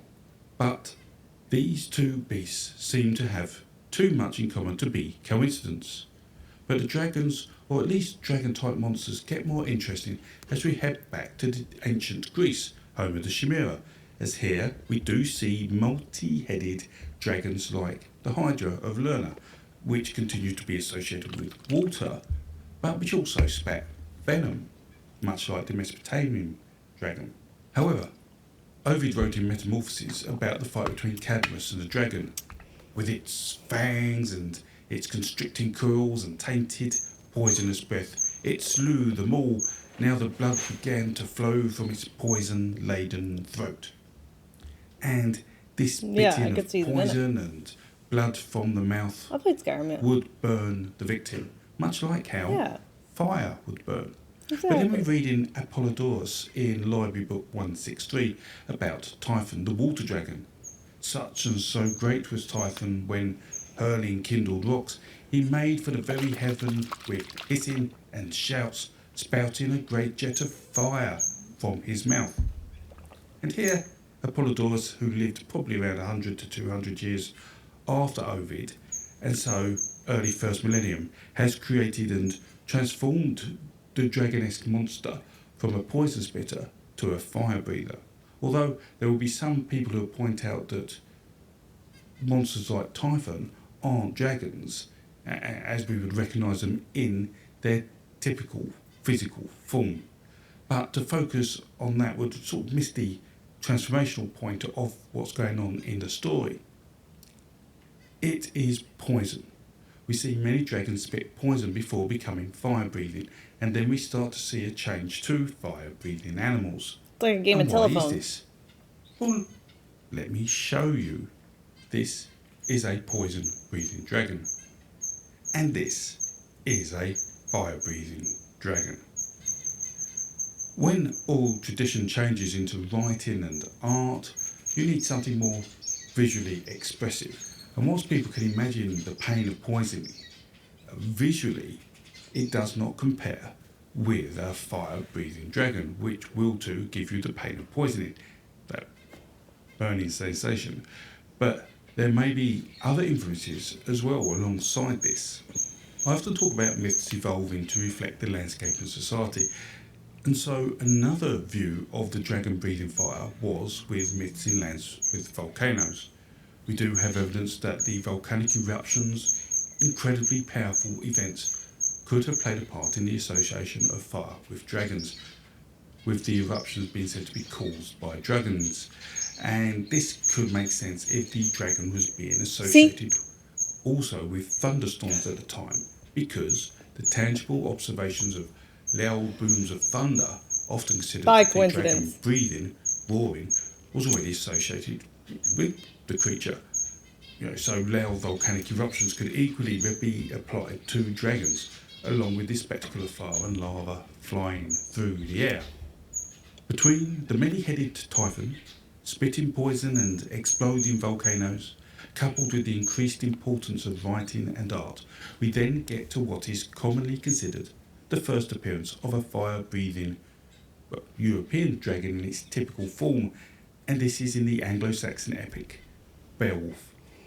The Beowulf dragon is the earliest example in literature of the typical European so dragon. what if these giant poisonous snakes essentially lived in the volcano area, and they were sleeping there, minding their own fucking business, and when the volcano erupted, they were launched into the air, and they freaked out, and they shot their venom, and people thought they were flying, and then the burning, I could see it. And the first instance of a fire-breathing dragon, as opposed to a monster or a serpent, a more ambiguous form.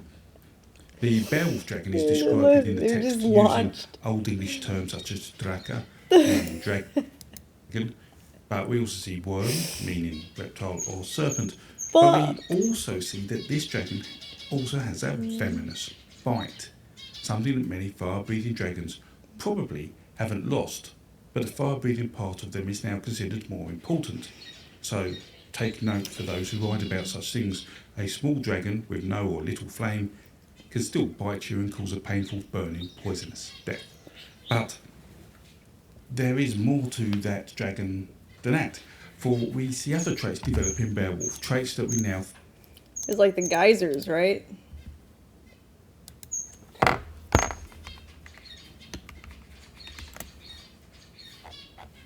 Lion King.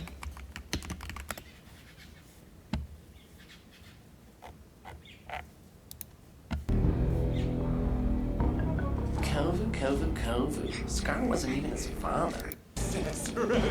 Or not the guys, like this thing. Hey, is it hot here or is that just me? That was the snakes. That was the snakes. Launched in the air because they were jumping away from the volcano. I don't know why they cut out that part.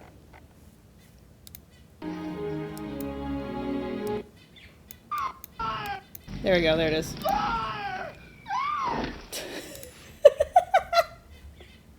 But giant snakes.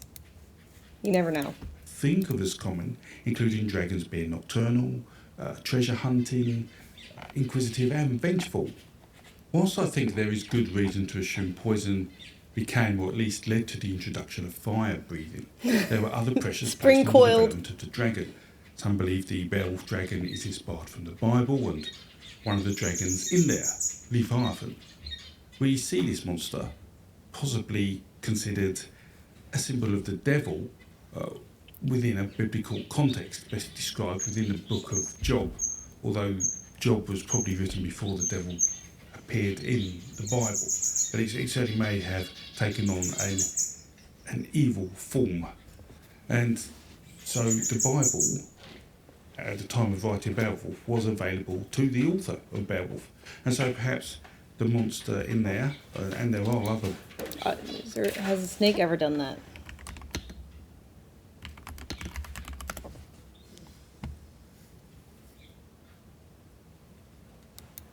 Alright, this right here is a eastern king snake, and what these snakes will do, they'll actually coil up into a spring like this and then launch themselves away from predators.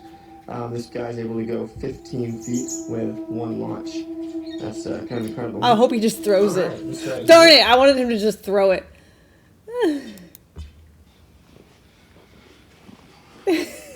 Have a look at this little snake I have here in front of me. This is called a crossmark whip snake, and these guys live throughout the mountainous terrain you can see here behind me in KwaZulu-Natal, South Africa. Now these snakes have a very unique way of defending themselves. When this little guy feels threatened, he bows his head down and slowly starts to coil his body around it, forming this almost cylindrical, spring-like shape you see here in front of you. Now with his head then safely tucked away in the middle, he'll remain in this position until he feels that he's no longer under threat, and when it's safe to do so, he's not gonna he'll slowly jump, though, start to uncoil himself and move off and seek safety. Oh, I wanted him to jump. Oh shit, can they jump? Does he kick it?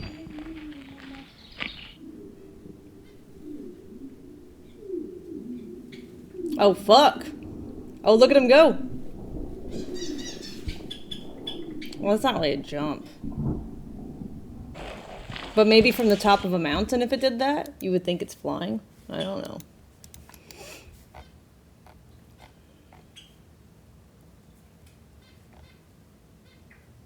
It's just falling with style.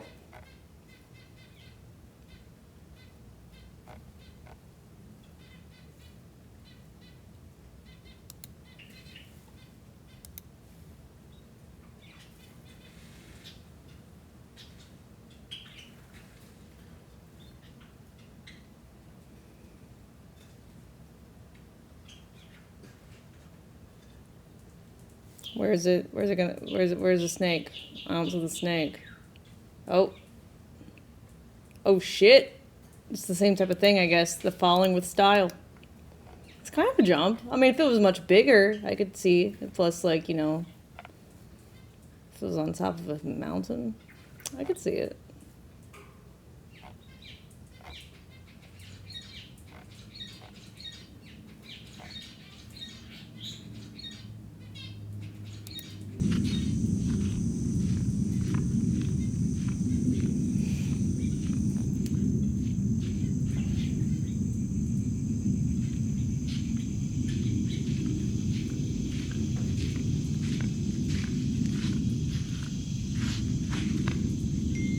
I mean, yeah, they definitely can launch themselves.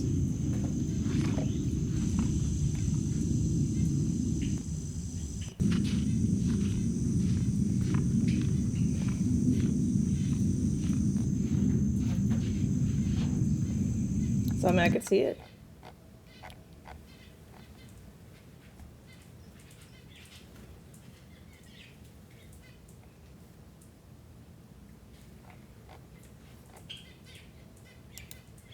There are 5 species of snakes in the Malaysian jungles that are able to transform their skeletons to glide through the air. Oh, the study shit. has revealed exactly how these gliding snakes contort their bodies Really? to cover a great deal of ground.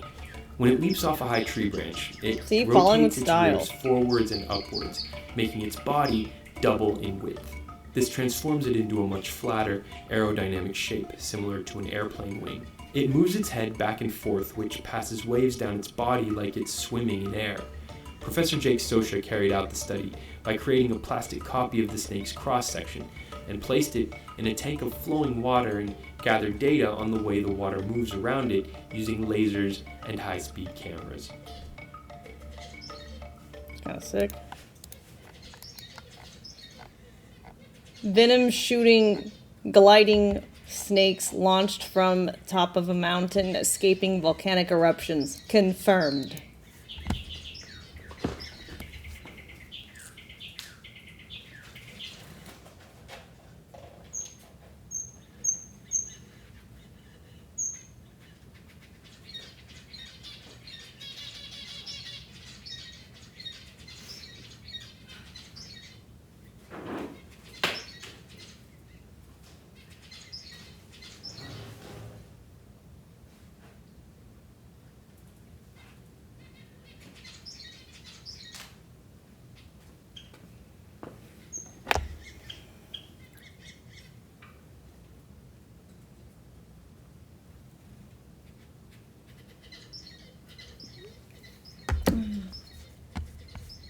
Still not dragons. Yes, correct. But could be depicted as such. Dragons and serpents In too in the Bible. cultural That's references. Their influences the monster that Beowulf must contend with, and is a reflection of this great monstrous adversary of God, man and beast alike, and sometimes described as being fiery red in colour. But not far behind this time is the saga of Ragnar, which, like Beowulf, originated in Scandinavia.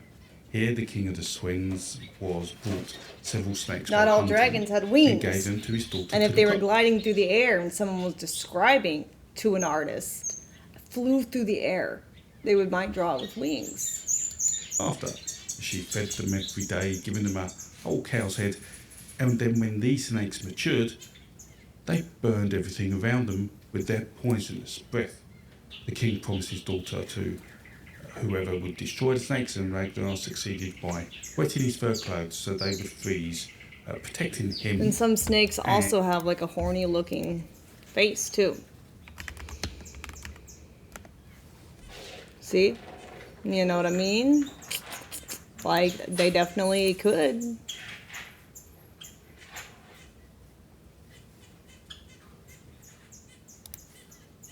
I think that one's fake, but horned vipers are a thing. I don't think it has that many either. I think it's just these two.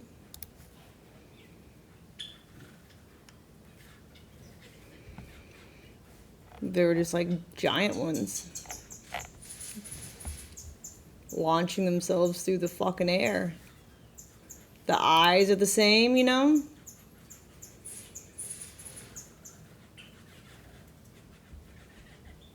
Could definitely see it. There's a rhinoceros snake too. There could be different colors with horns. There's ones with the ones on their eyes.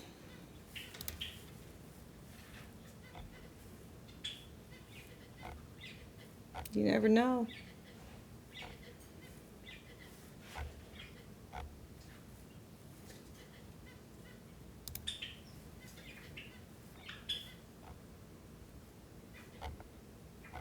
I could definitely see it.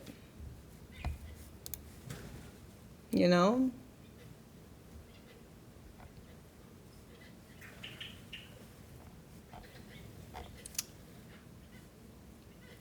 Pretty cool, pretty cool. Yellow ones.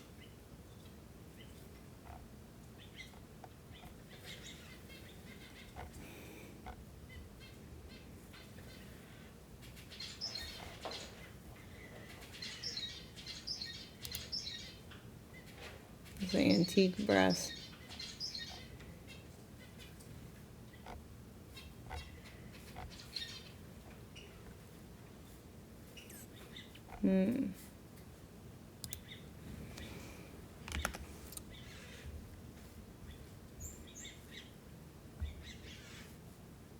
They're sick. Ooh, like a black one? That's sick. He's cool.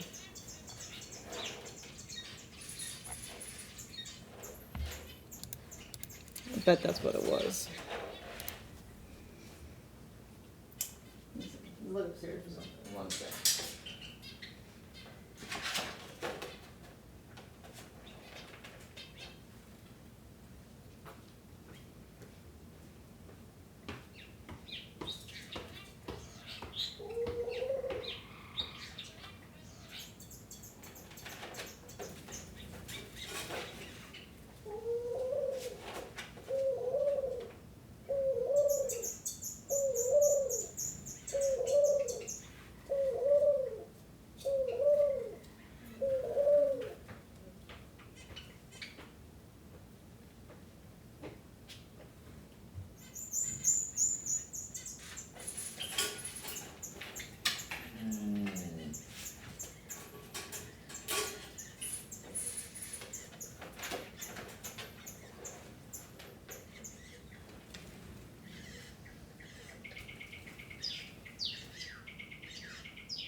I got a pee. There you go, I can watch the birds.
Alright.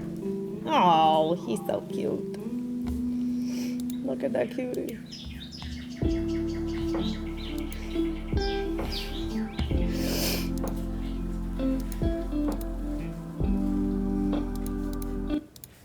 And then he allowed him to pierce the snakes with a spear. And I think was brought several snakes while hunting and gave them to his daughter to look after. She fed them every day, giving them a whole cow's You wanna head. come see us? I saw him the other day.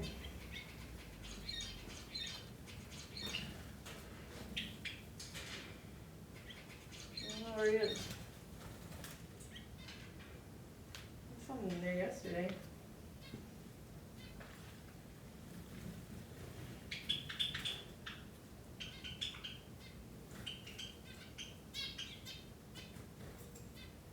He did.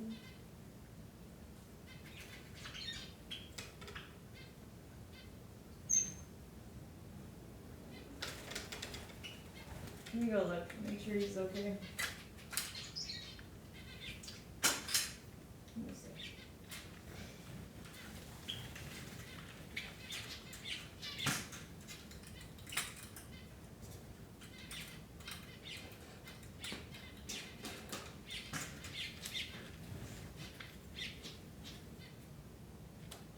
Oh, he's in this. He likes hanging out in here. There you go, little buddy. He's good. He's just hiding back there.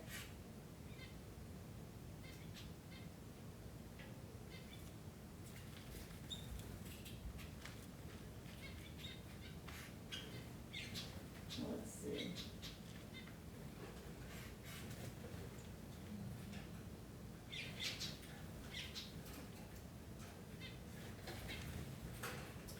Let's put it on here for him. Maybe we'll fly to it.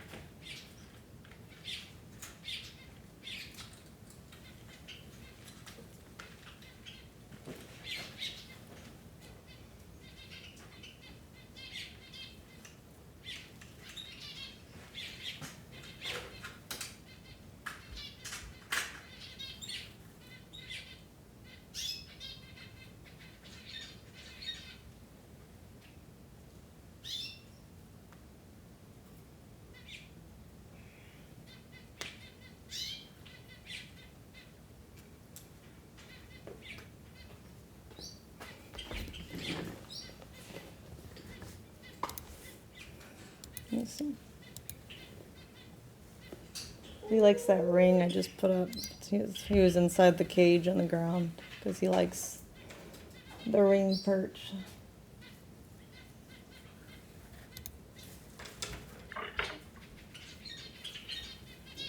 Yeah. You just can't see it because he's like he was in the cage and then now he's above it on the perch. But yeah. He's chilling. And then when these snakes matured, they burned everything around them with their poisonous breath.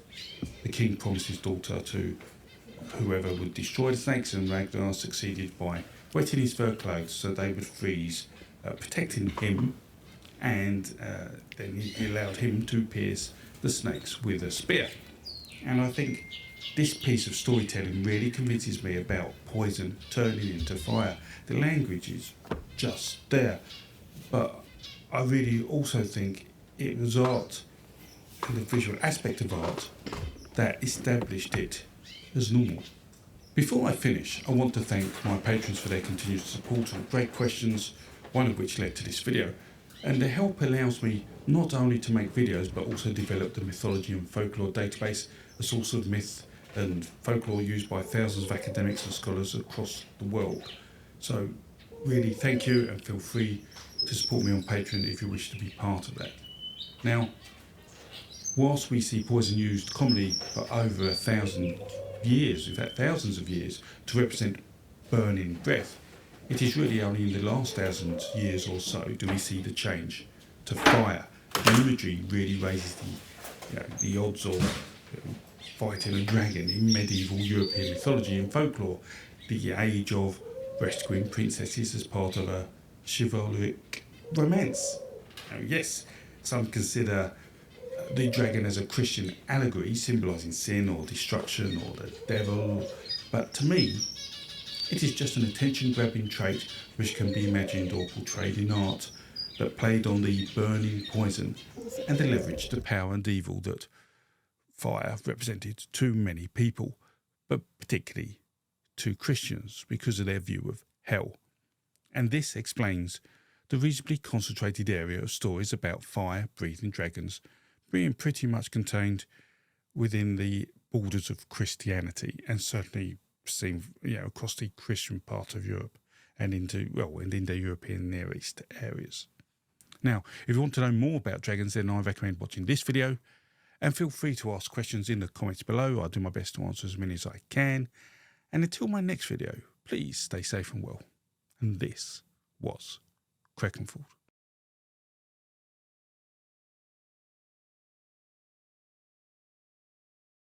How many of you guys have heard this story before?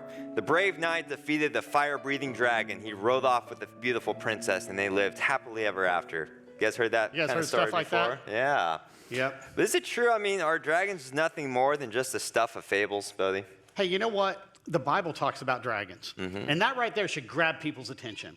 It actually talks about dragons significantly in the Old Testament, not just one book, but all over throughout the Old Testament.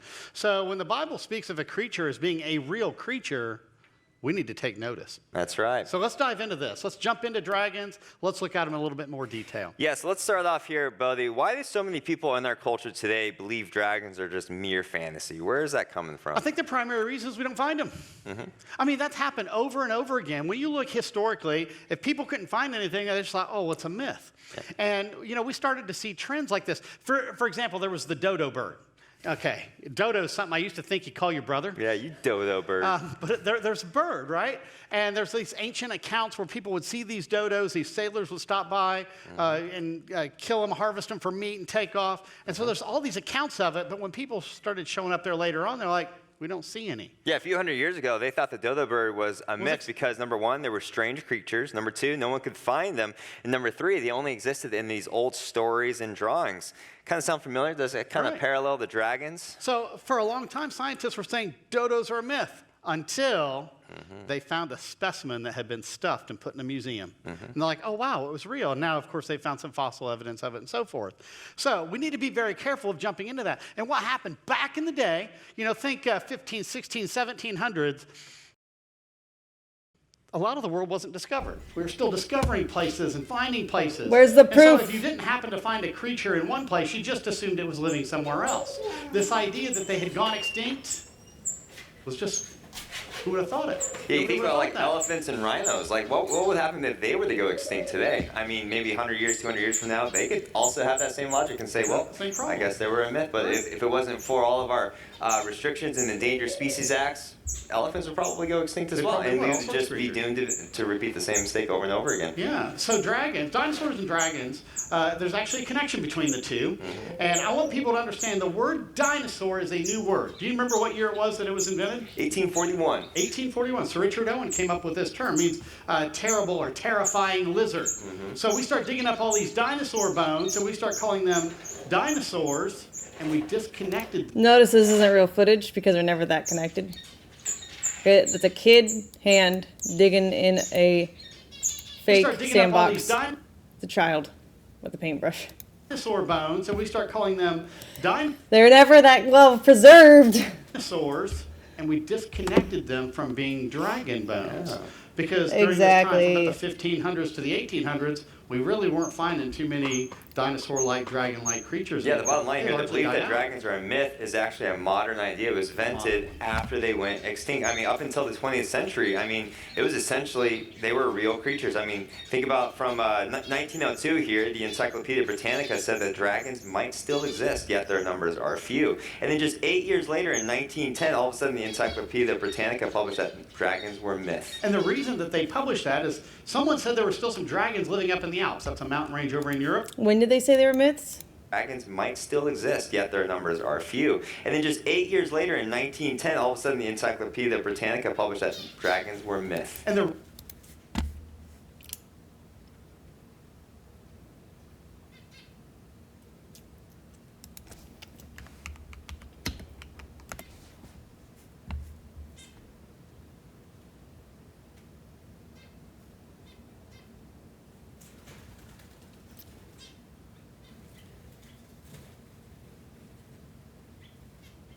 I mean, myth doesn't necessarily mean fake. Myth means historical. The reason that they it published can that mean is historical. someone said there were still some dragons living up in the Alps. That's a mountain range over in Europe. A guy went up there, he couldn't find them, so he said, well, therefore they're a myth.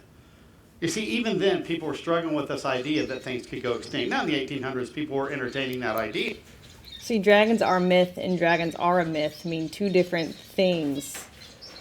They just have the same word with two different contextual meanings, though. But Yeah, I mean, but it really wasn't super common at that particular point. We're starting to see it more and more as people started to dive into these ideas and look at fossils. And we'll dive in more, but really, I would say the main reason why is because our culture has been heavily influenced by the evolutionary worldview, really by that religion of secular humanism. Even in our church today, so many Christians are buying into that evolutionary worldview. And the evolutionary worldview, you know, obviously dinosaurs living with humans doesn't quite fit their timeline because dinosaurs went extinct millions of years ago. Yeah. So when you hear these legends, they say it's impossible, it can't be because it doesn't fit their timeline. Right, even though those are right there listed with all these other creatures, it's not just, you know, from the Bible. We also see it from ancient commentaries, ancient historians, ancient scientists, and so forth. So we actually have quite a few accounts of these sorts of creatures. They just weren't called dinosaurs, they were called dragons. Yeah. But let's look at this from a biblical viewpoint. Let's just step back and start. You go back to the Bible.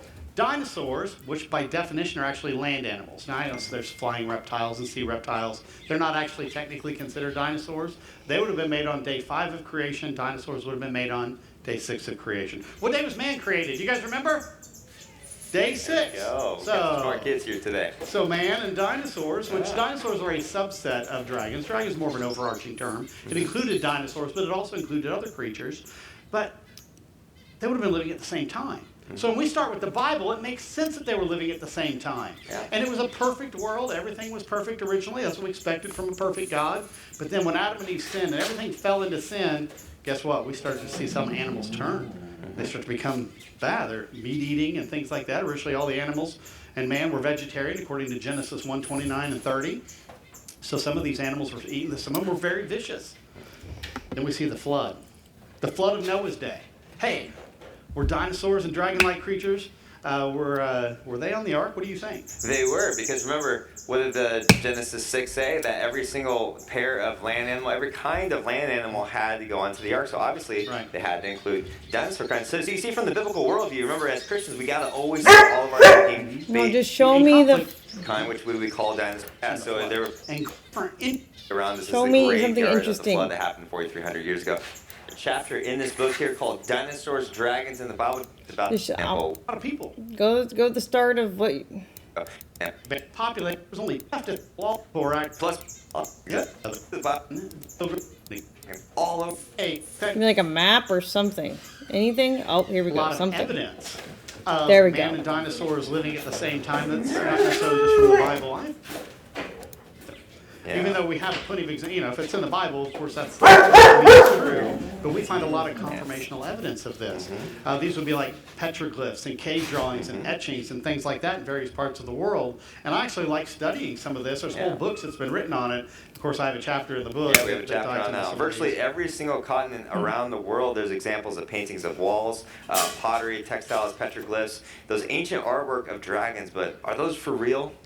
Yeah, I mean, and they're right alongside creatures you'd readily recognize. For example, Bishop Bell died around the year 1500. He's buried in a church there in England. And aren't you guys glad we don't bury people in the church nowadays? You know, I remember. I don't know. I mean, there's.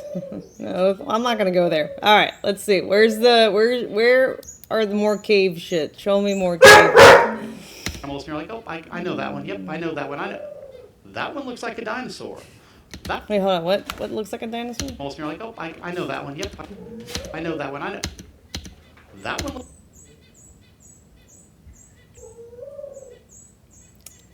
I mean, sure.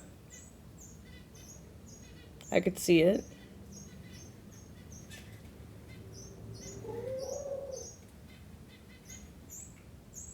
Looks like a dinosaur. That one looks like a dinosaur. And that one could be a badly drawn alligator. Dinosaur. For sure. You know, so you see these dinosaur dragon-looking creatures right there. And, that's just one of many examples. And that's in the 1500s. Yeah, there's several examples in both these books, so make sure you guys check it out. But just as a flavor here, I mean, there was a petroglyph by the Anasazi natives, looks strikingly like a sauropod dinosaur, in other words, a dragon. There's a pictograph made by Native Americans in Utah of a flying dragon, kind of looks like a pterosaur. There's even a wall-mounted scripture, I think this one's amazing, in Cambodia of a dragon that looks like a stegosaurus. Looks like a stegosaur, yeah, kind that of looks muzzled. amazing. Yeah, just the picture right there. Plus, there's paintings in Australia by the Aborigines of a water dragon, kind of looks like a plesiosaur, and on it goes. Plus, there's even flags, there's banners. I mean, just look at the Welsh flag today, look at the Imperial China flag today. There's dragons on these flags. So obviously, people for a long time believed that these were real creatures. Right. Let me explain something for just a moment. The word dragon.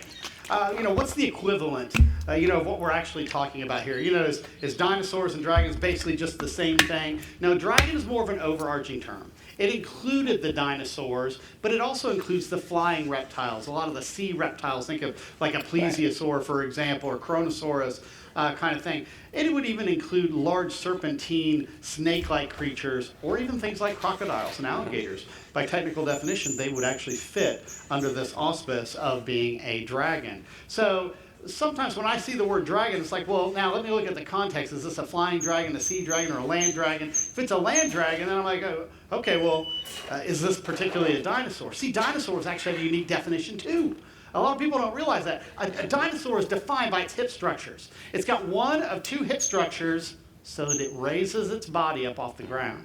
That's why something like a crocodile or an alligator or a Komodo dragon, they're not considered dinosaurs because their hip structures have their legs belly, coming out to the side. That's called sprawling, and their Mhm. belly rests on the ground. Exactly. But let me ask you this, Bodie. So maybe Interesting. Is it possible these ancient people just dug up these ancient dinosaur bones? Because we've been finding these dinosaur fossils for thousands of years. Is it possible they just dug up these bones and maybe interpreted what they could have looked like, and then that's what they painted on the walls? What do you think? That's a common excuse that I oftentimes hear from, say, the evolutionary side. Because, in the secular world, they have man and dinosaurs separated out by 65, 66 million years. So in their mindset, man could never have seen a dinosaur to get these petroglyphs or to get these different descriptions of dragon-like, dinosaur-like creatures.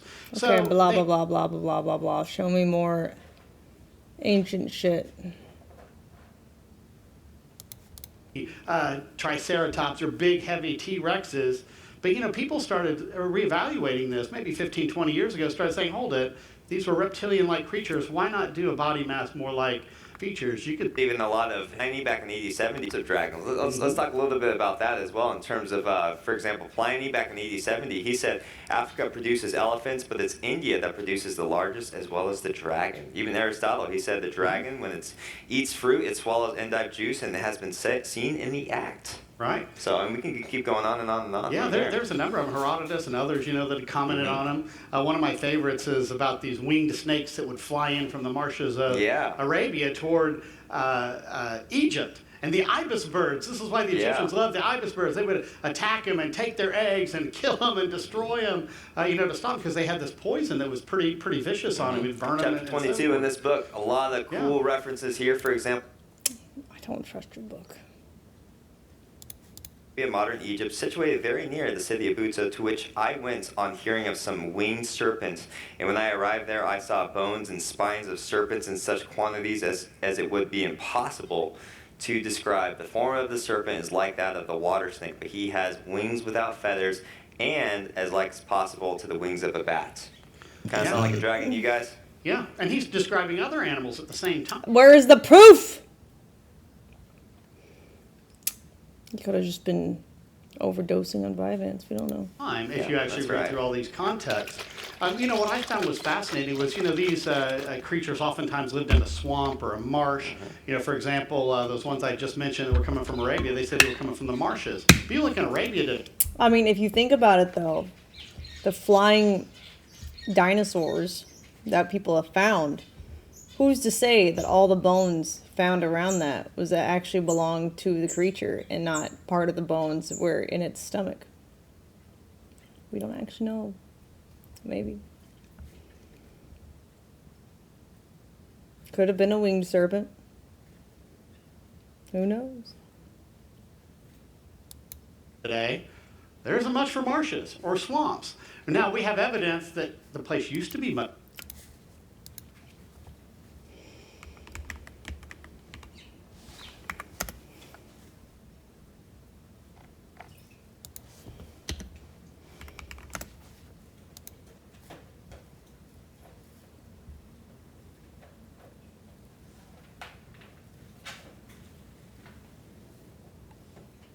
You know, like some of the bones they found. Like this rib cage. What if that was from the thing that it ate? Who knows? Like these tiny little ass things. Who knows? Ah.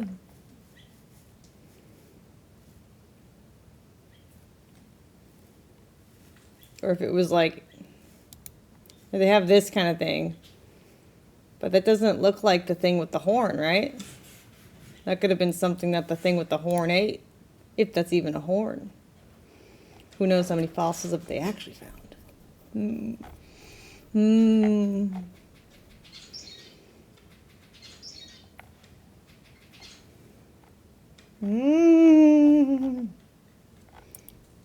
Who knows? Still fun to think about, though. Much more like that. And it's dried up. It's more desert. But at the same time, we look at other parts of the world. We drained a lot of swamps and turned them into farm ground. We've destroyed marshes. A lot of them have dried out. I suggest that a lot of their habitat was really going away. And by the 15 to the 1800s, you know, as we've really spread out to other places and destroyed a lot of that, we've destroyed a lot of their... Most complete pterodactyl skeleton.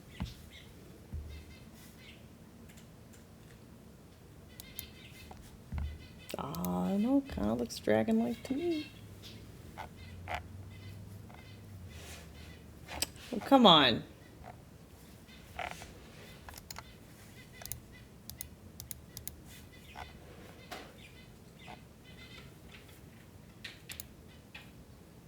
Paleontologists have never found a complete dinosaur skeleton. See? How do you know what it looked like then?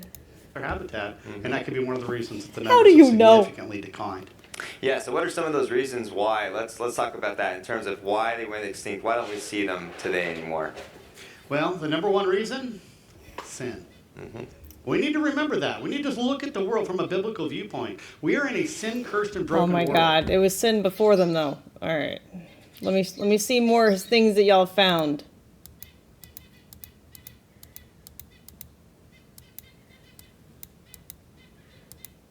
Ew, dung beetle shit.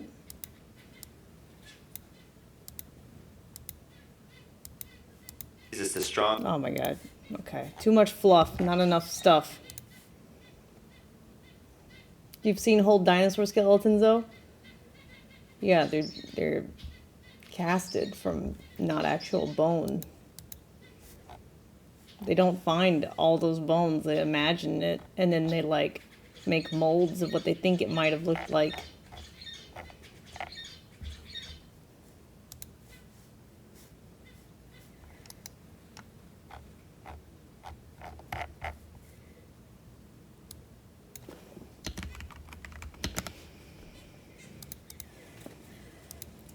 See? That's what I'm saying. Kind of sus. Not real, not real, not real. This is what they actually found. Kind of dragon-like to me.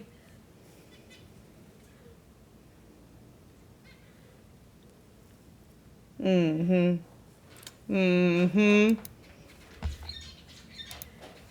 1908 in Montana, paleontologists uncovered this. The remains of a sharp-toothed carnivorous dinosaur. At the time, it was the largest one ever discovered. They called it Tyrannosaurus rex. Because apparently this one's not real. The head's Today, not real. it's mounted here. Apparently. Well, some of it is. Because they didn't find a full dinosaur in 1908. What they found was the skull, most of the tail, the rib cage, pelvis, and most of the vertebrae. That's not what they said in the fucking thumbnail. They said this was not real. So maybe they'll But find... the rest of what you're seeing here, Okay, now I'm confused. it's man-made. And that's true. Oh, the real skull's down here. Oh, this isn't the real skull. Oh, I see, I see. Okay. So this is not the real skull.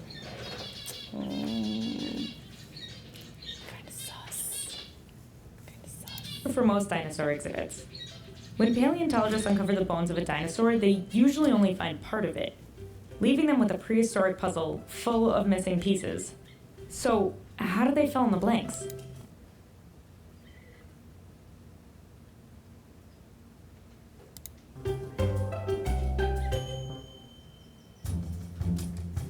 When we first started mounting dinosaurs in the 1900s, researchers had to make a lot of educated guesses.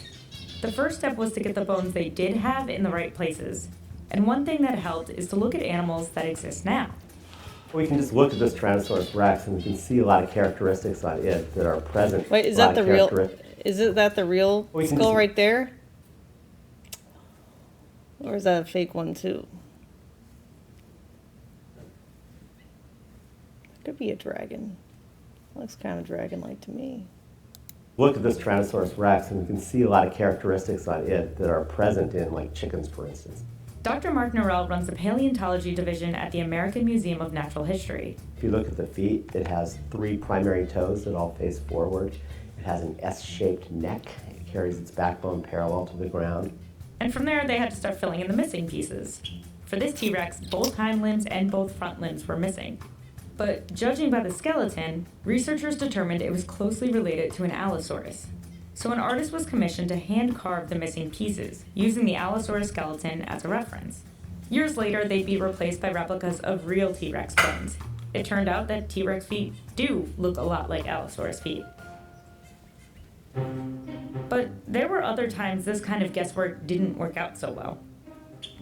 This long-necked dinosaur is called an Apatosaurus. But for a long time, we called it something else. When researchers originally discovered it, it was missing its skull, so they made it one. But they made the skull based on some bad assumptions. They made the skull look like a Camarasaurus, which is a very different group of dinosaurs. So it has a very high dome skull. So they put the Camarasaurus skull on the Apatosaurus body and gave the new dinosaur a name, Brontosaurus. The error was finally corrected in the 1970s. The skull was replaced with a new, more accurate version, and Brontosaurus was renamed Apatosaurus. But today, I can confidently walk you through the fossil hall in a museum and say these skeletons are 99 to 100% accurate, because designing exhibits now, it has very little to do with guesswork. Today, the field of paleontology has exploded to the point where we're uncovering almost one new dinosaur species a week. Which means bullshit. Today, there's more dinosaur paleontologists than there ever have been. There's more dinosaurs being discovered than there have been. We're just fueling franchise for Jurassic Park at this point. Quicker rate each year. Merchandise. And with more dinosaurs comes more accurate exhibits. While we still haven't found a fully intact T-Rex, we now have the information to build one. When I first got my job here 30 years ago, there was about 10 T-Rexes known, and now there's 46. So if we just put all those together, we know what the whole skeleton looks like. So this T-Rex is ultimately kind of a Frankenstein monster. The pieces used to complete it were copied from various other T-Rexes. And finally, in special cases like Sue, an exceptionally large T-Rex on display in the Field Museum, researchers use computers to scan and mirror limbs. As in, if they have the left leg, they essentially flip it to create the right leg of the same size. It's efficient and precise work. In other words, it's highly unlikely you'll stumble across a dinosaur. Yeah, but they don't have the legs.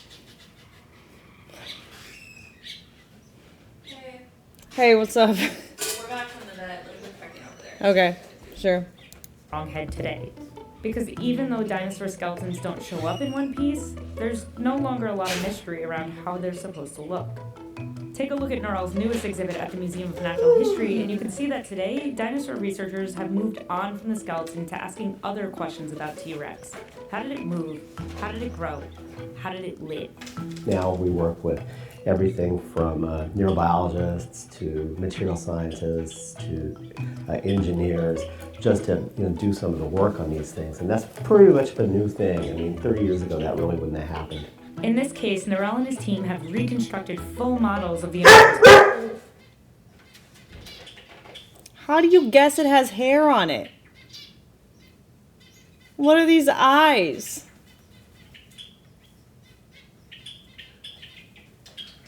That are more lifelike than ever before. Also, this looks like a dragon. So, why are we even piecing together skeletons anymore? Why not just display what's actually found? Because Paleontologists that would be too obvious. say that it's because exhibits aren't just about boasting discoveries. When you make an It's exhibit, about you have profit, you know? We want people to come and see our dinosaurs and then buy the plushies and then go to the gift shop, you know, and buy like the books about the dinosaurs that we find, one new species a week. And then we want people to go see the Jurassic Park movies. Yeah, it's more convenient for everyone. Tell story. And that story isn't about how humans found some fossils in 1908. It's the story of a living animal that walked the earth millions of years before us. Oh my god. In this video, I briefly mentioned a time when scientists took the wrong... And then if people knew that these were dragons, they would assume that the Bible is correct and didn't stop working, because what's the point? They would figure out the game of life. So, you see, it's just not convenient for us to display what we found. Because we don't like people to think for themselves.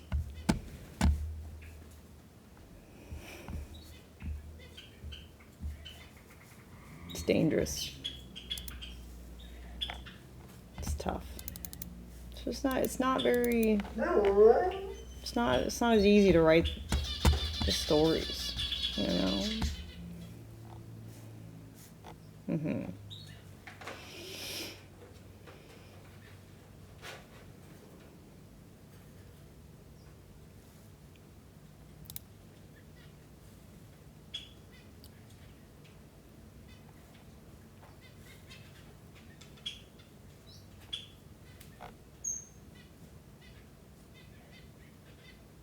Sue at 90%. Let's see. What's the 10% missing? Her wings, of course.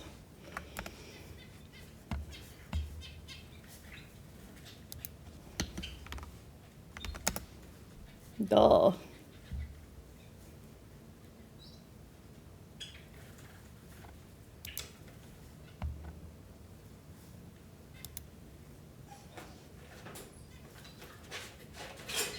What? If you think this goes here?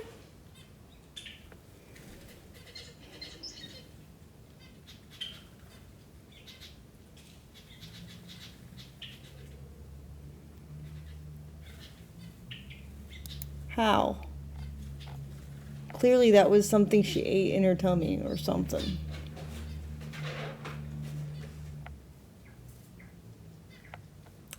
Are there animals that actually have stomach bones like that?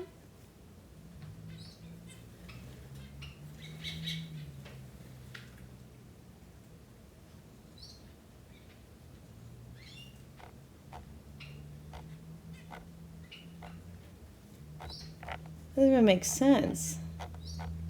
Does it? I've never seen an animal like that.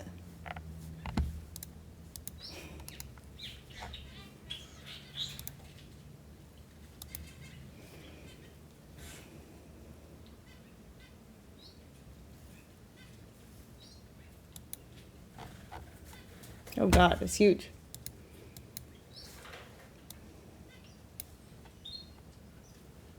If anything, this was on her back.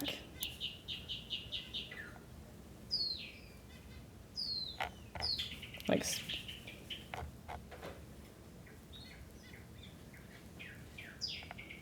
what the fuck is this shit?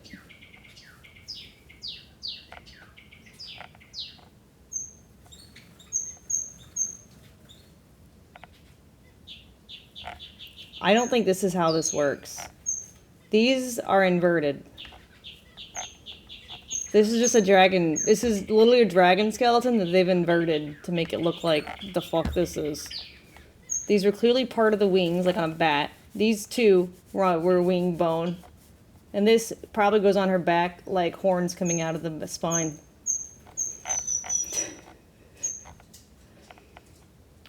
None of this makes sense.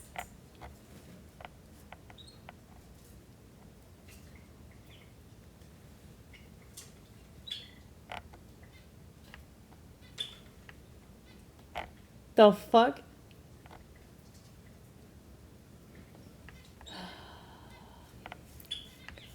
crazy. It's insane.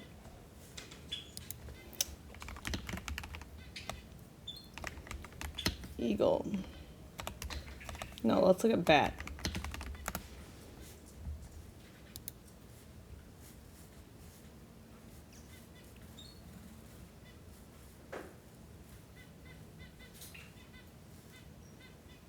Like an actual bat skeleton. Yeah, this was clearly attached to the back, like a wing.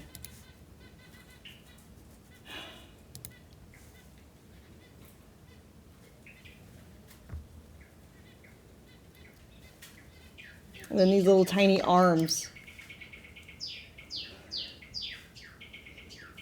are like the things like right here.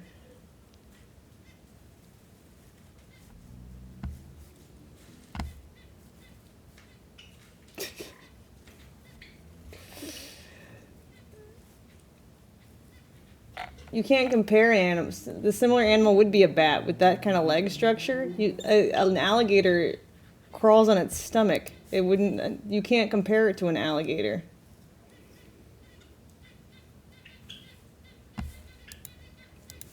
How much of this though was actually did they find though? Right? Because this is still fabricated. It's only 90% complete. Blah blah blah blah.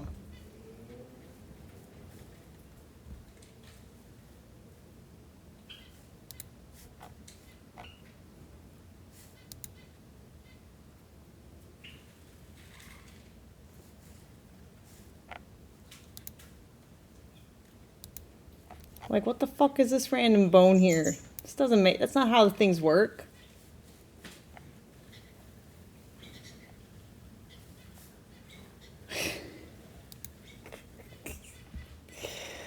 Oh my god. I did go to the Smithsonian, but they don't tell you which parts of the bones are the ones they actually found.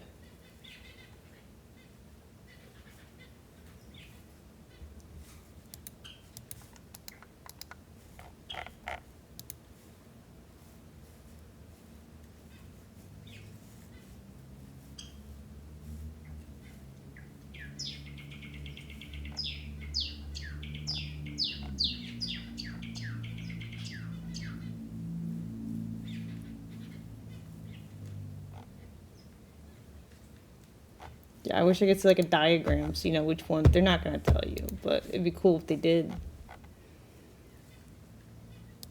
Oh, highlighted green are the real fossilized bones. So not even the skull. Oh my god.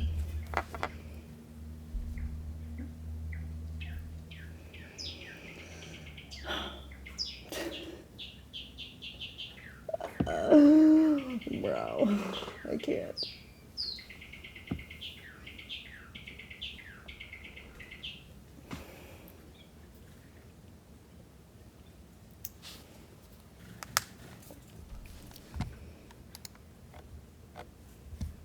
Sue's skull. Interesting, yes.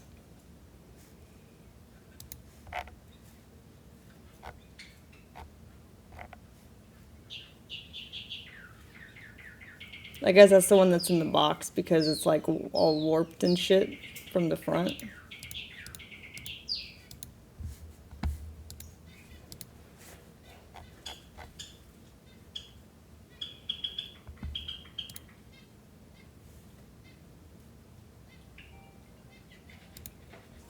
It's clay. You're sculpting it.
Look at emu skeletons. They have fat stomach ribs. Let me see.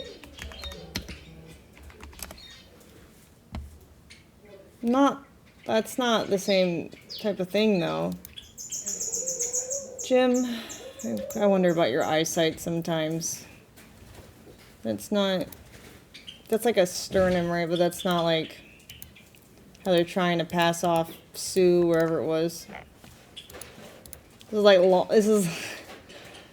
that's not the same shape of bone they're trying to convince us of at all. What? Do the pups need to go out? Yeah, that'd be good. I'm gonna go search for that jacket real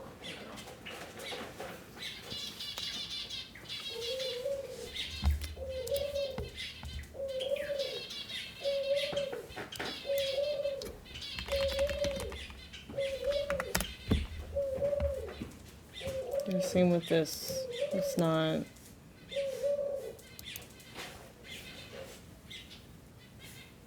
It's not the same thing.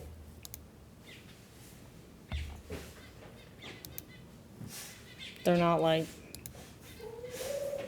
this is still dinosaur thing. That's not the chicken thing.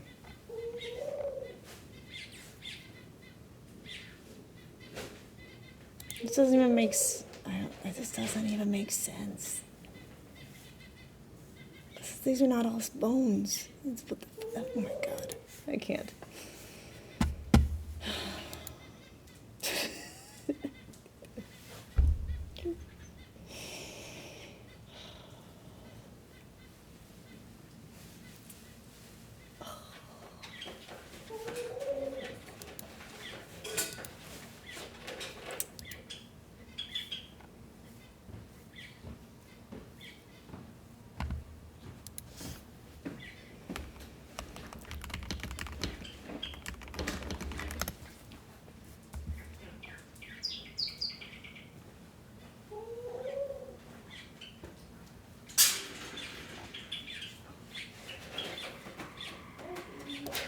Two sets of dinosaur fossils from the Jurassic period have been discovered in southwest China's Yunnan province. They are believed to date back more than 180 million years ago. One set has been identified as that of a Lufungosaurus magnus by the Institute of Vertebrate Paleontology and Paleoanthropology. The fossil is 5.3 meters long, with multiple vertebrae and complete hind legs. The dinosaur is believed to have been 9 meters long in total. The fossil we've retrieved is about 70% complete. It was buried in a stratum that dates back to the early Jurassic period. It is very rare to find such well-preserved dinosaur fossils from that period. Although dinosaurs are missing, the fossil we found will still aid in research concerning geography and dinosaur evolution, as well as the climate and environment at that time. Another fossil, that of a Lufungosaurus huinei, was found about 500 meters away from the site of the first discovery. The fossils were discovered in Yunnan's Lufeng County last month by road maintenance workers. Bro, it looks like a dragon to me. It's like it has the fucking bony plates. Oh my god. What are you gonna tell me this is? Where are the bony plates?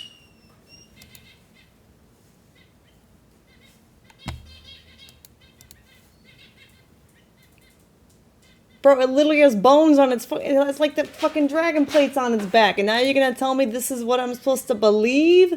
Bro.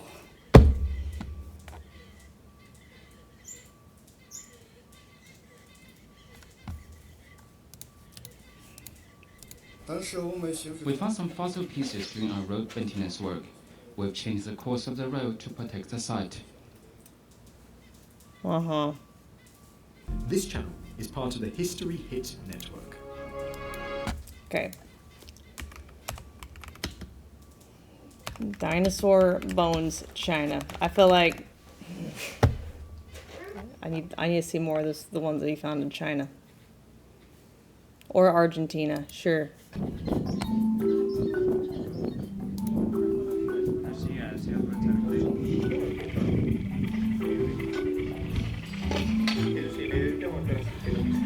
Why is this footage so fucking shaky?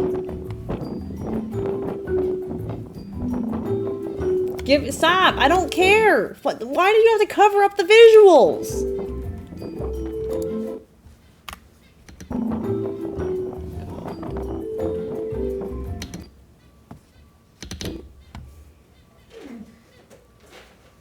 All I see is like a tailor's spine.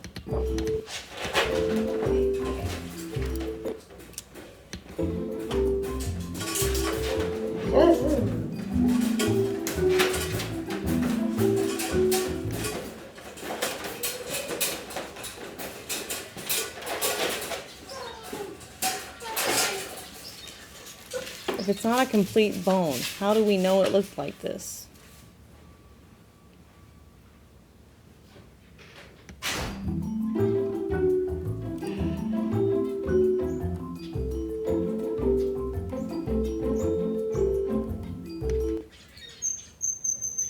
Spine's like an Arabian horse face. I hate it.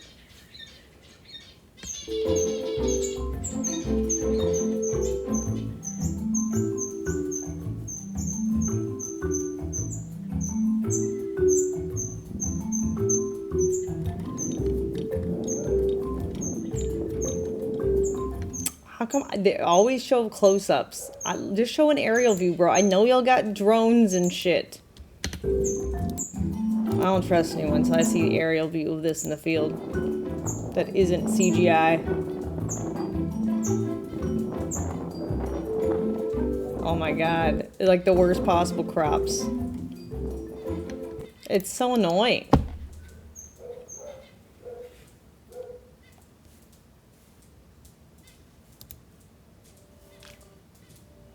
A potato.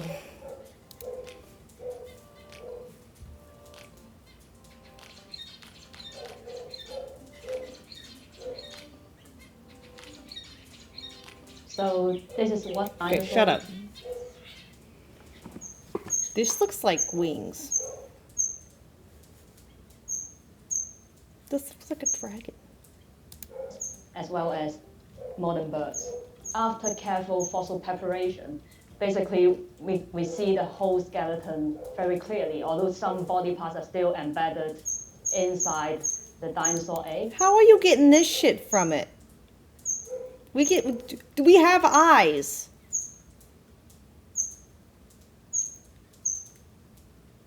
We can see the wings folded here. Oh my god.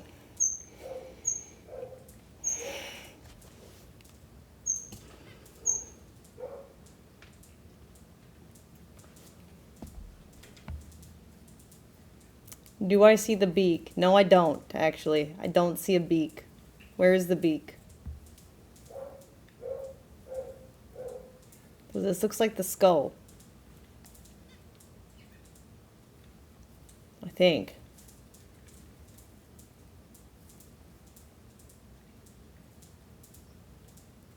Next to the hole for an eye. This looks like part of a wing still folded. It doesn't look like a beak.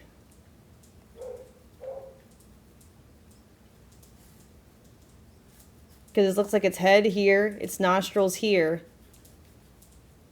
and then its spine is curving around with wings, and then the tail tucked underneath the head.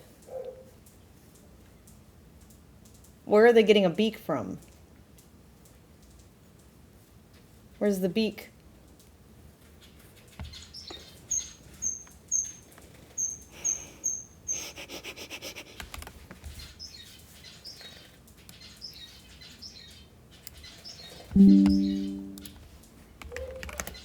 Upper left? Where?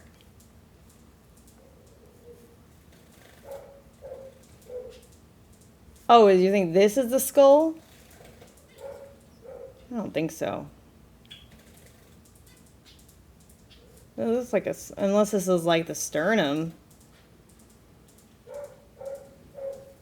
I don't know. This looks like a tail to me.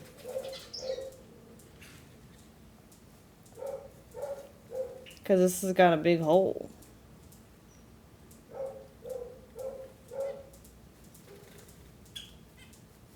I don't know now. Good question. I mean, I don't know if that's a tail or a head. You're right. No.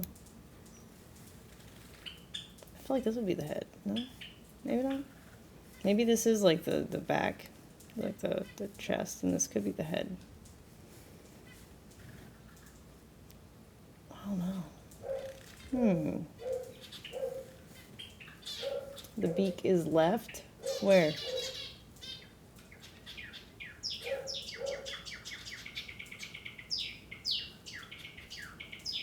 Oh, I see a wing folded here.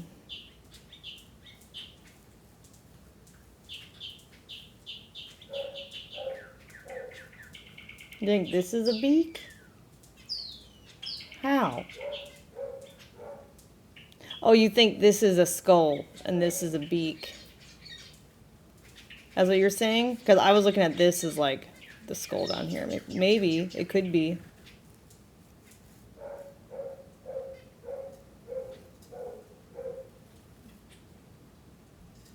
Yeah, I mean, it might be. Well, what would this be then?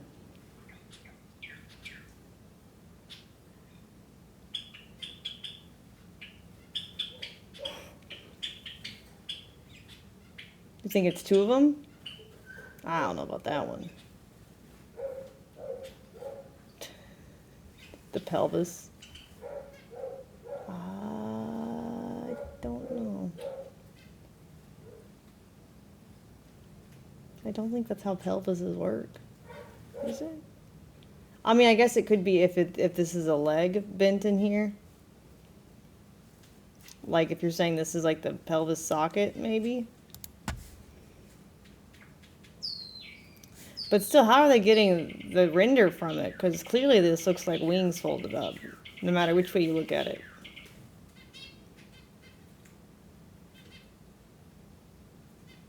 The rendering, though, is like...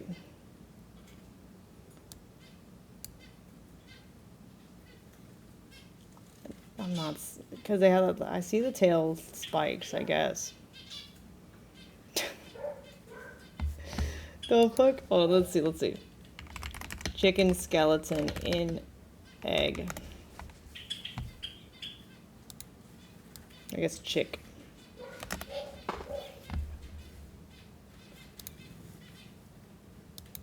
Okay, so this is how it looks in here.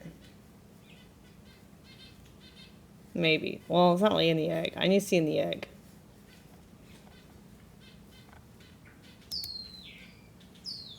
That's confusing.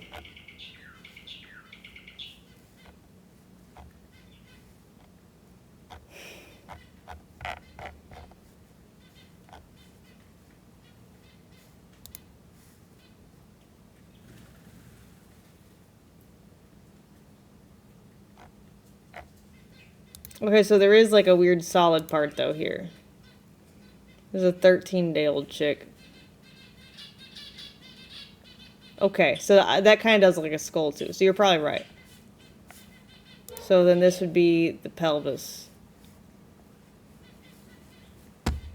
Okay, so it would be like...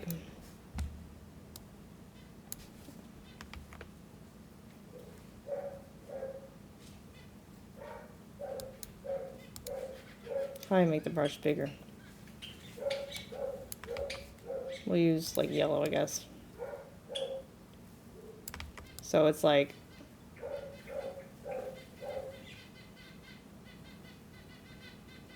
Okay. Eye. We got the nose up here.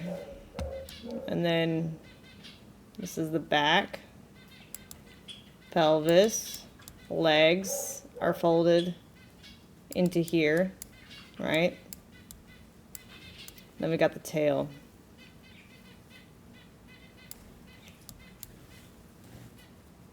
So we're just gonna go like... This is the rib cage.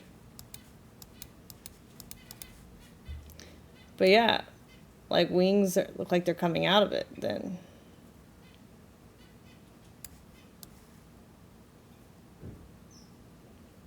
And they're like folded up.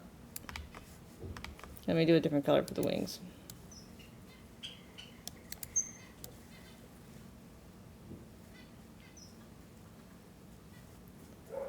They look like they're folded. And this is another one. It looks very cramped. It does.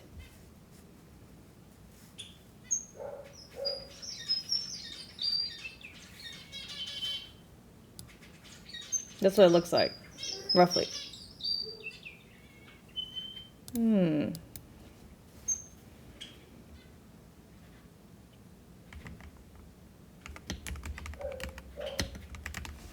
I know it's not accurate. I'm just wondering if they ever depicted it with like a beak at the baby stage or not. Or if like that's what they were. I feel like, I mean, it kind of is beak shaped. If you were gonna go off based off of like what mythology made him look like. I mean, I could see it. Not exactly right. I don't think it's either like looks like a modern bird or like how we depict dragons at all, but like I could see the shape though. How they make it look in stories, because it's not quite as rounded as that, or not pointy as that one. You know. It's not quite as slender. It's still pretty big.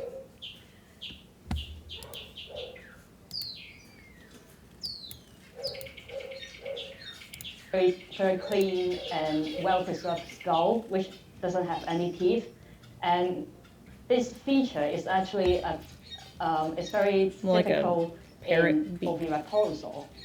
Anatomical features, we assigned this specimen to Oviraptorosaur. So in modern day birds, they have a unique behavior called tucking. So starting from day 17, they will curl their body up with its head in between its legs. And then on 18 day, 19 day, until day 20, they will start to move into a final tucking posture, that is putting their right wing on top of its head. Hey, quick question. Do I need to mute? No, it's about the pups. Okay. How do you want me, what do you want me, oh, I guess I can feed them right now, actually. I was gonna ask if you wanted me to separate them and leave them outside for a little bit. The rain stopped, it's just like a light drizzle. I mean, yeah, I'd say let them play first and then feed them after. Okay. Do you want me to put them in a side yard for a little bit? I've been outside with them this whole time. You can, if you want. It's fine. Yeah. Okay. Just have Ella on one side. Right. And then the other. Snake.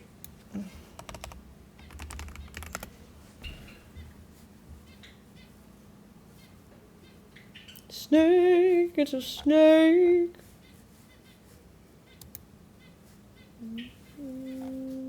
Like a baby snake.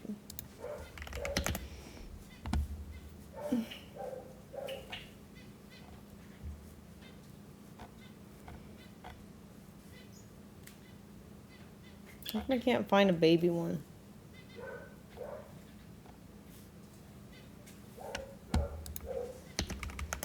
No one's ever done that in the egg?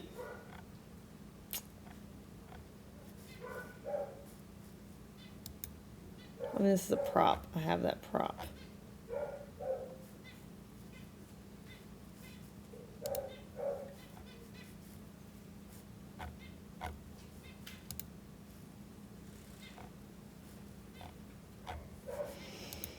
Oh, no, I didn't mean to click on that.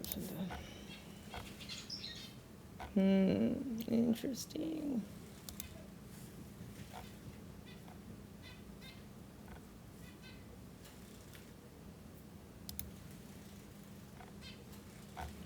Can't I find a baby one?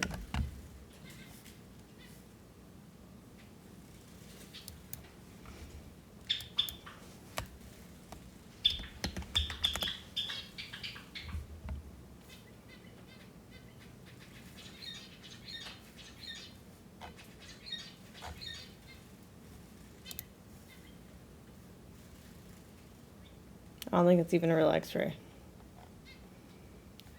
There, maybe.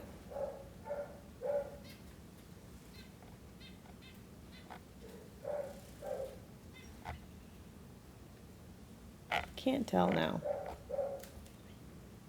I mean, I don't know, kind of does look like beaky. I mean, you know, I can see babies looking different. Don't they have, like, they have to have something to break out of the egg with, right? It's gotta be pretty dense there.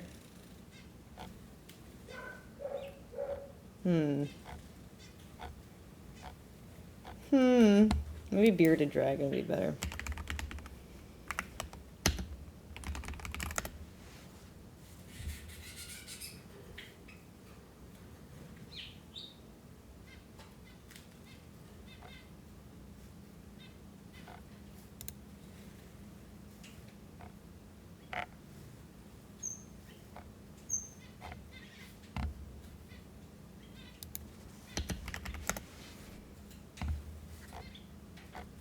So hard to find bones. They don't want us to know what it looks like. I mean, it kind of does look like a beak. It's kind of beaky. I think it's an adult, though.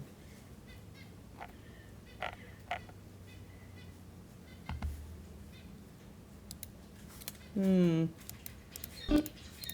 let me see.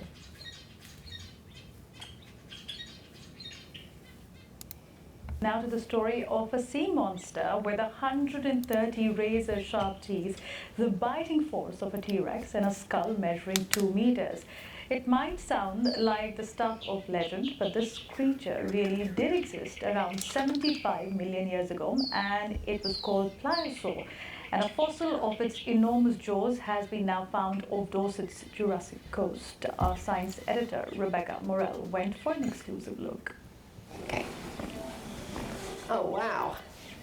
Guys, visiting a museum won't give us answers because the museum, most of the skeleton is sculpted and imagined. And they're not going to tell you which of the bones are real. It's huge. Unveiling a Jurassic sea monster. This is the 2-meter-long skull of a pliosaur, one of the most fearsome predators the planet has ever seen. So it's got big teeth, excellent for stabbing and killing its prey. It doesn't chew its food, it just breaks into bits and digests, and digests the bone and everything. Steve Etchers led the efforts to unearth and prepare this ancient aquatic beast. What makes this unique is it's complete. So the lower jaws and the upper skull are meshed together as it would be in life. To find that, I think worldwide, there's hardly any specimens ever found to that level of detail. And if they are, a lot of the bits are missing. Whereas this, although it's slightly distorted, it's got every bone present. It's one of the best fossils I've ever worked on. I'll never probably work on another one. The snout was discovered by a fossil enthusiast on a beach near Kimmeridge Bay in Dorset. I just found something quite extraordinary.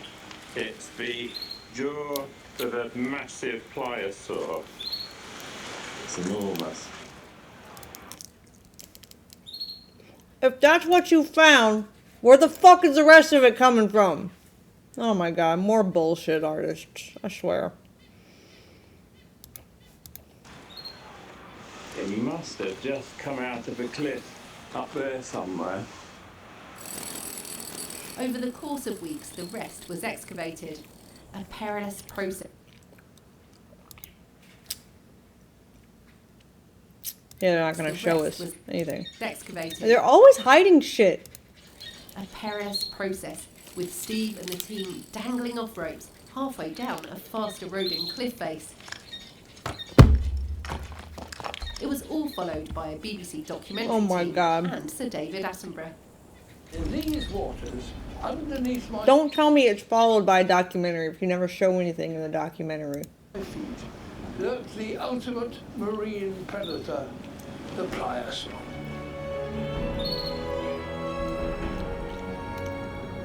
This gigantic reptile lived 150 million years ago.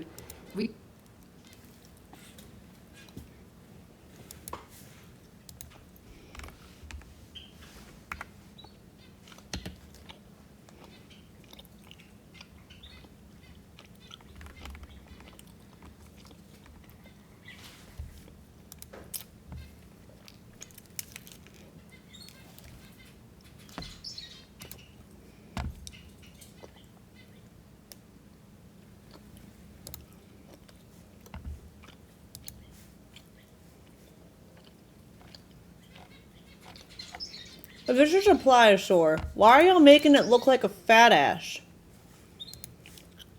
Oh my god.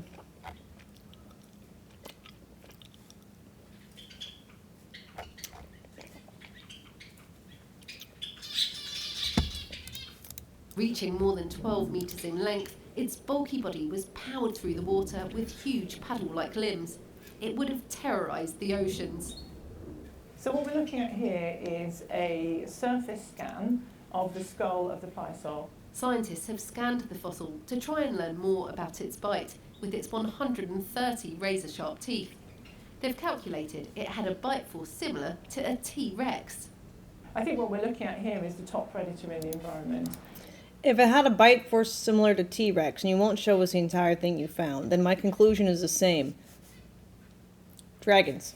You know, this animal had a huge bite. It would have been able to eat pretty much everything else that was around in the water at that time, including some other very large animals as well. Other pliosaurs and plesiosaurs, ichthyosaurs, other marine crocodilians as well too, would all be potential prey items for this animal. The dark clay of Dorset's Kimmeridge Bay is rich in fossils. Why is that? 150 million years ago, this whole area would have been a tropical ocean. And the cliffs behind me were the mud on the sea floor, where the bodies of prehistoric sea creatures were buried. And there they remained, hidden away for millions of years. It's only now, as the rocks crumble, that these fossilised skeletons are finally being revealed. The exact location where the pliosaur's head was found is a closely guarded secret. The team believes the rest of the skeleton is still embedded in the cliffs. I stake my life and the rest of the animal is there, that's for sure. Really, it should come out because it's in a very rapidly eroding environment. This part of the cliff is going back by feet a year, and it won't be very long before the rest of it sort of drops out and it gets lost. So it would be advantageous to do this because the opportunity is once in a lifetime. The pliosaur will be put on display. That's not even the whole skull they found! You found a piece of the jaw! Oh my god, bro. I can't. What was this now thing? Now the story of a sea. Centuries ago, mysterious sea serpents and mermaids were believed to be hidden in the world's vast oceans. So scared to go back out and fish that they actually called on the government to bring in a torpedo boat in order to kill the monster. And that just happens to be the location where we've got this footage of a 90-foot spinal column. Sea dragons can be found in all sorts of ancient texts and tales dating back thousands of years.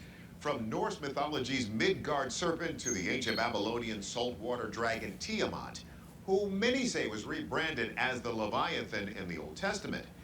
Is there a connection here? Let's see if our experts can help slay this oceanic mystery. It was a giant eel. Marine biologist Dr. Shay Steingast strongly doubts these are the remains of a sea dragon of ancient myth.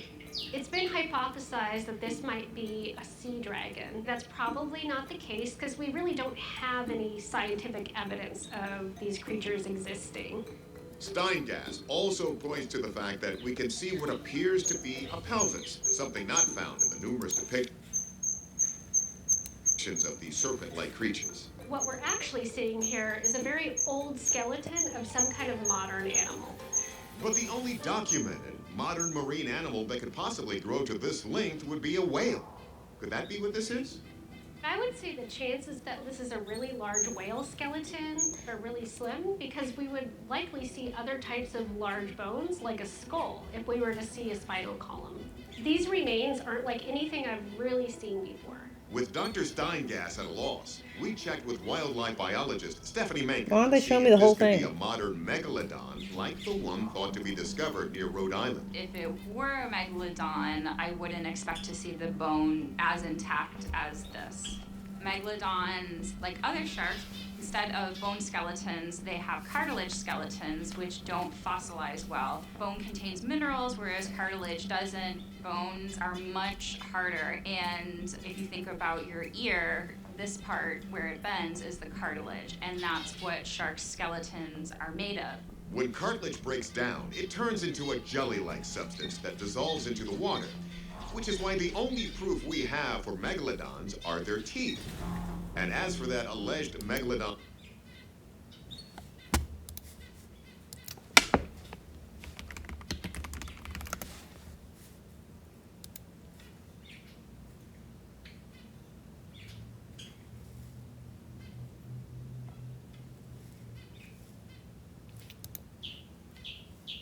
Oh my God.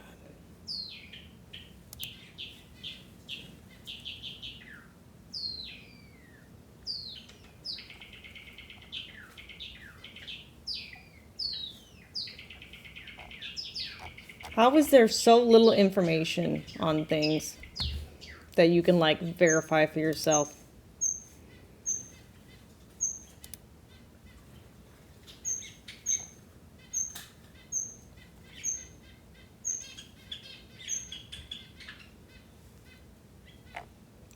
Also, clearly there's more than just their teeth. All right, if this is actually true.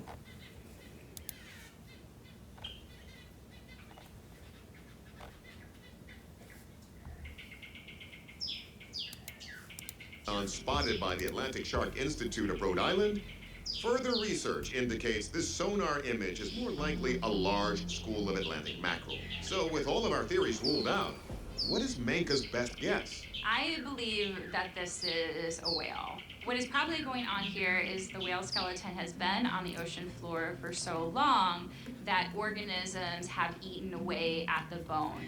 And there are fin whales in the Mediterranean, which are the second largest whale species.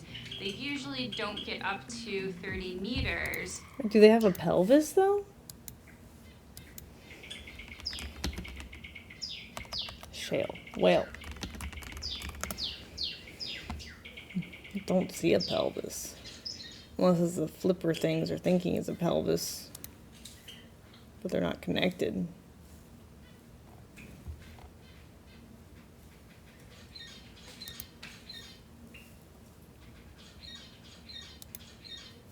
I mean, I could see this being, if this is actually how it looks like at the tail, I could see that looking like a pelvis. But I don't fucking know, because none of it, you don't know, like, what's just real and what's not, because this shit is annoying.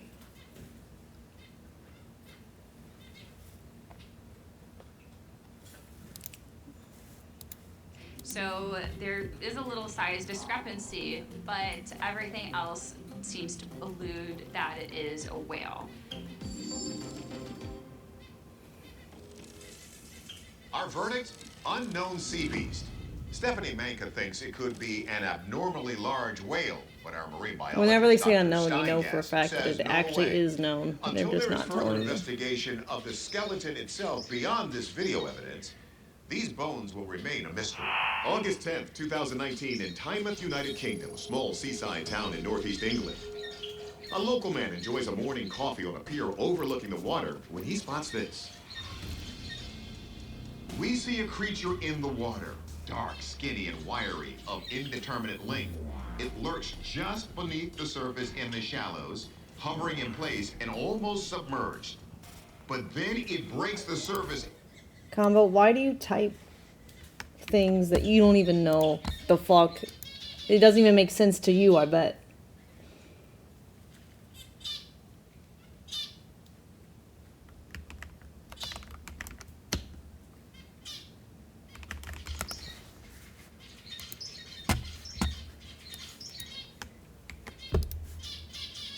Science explains how it does it if you study it for years, and then you can judge if it's right or not. Usually the information about ancients is not logically explained well. I see this at a very contained area of science where my perception has been confirmed wrong and theirs wasn't, but am prone to mistakes like that, especially about science. What are you saying?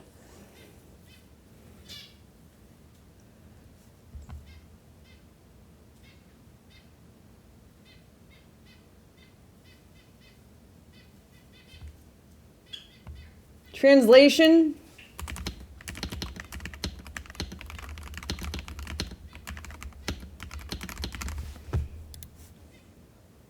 IDK And I want to say something to sound smart, Jesus Christ. And reveals a long, smooth body. Its shape is reminiscent of a snake, and then it goes back under and disappears. Field researcher Ken Gerhardt helps make sense of what we just saw. What's exciting is that I can't readily identify what type of animal this is. One intriguing possibility is that there could be a form of quote-unquote underwater alien. And this is borne by an ex-Ocean X researcher who does underwater exploration, who claims to have encountered... Stop calling them aliens. They're underwater illegals. All right, get them out. ...in the ocean that he described as... Tired of these people using blanket terms like aliens. But physiologically speaking, he said that they somewhat resembled stingrays or manta rays with wing-like appendages. Next, Gerhardt wonders if this might be a saltwater cousin of a local freshwater legend. Still others have hypothesized that this could be Bow Nessie, which is England's most famous... Bow Nessie. Got that bussy. ...aquatic denizen. Bow Nessie has been reported from Lake Windermere, the largest lake in England. It's described like a serpentine animal, very large. Reports of Bow Nessie only date back to about 2010 or so, when it was first observed by a reporter. And since that time, there have only been about 10 sightings or accounts of Bow Nessie. But still, we have to recognize that there is a long history of lake monsters throughout the British Isles. Bow Nessie, like its legendary cousin, the Loch Ness Monster, is thought by many to be a plesiosaurus, which were believed to live exclusively in the oceans. Until July 28, 2022, when an international team of researchers discovered plesiosaur fossils in ancient freshwater riverbeds in Morocco. Clearly so is it possible that elaborate. a plesiosaur could be making its way from Lake Windermere to the ocean?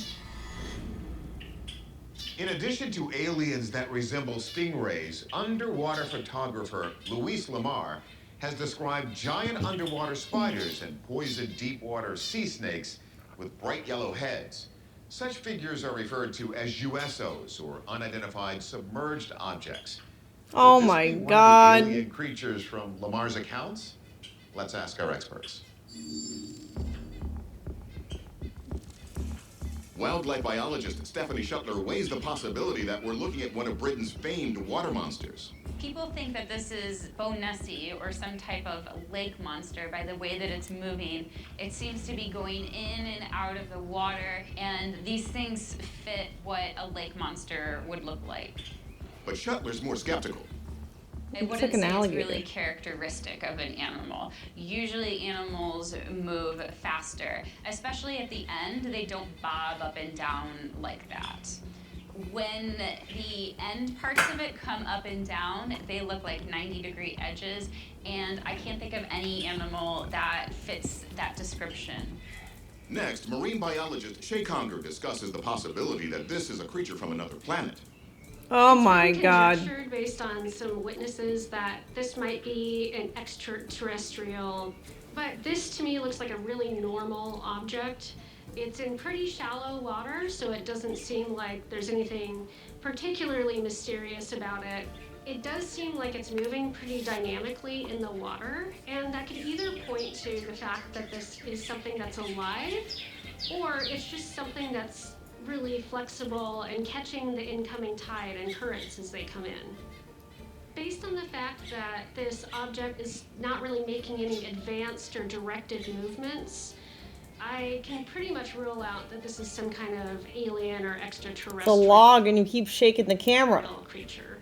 But even though she doesn't believe this figure's an alien, Conger still thinks the evidence points towards something strange and unexpected. It's not navigating its environment, it's just waving a lot. Hydrologically, if this were an animal, you would see something like a wake or disturbance at the surface. So, You know what it is?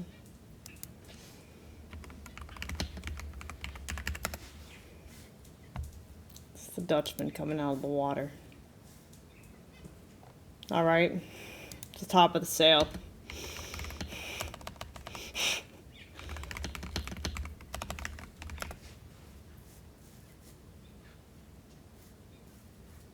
All right, just breaking the surface.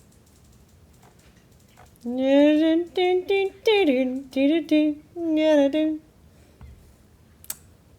Clearly. Because of that, I don't think this is a living, self-propelled item. I believe this is probably some sort of plastic or other type of debris that's being moved around in the water. Yeah. Conger points out that more than 10 million tons of plastic waste enter the oceans each year. And between the angular shape of the object, the lack of a wake, and its dark reflective nature, all signs point to this being a large piece of plastic floating in the current.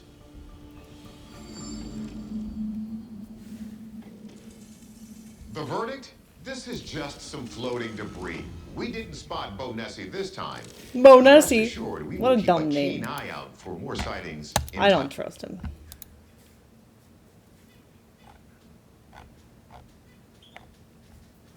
They're never gonna tell us. It's okay. I've accepted this.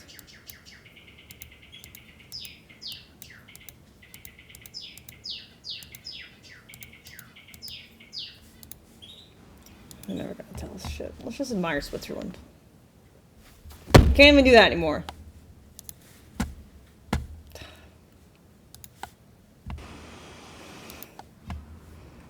They're telling me how to live. Telling me what to think.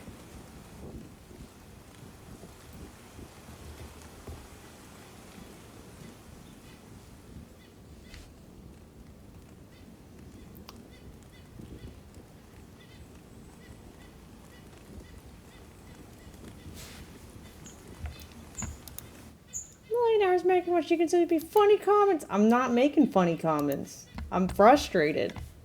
Are you dumb? The answer is yes.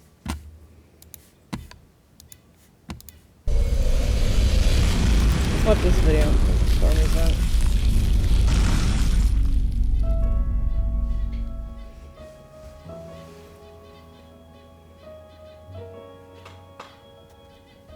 Steve, in your book True Legends, you talk about a Another Smithsonian book? cover-up.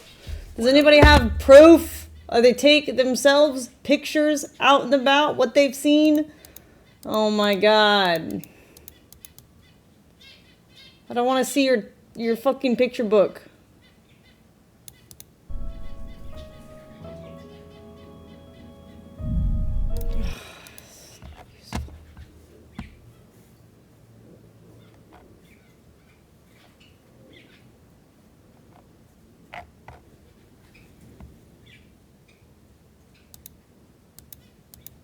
Will be shortened and being destroyed, and in its place a hybrid. They're going to try and prove that God's a liar. Jesus himself said if the days weren't shortened, there'd be no flesh left alive, yet for the elect's sake, those days will be I shortened. already guessed they were trying to hybridize stuff because Jurassic Park gets his ideas from somewhere, right?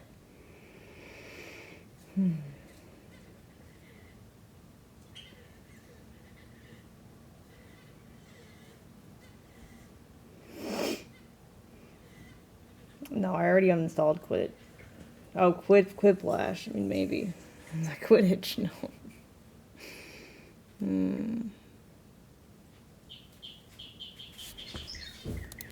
This is Tristan Otto, about 66 million years old. How some much of 4 it is meters accurate? tall and 12 meters long. Even now, the Tyrannosaurus Rex is both fascinating and terrifying.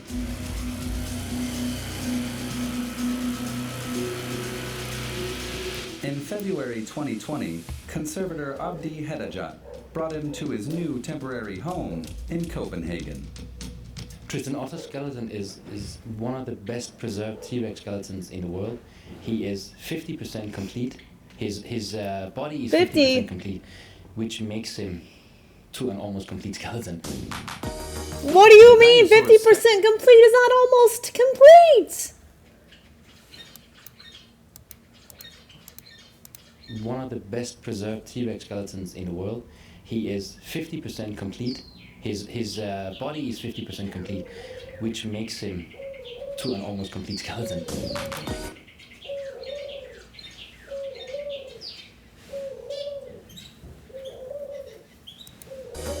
The dinosaur's skeleton was found and excavated in Montana, USA in 2012.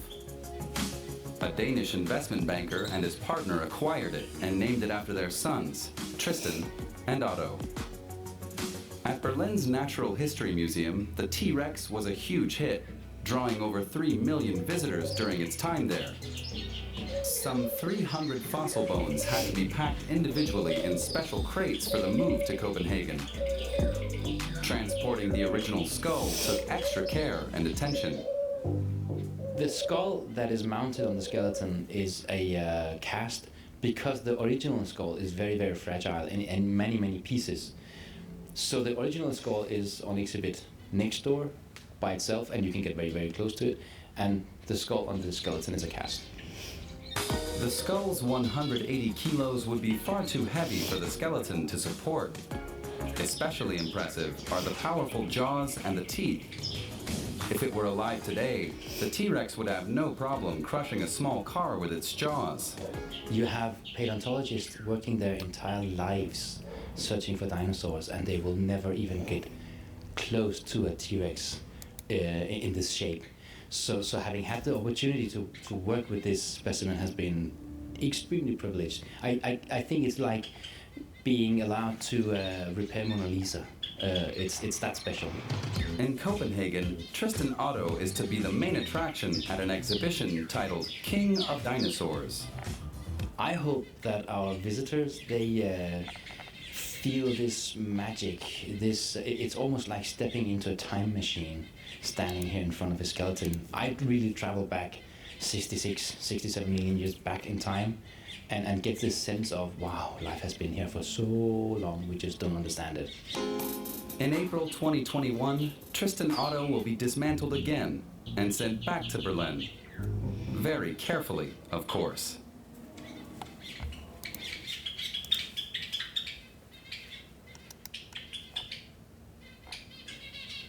50% almost complete.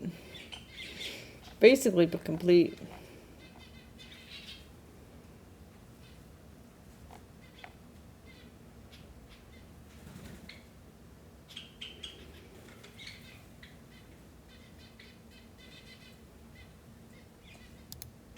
The continental United States is one of the most Well, interconnected more areas places in the left. world, and few regions within it can still truly be considered remote and difficult to travel through. I mean, just look how much Google Street View covers the country. It's Damn, that's a almost lot. hard to comprehend how many roads there are. However, in this video, I'm going to highlight 10 of the most remote and inaccessible regions left in the continental United States using Google Earth. She's been obsessed These with dinosaurs locations- lately. What do you mean lately? I told y'all when I was a child, I was fascinated with them and wanted to be a paleontologist. What do you mean lately? You mean my entire life? Did you not see me at the Jurassic Park place? The Jurassic World exhibit? Did you not see me buy, like, the whole gift shop? Do you not see my dinosaur Legos and my dinosaur figures and my dinosaur plushies every time I go into the playroom? Lack any substantial roads, lack any significant human habitation, and are composed of extremely difficult terrain that makes them some of the last truly wild places in the lower 48. If you are a consistent viewer of my channel, I actually plan to visit all of these places in the future, and I should be visiting several of them this year, so keep an eye out for that.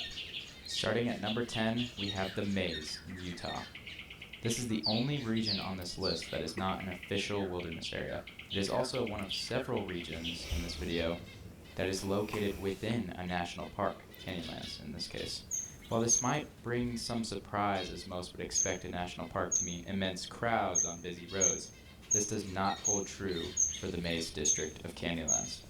While it technically does have a road, Oh, it God. can hardly be called a road. You would either need an extremely capable 4x4 rig. Why or don't the you help just of go a road. hiking? The rest of the region must be hiked or climbed across. It's called a maze for a reason, as it contains a dense labyrinth of thousands of canyons, many of which have never been named or photographed. Wait, where is this again? 4x4 rig or the help of does not hold true for the Maze district of Canyonlands. While it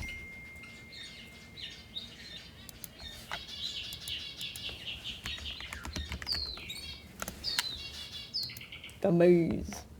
Oh, how beautiful. Look at the rock penises.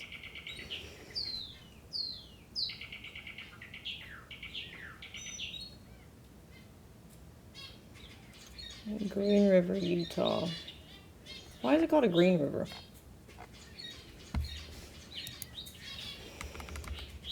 I'm only going to look at the places it mentions. I'm not going to go look for hellholes, okay? I just want to see the canyon lands. So don't tell me to go look for hellholes, because that's how you go crazy. Alright?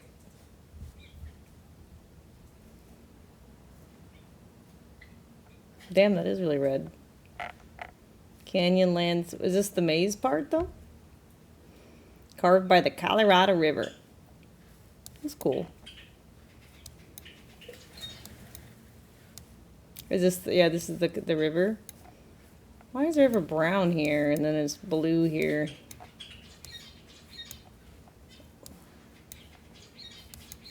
I thought it was called the Green River. I don't see the green. It's pretty though. I like the colors. Reminds me of like red marble counters.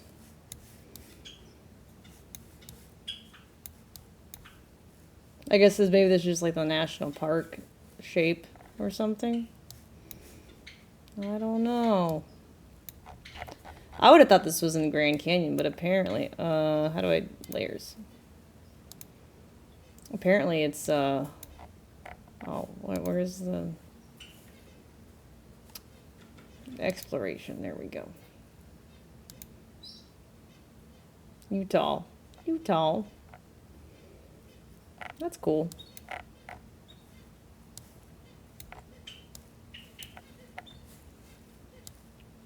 Which part's the maze? Oh, don't say that. I'm gonna go crazy again. Why is this called the Devil's Kitchen? Can you stop? Jesus. I'm just trying to look at national parks and shit. Why are they all fucking demonic? I was just trying to understand where he's talking about. Jesus. Technically does have a road. It can hardly Hell's be called Kitchen. a road. You would either need an Gordon Ramsay. He has a restaurant there. It's great. extremely capable 4x4 rig or the help of a guided trip. The rest of the region must be hiked or climbed across. It's called a maze for a reason, as it contains a dense labyrinth of thousands of canyons, many of which have never been named or photographed. With only a few main trails and harsh desert conditions, the maze is not heavily traveled, leaving it as a relatively untouched and inaccessible area. Number 9 is an area known to the locals as the Bob, named after The Bob Bob? Marshall, who was a forester and the co-founder of the Wilderness Society. The Bob Marshall Wilderness Complex contains multiple mountain ranges and... Okay, let me look over there. Bob Marshall Wilderness.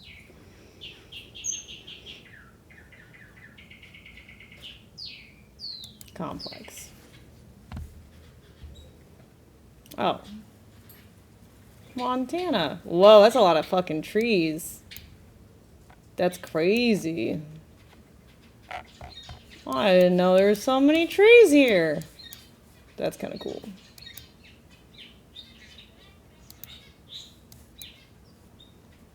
Damn. Oh, wrong thing. and multiple connected wilderness areas, totaling over 1.5 million acres. This area is entirely roadless. Oh, that's pretty. And only contains a few old Forest Service lodges that are... Ooh, I want to go find the service lodges. I want to see what the view looks like on the ground. Where are the street views? There's an observation point. Oh, there we go. Scapegoat Mountain. Maybe we'll see goats. Oh, where'd they go?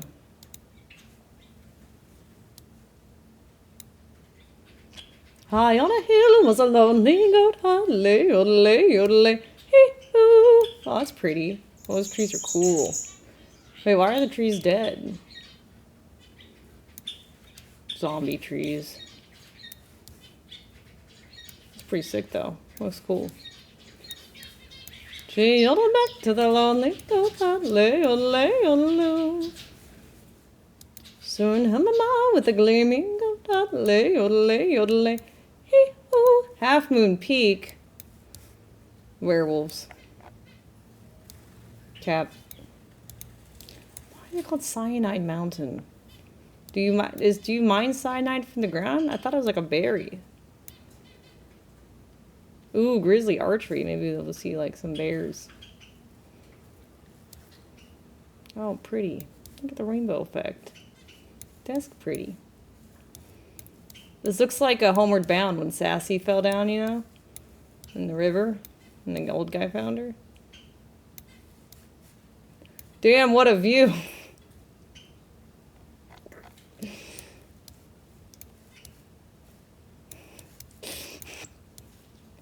I'ma stop. Sheesh. That's cool though.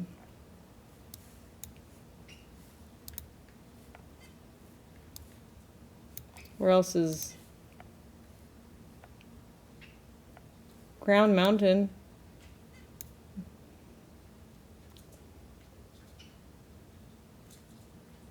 Oh. Oh, this is cool. Whoa. Dang. Look at the contrast. It's like dead and then it's green. Whoa, that looks cool. This place looks awesome.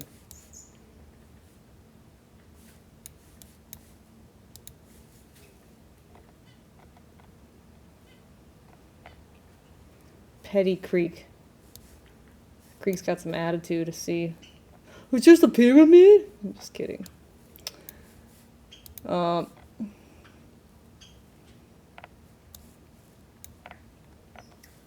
Falls Campground. Whoa, that's a full rainbow all the way. Double rainbow. Oh my god, double rainbow. Oh, is this where I was before? Yeah, that's that view from before. Packers? Maybe they're packing over here. Look, I feel like we're exploring national parks, but I haven't to go anywhere. Oh, that's nice. Some guy got his pants all wet. That's pretty. Looks like a Bob Ross painting.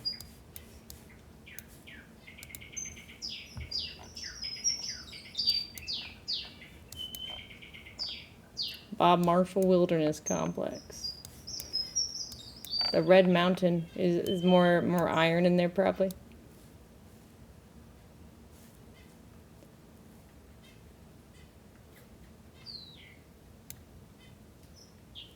Black Mountain. Black bears maybe? Oh, that's so pretty. Wow. It's gorgeous. That looks really pretty at night too. With the moon on the water. Beaver Creek. That's pretty. Arastra Mountain. That's a cool name. Very fantasy-like.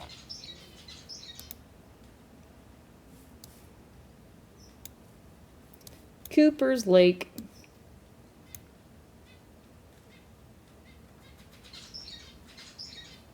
There you see the Cooper's Hawk. Pretty. It's beautiful. Man, imagine living there. That looks cool. Little balcony right on the lake. That's awesome. That's super cool.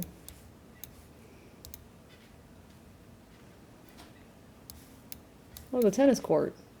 Nice.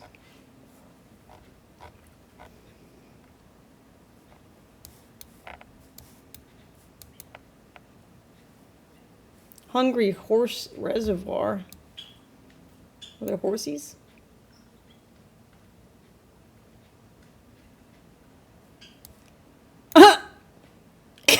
Looks like Cutie Cinderella. You're just like, honey, it's a Google man. You're like, that's nice. Look at them. They're cleaning up after themselves. Love to see it. The fuck? Why you got all that shit? Priorities. If nothing else, we still have our peanut brittle.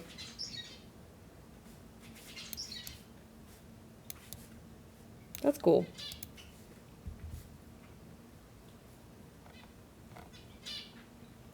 Kelly Island. Kelly.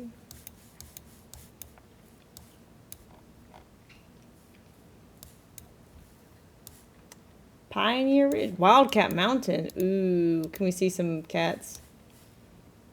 No, I guess not. Be cool if we could, though. Strawberry Mountain. Strawberry fields forever.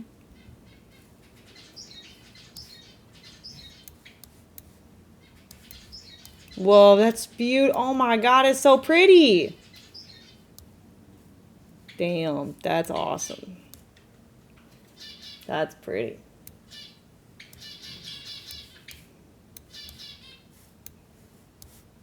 Very, very pretty. I like it.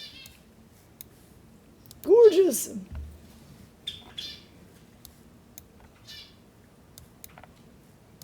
It was Strawberry Lake.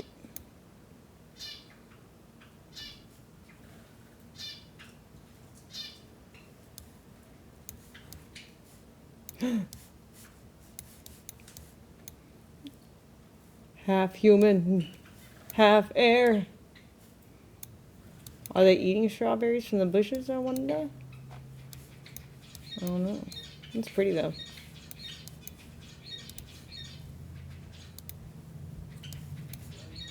You can kind of explore it, sort of.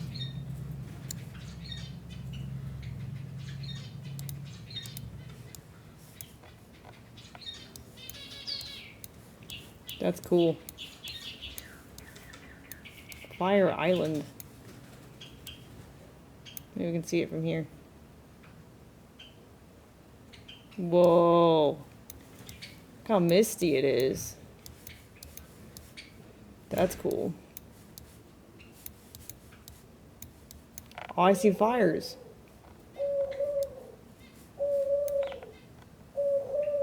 Hmm.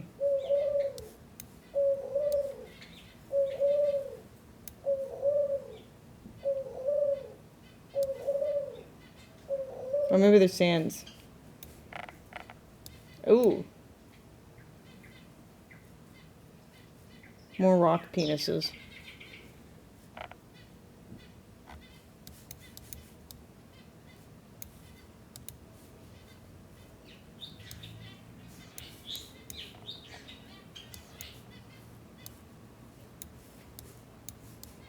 Fire Creek. Fire Mountain. Maybe we'll see some hunky firefighters. Oh, that's cool looking. Look, it's a ferry. Link, hey, listen. That's cool looking. Look like little paintbrush dabbles. Need some jars. That's right. Wow, that's so pretty. Look at all the colors. Sheesh. That's a cool area. Alright, what else we got? Running. The only way to travel this area is to start Is on by foot Google or Earth. horseback from one of the various trails on the edges of the wilderness.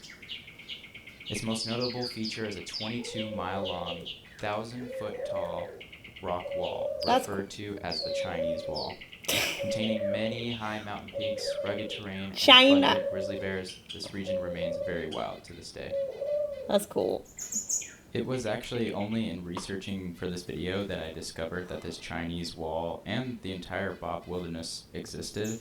And I'm really excited to go here in the future and hopefully hike along the Chinese Wall. Wait, where is the Chinese Wall? Now I have to find it. Is this the Chinese Wall? I don't know. Great North Mountain. Whoa, we're high up. Sheesh. Damn, look at that view. Oh, that's cool.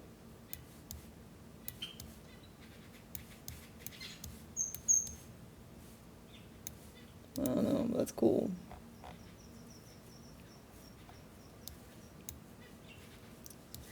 Are they saying this whole thing is like the Chinese Wall, or is it different? Is it something else?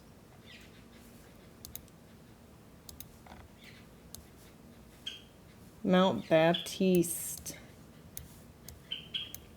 Running Rabbit Mountain. That was kind of like an area from Barbie Riding Club. Rabbit Run. Or is this whole thing the wall? I don't know.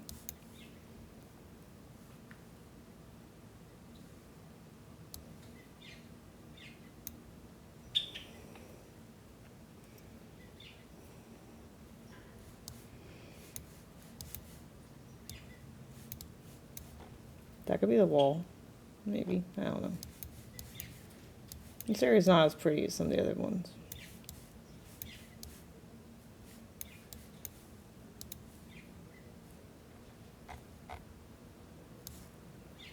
Nimrod. Hey! We heard that word. What was that?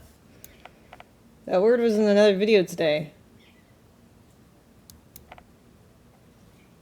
Fuck.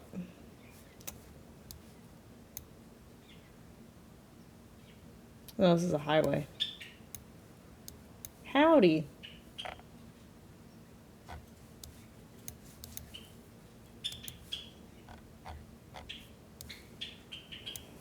Elk Mountain. Where's Brokeback Mountain, though?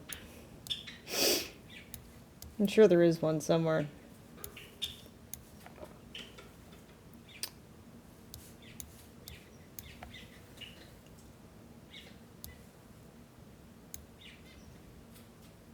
Mount Right.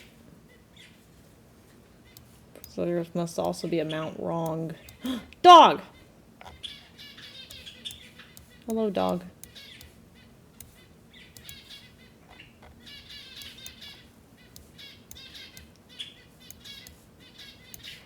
Cave Mountain. Ooh. Wild Mountain.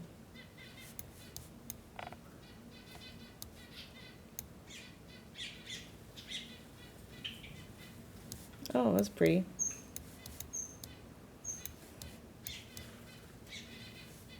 Cool.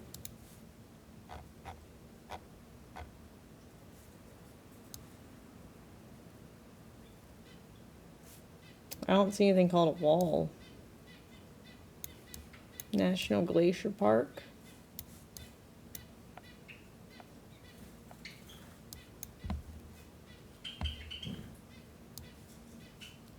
Flathead.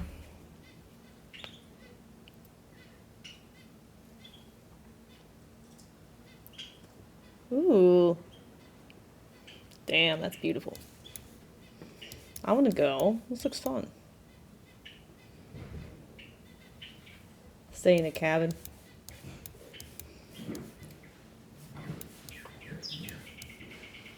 Pretty. Ooh, maybe that's why it's called Green River. That's pretty. Damn. It's gorgeous. What are we standing on? Oh, we're in the air. That's cool.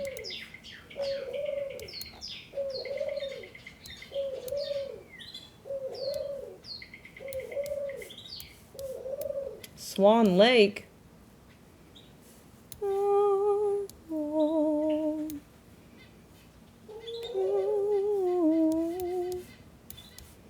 Must be lots of swans on there.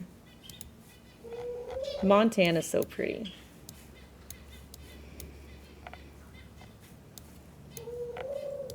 Holland Peak.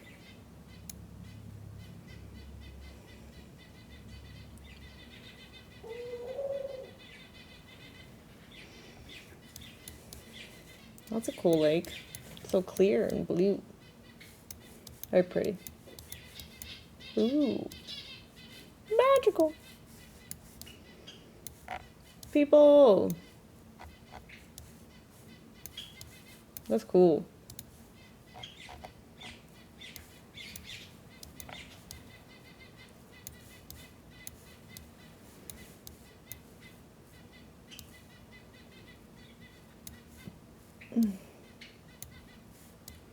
Gus, the huge lark tree.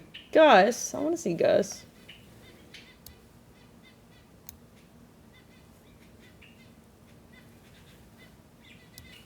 Oh, I can't really see it from here. Dang, we gotta go find Gus now. Oh, it's so pretty though. Man, this area is so gorgeous.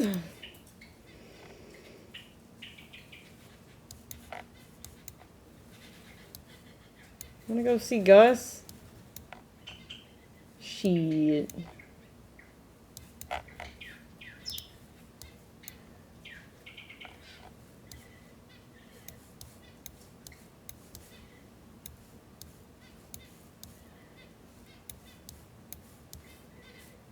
I still don't see where the wall is, though.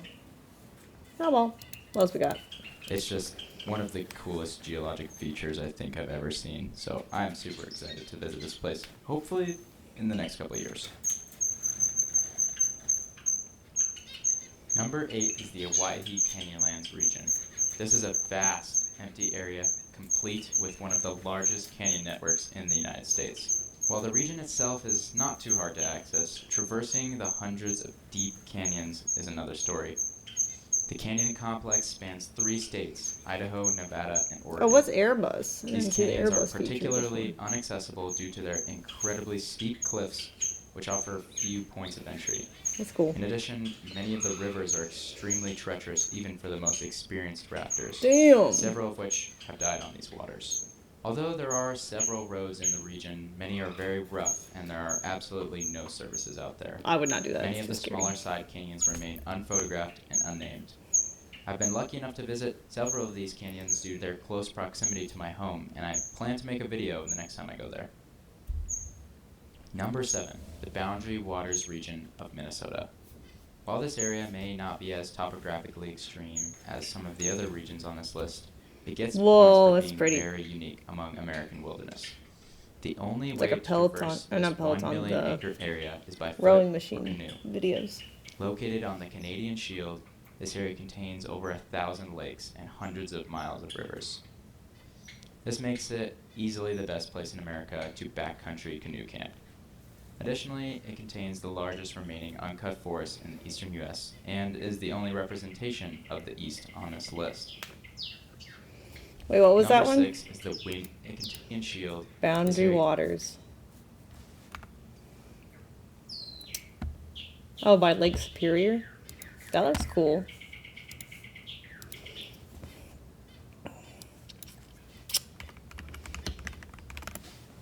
How does he use the Airbus feature?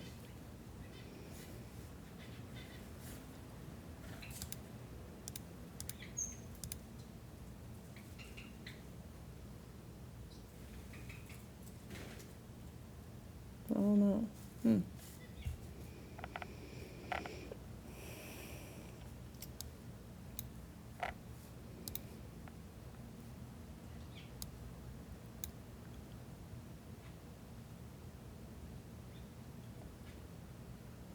No, I haven't seen all the bands.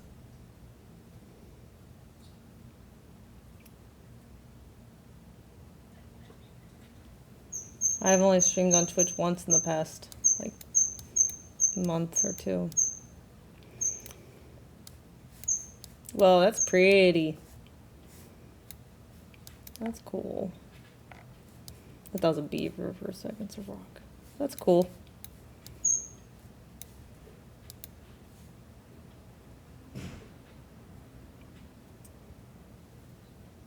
No.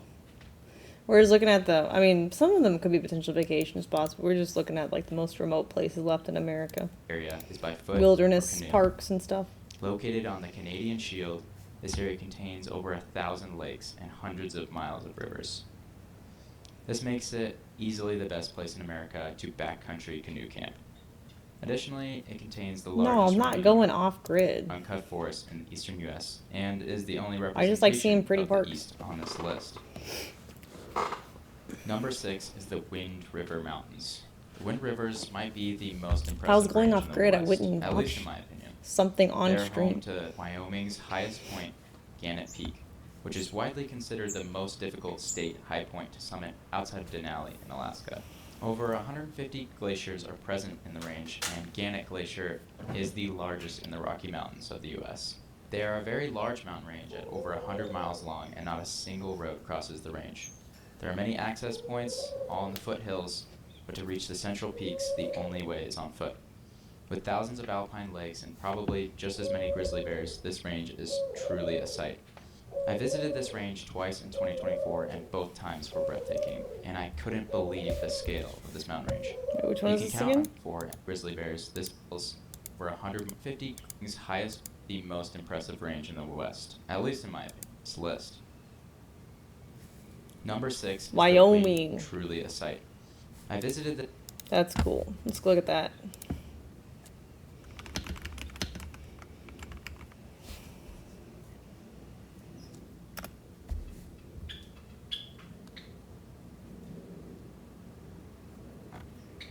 Cool.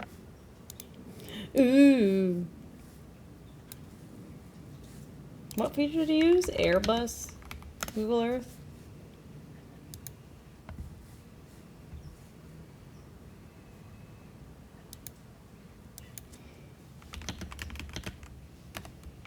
Is this the same thing though? Well, I don't see the Airbus feature.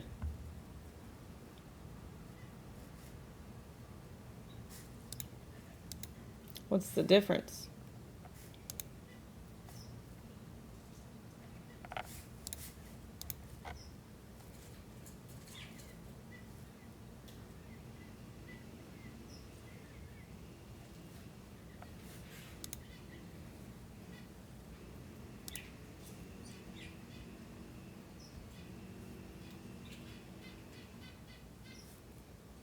Historical imagery. Well, that's cool. Whoa! What did I do? Oh, simply disables 3D buildings for optimal. Oh, these are pictures people took. I mean, that's kind of cool too. Neat for the areas that don't have a street view.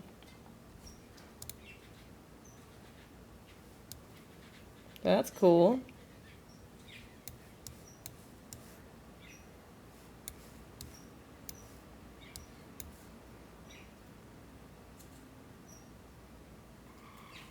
Oh, you can, oh, wait, so you can change how it looks? Ooh, that's kind of cool. Whoa. You can do timelines. Yo, I didn't know this feature existed now. That's kind of sick. Different years, how the satellites looked. That's cool. You could literally see cities being built if they're like small towns in development. That's cool. Different dates too, different seasons. Bro, that's kind of sick actually. I like that.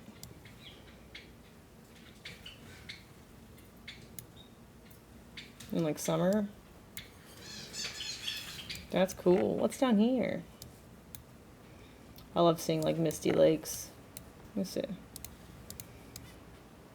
No, can I not? No one has pictures? Darn. Downs Lake? Ooh.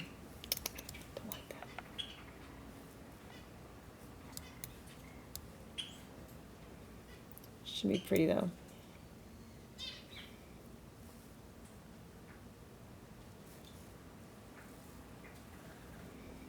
Wait, so is this still the same date or is this present now?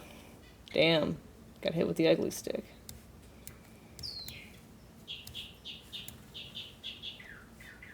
Damn, that water's so clear. That's cool.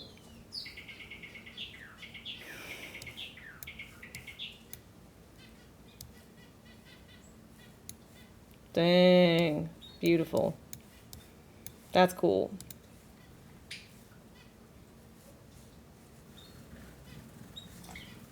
Oh, now I don't see the timeline thing. Oh, you have to do like that. Okay. That's okay. That's alright. That's cool, though. Didn't know that existed. The Wind River Range. The Wind Village.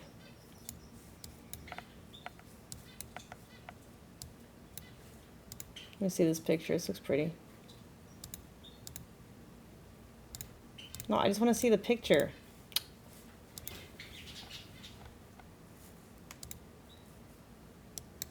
I know I can. Oh, maybe I'll do this. There we go. Whoa, that's cool. That's beautiful.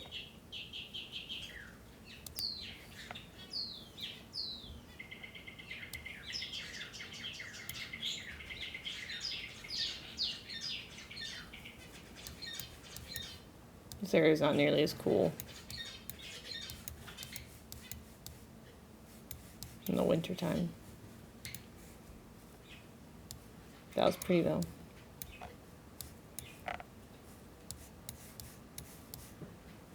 Sheesh. I gotta go take a shit. Birds. Oh, hello, baby.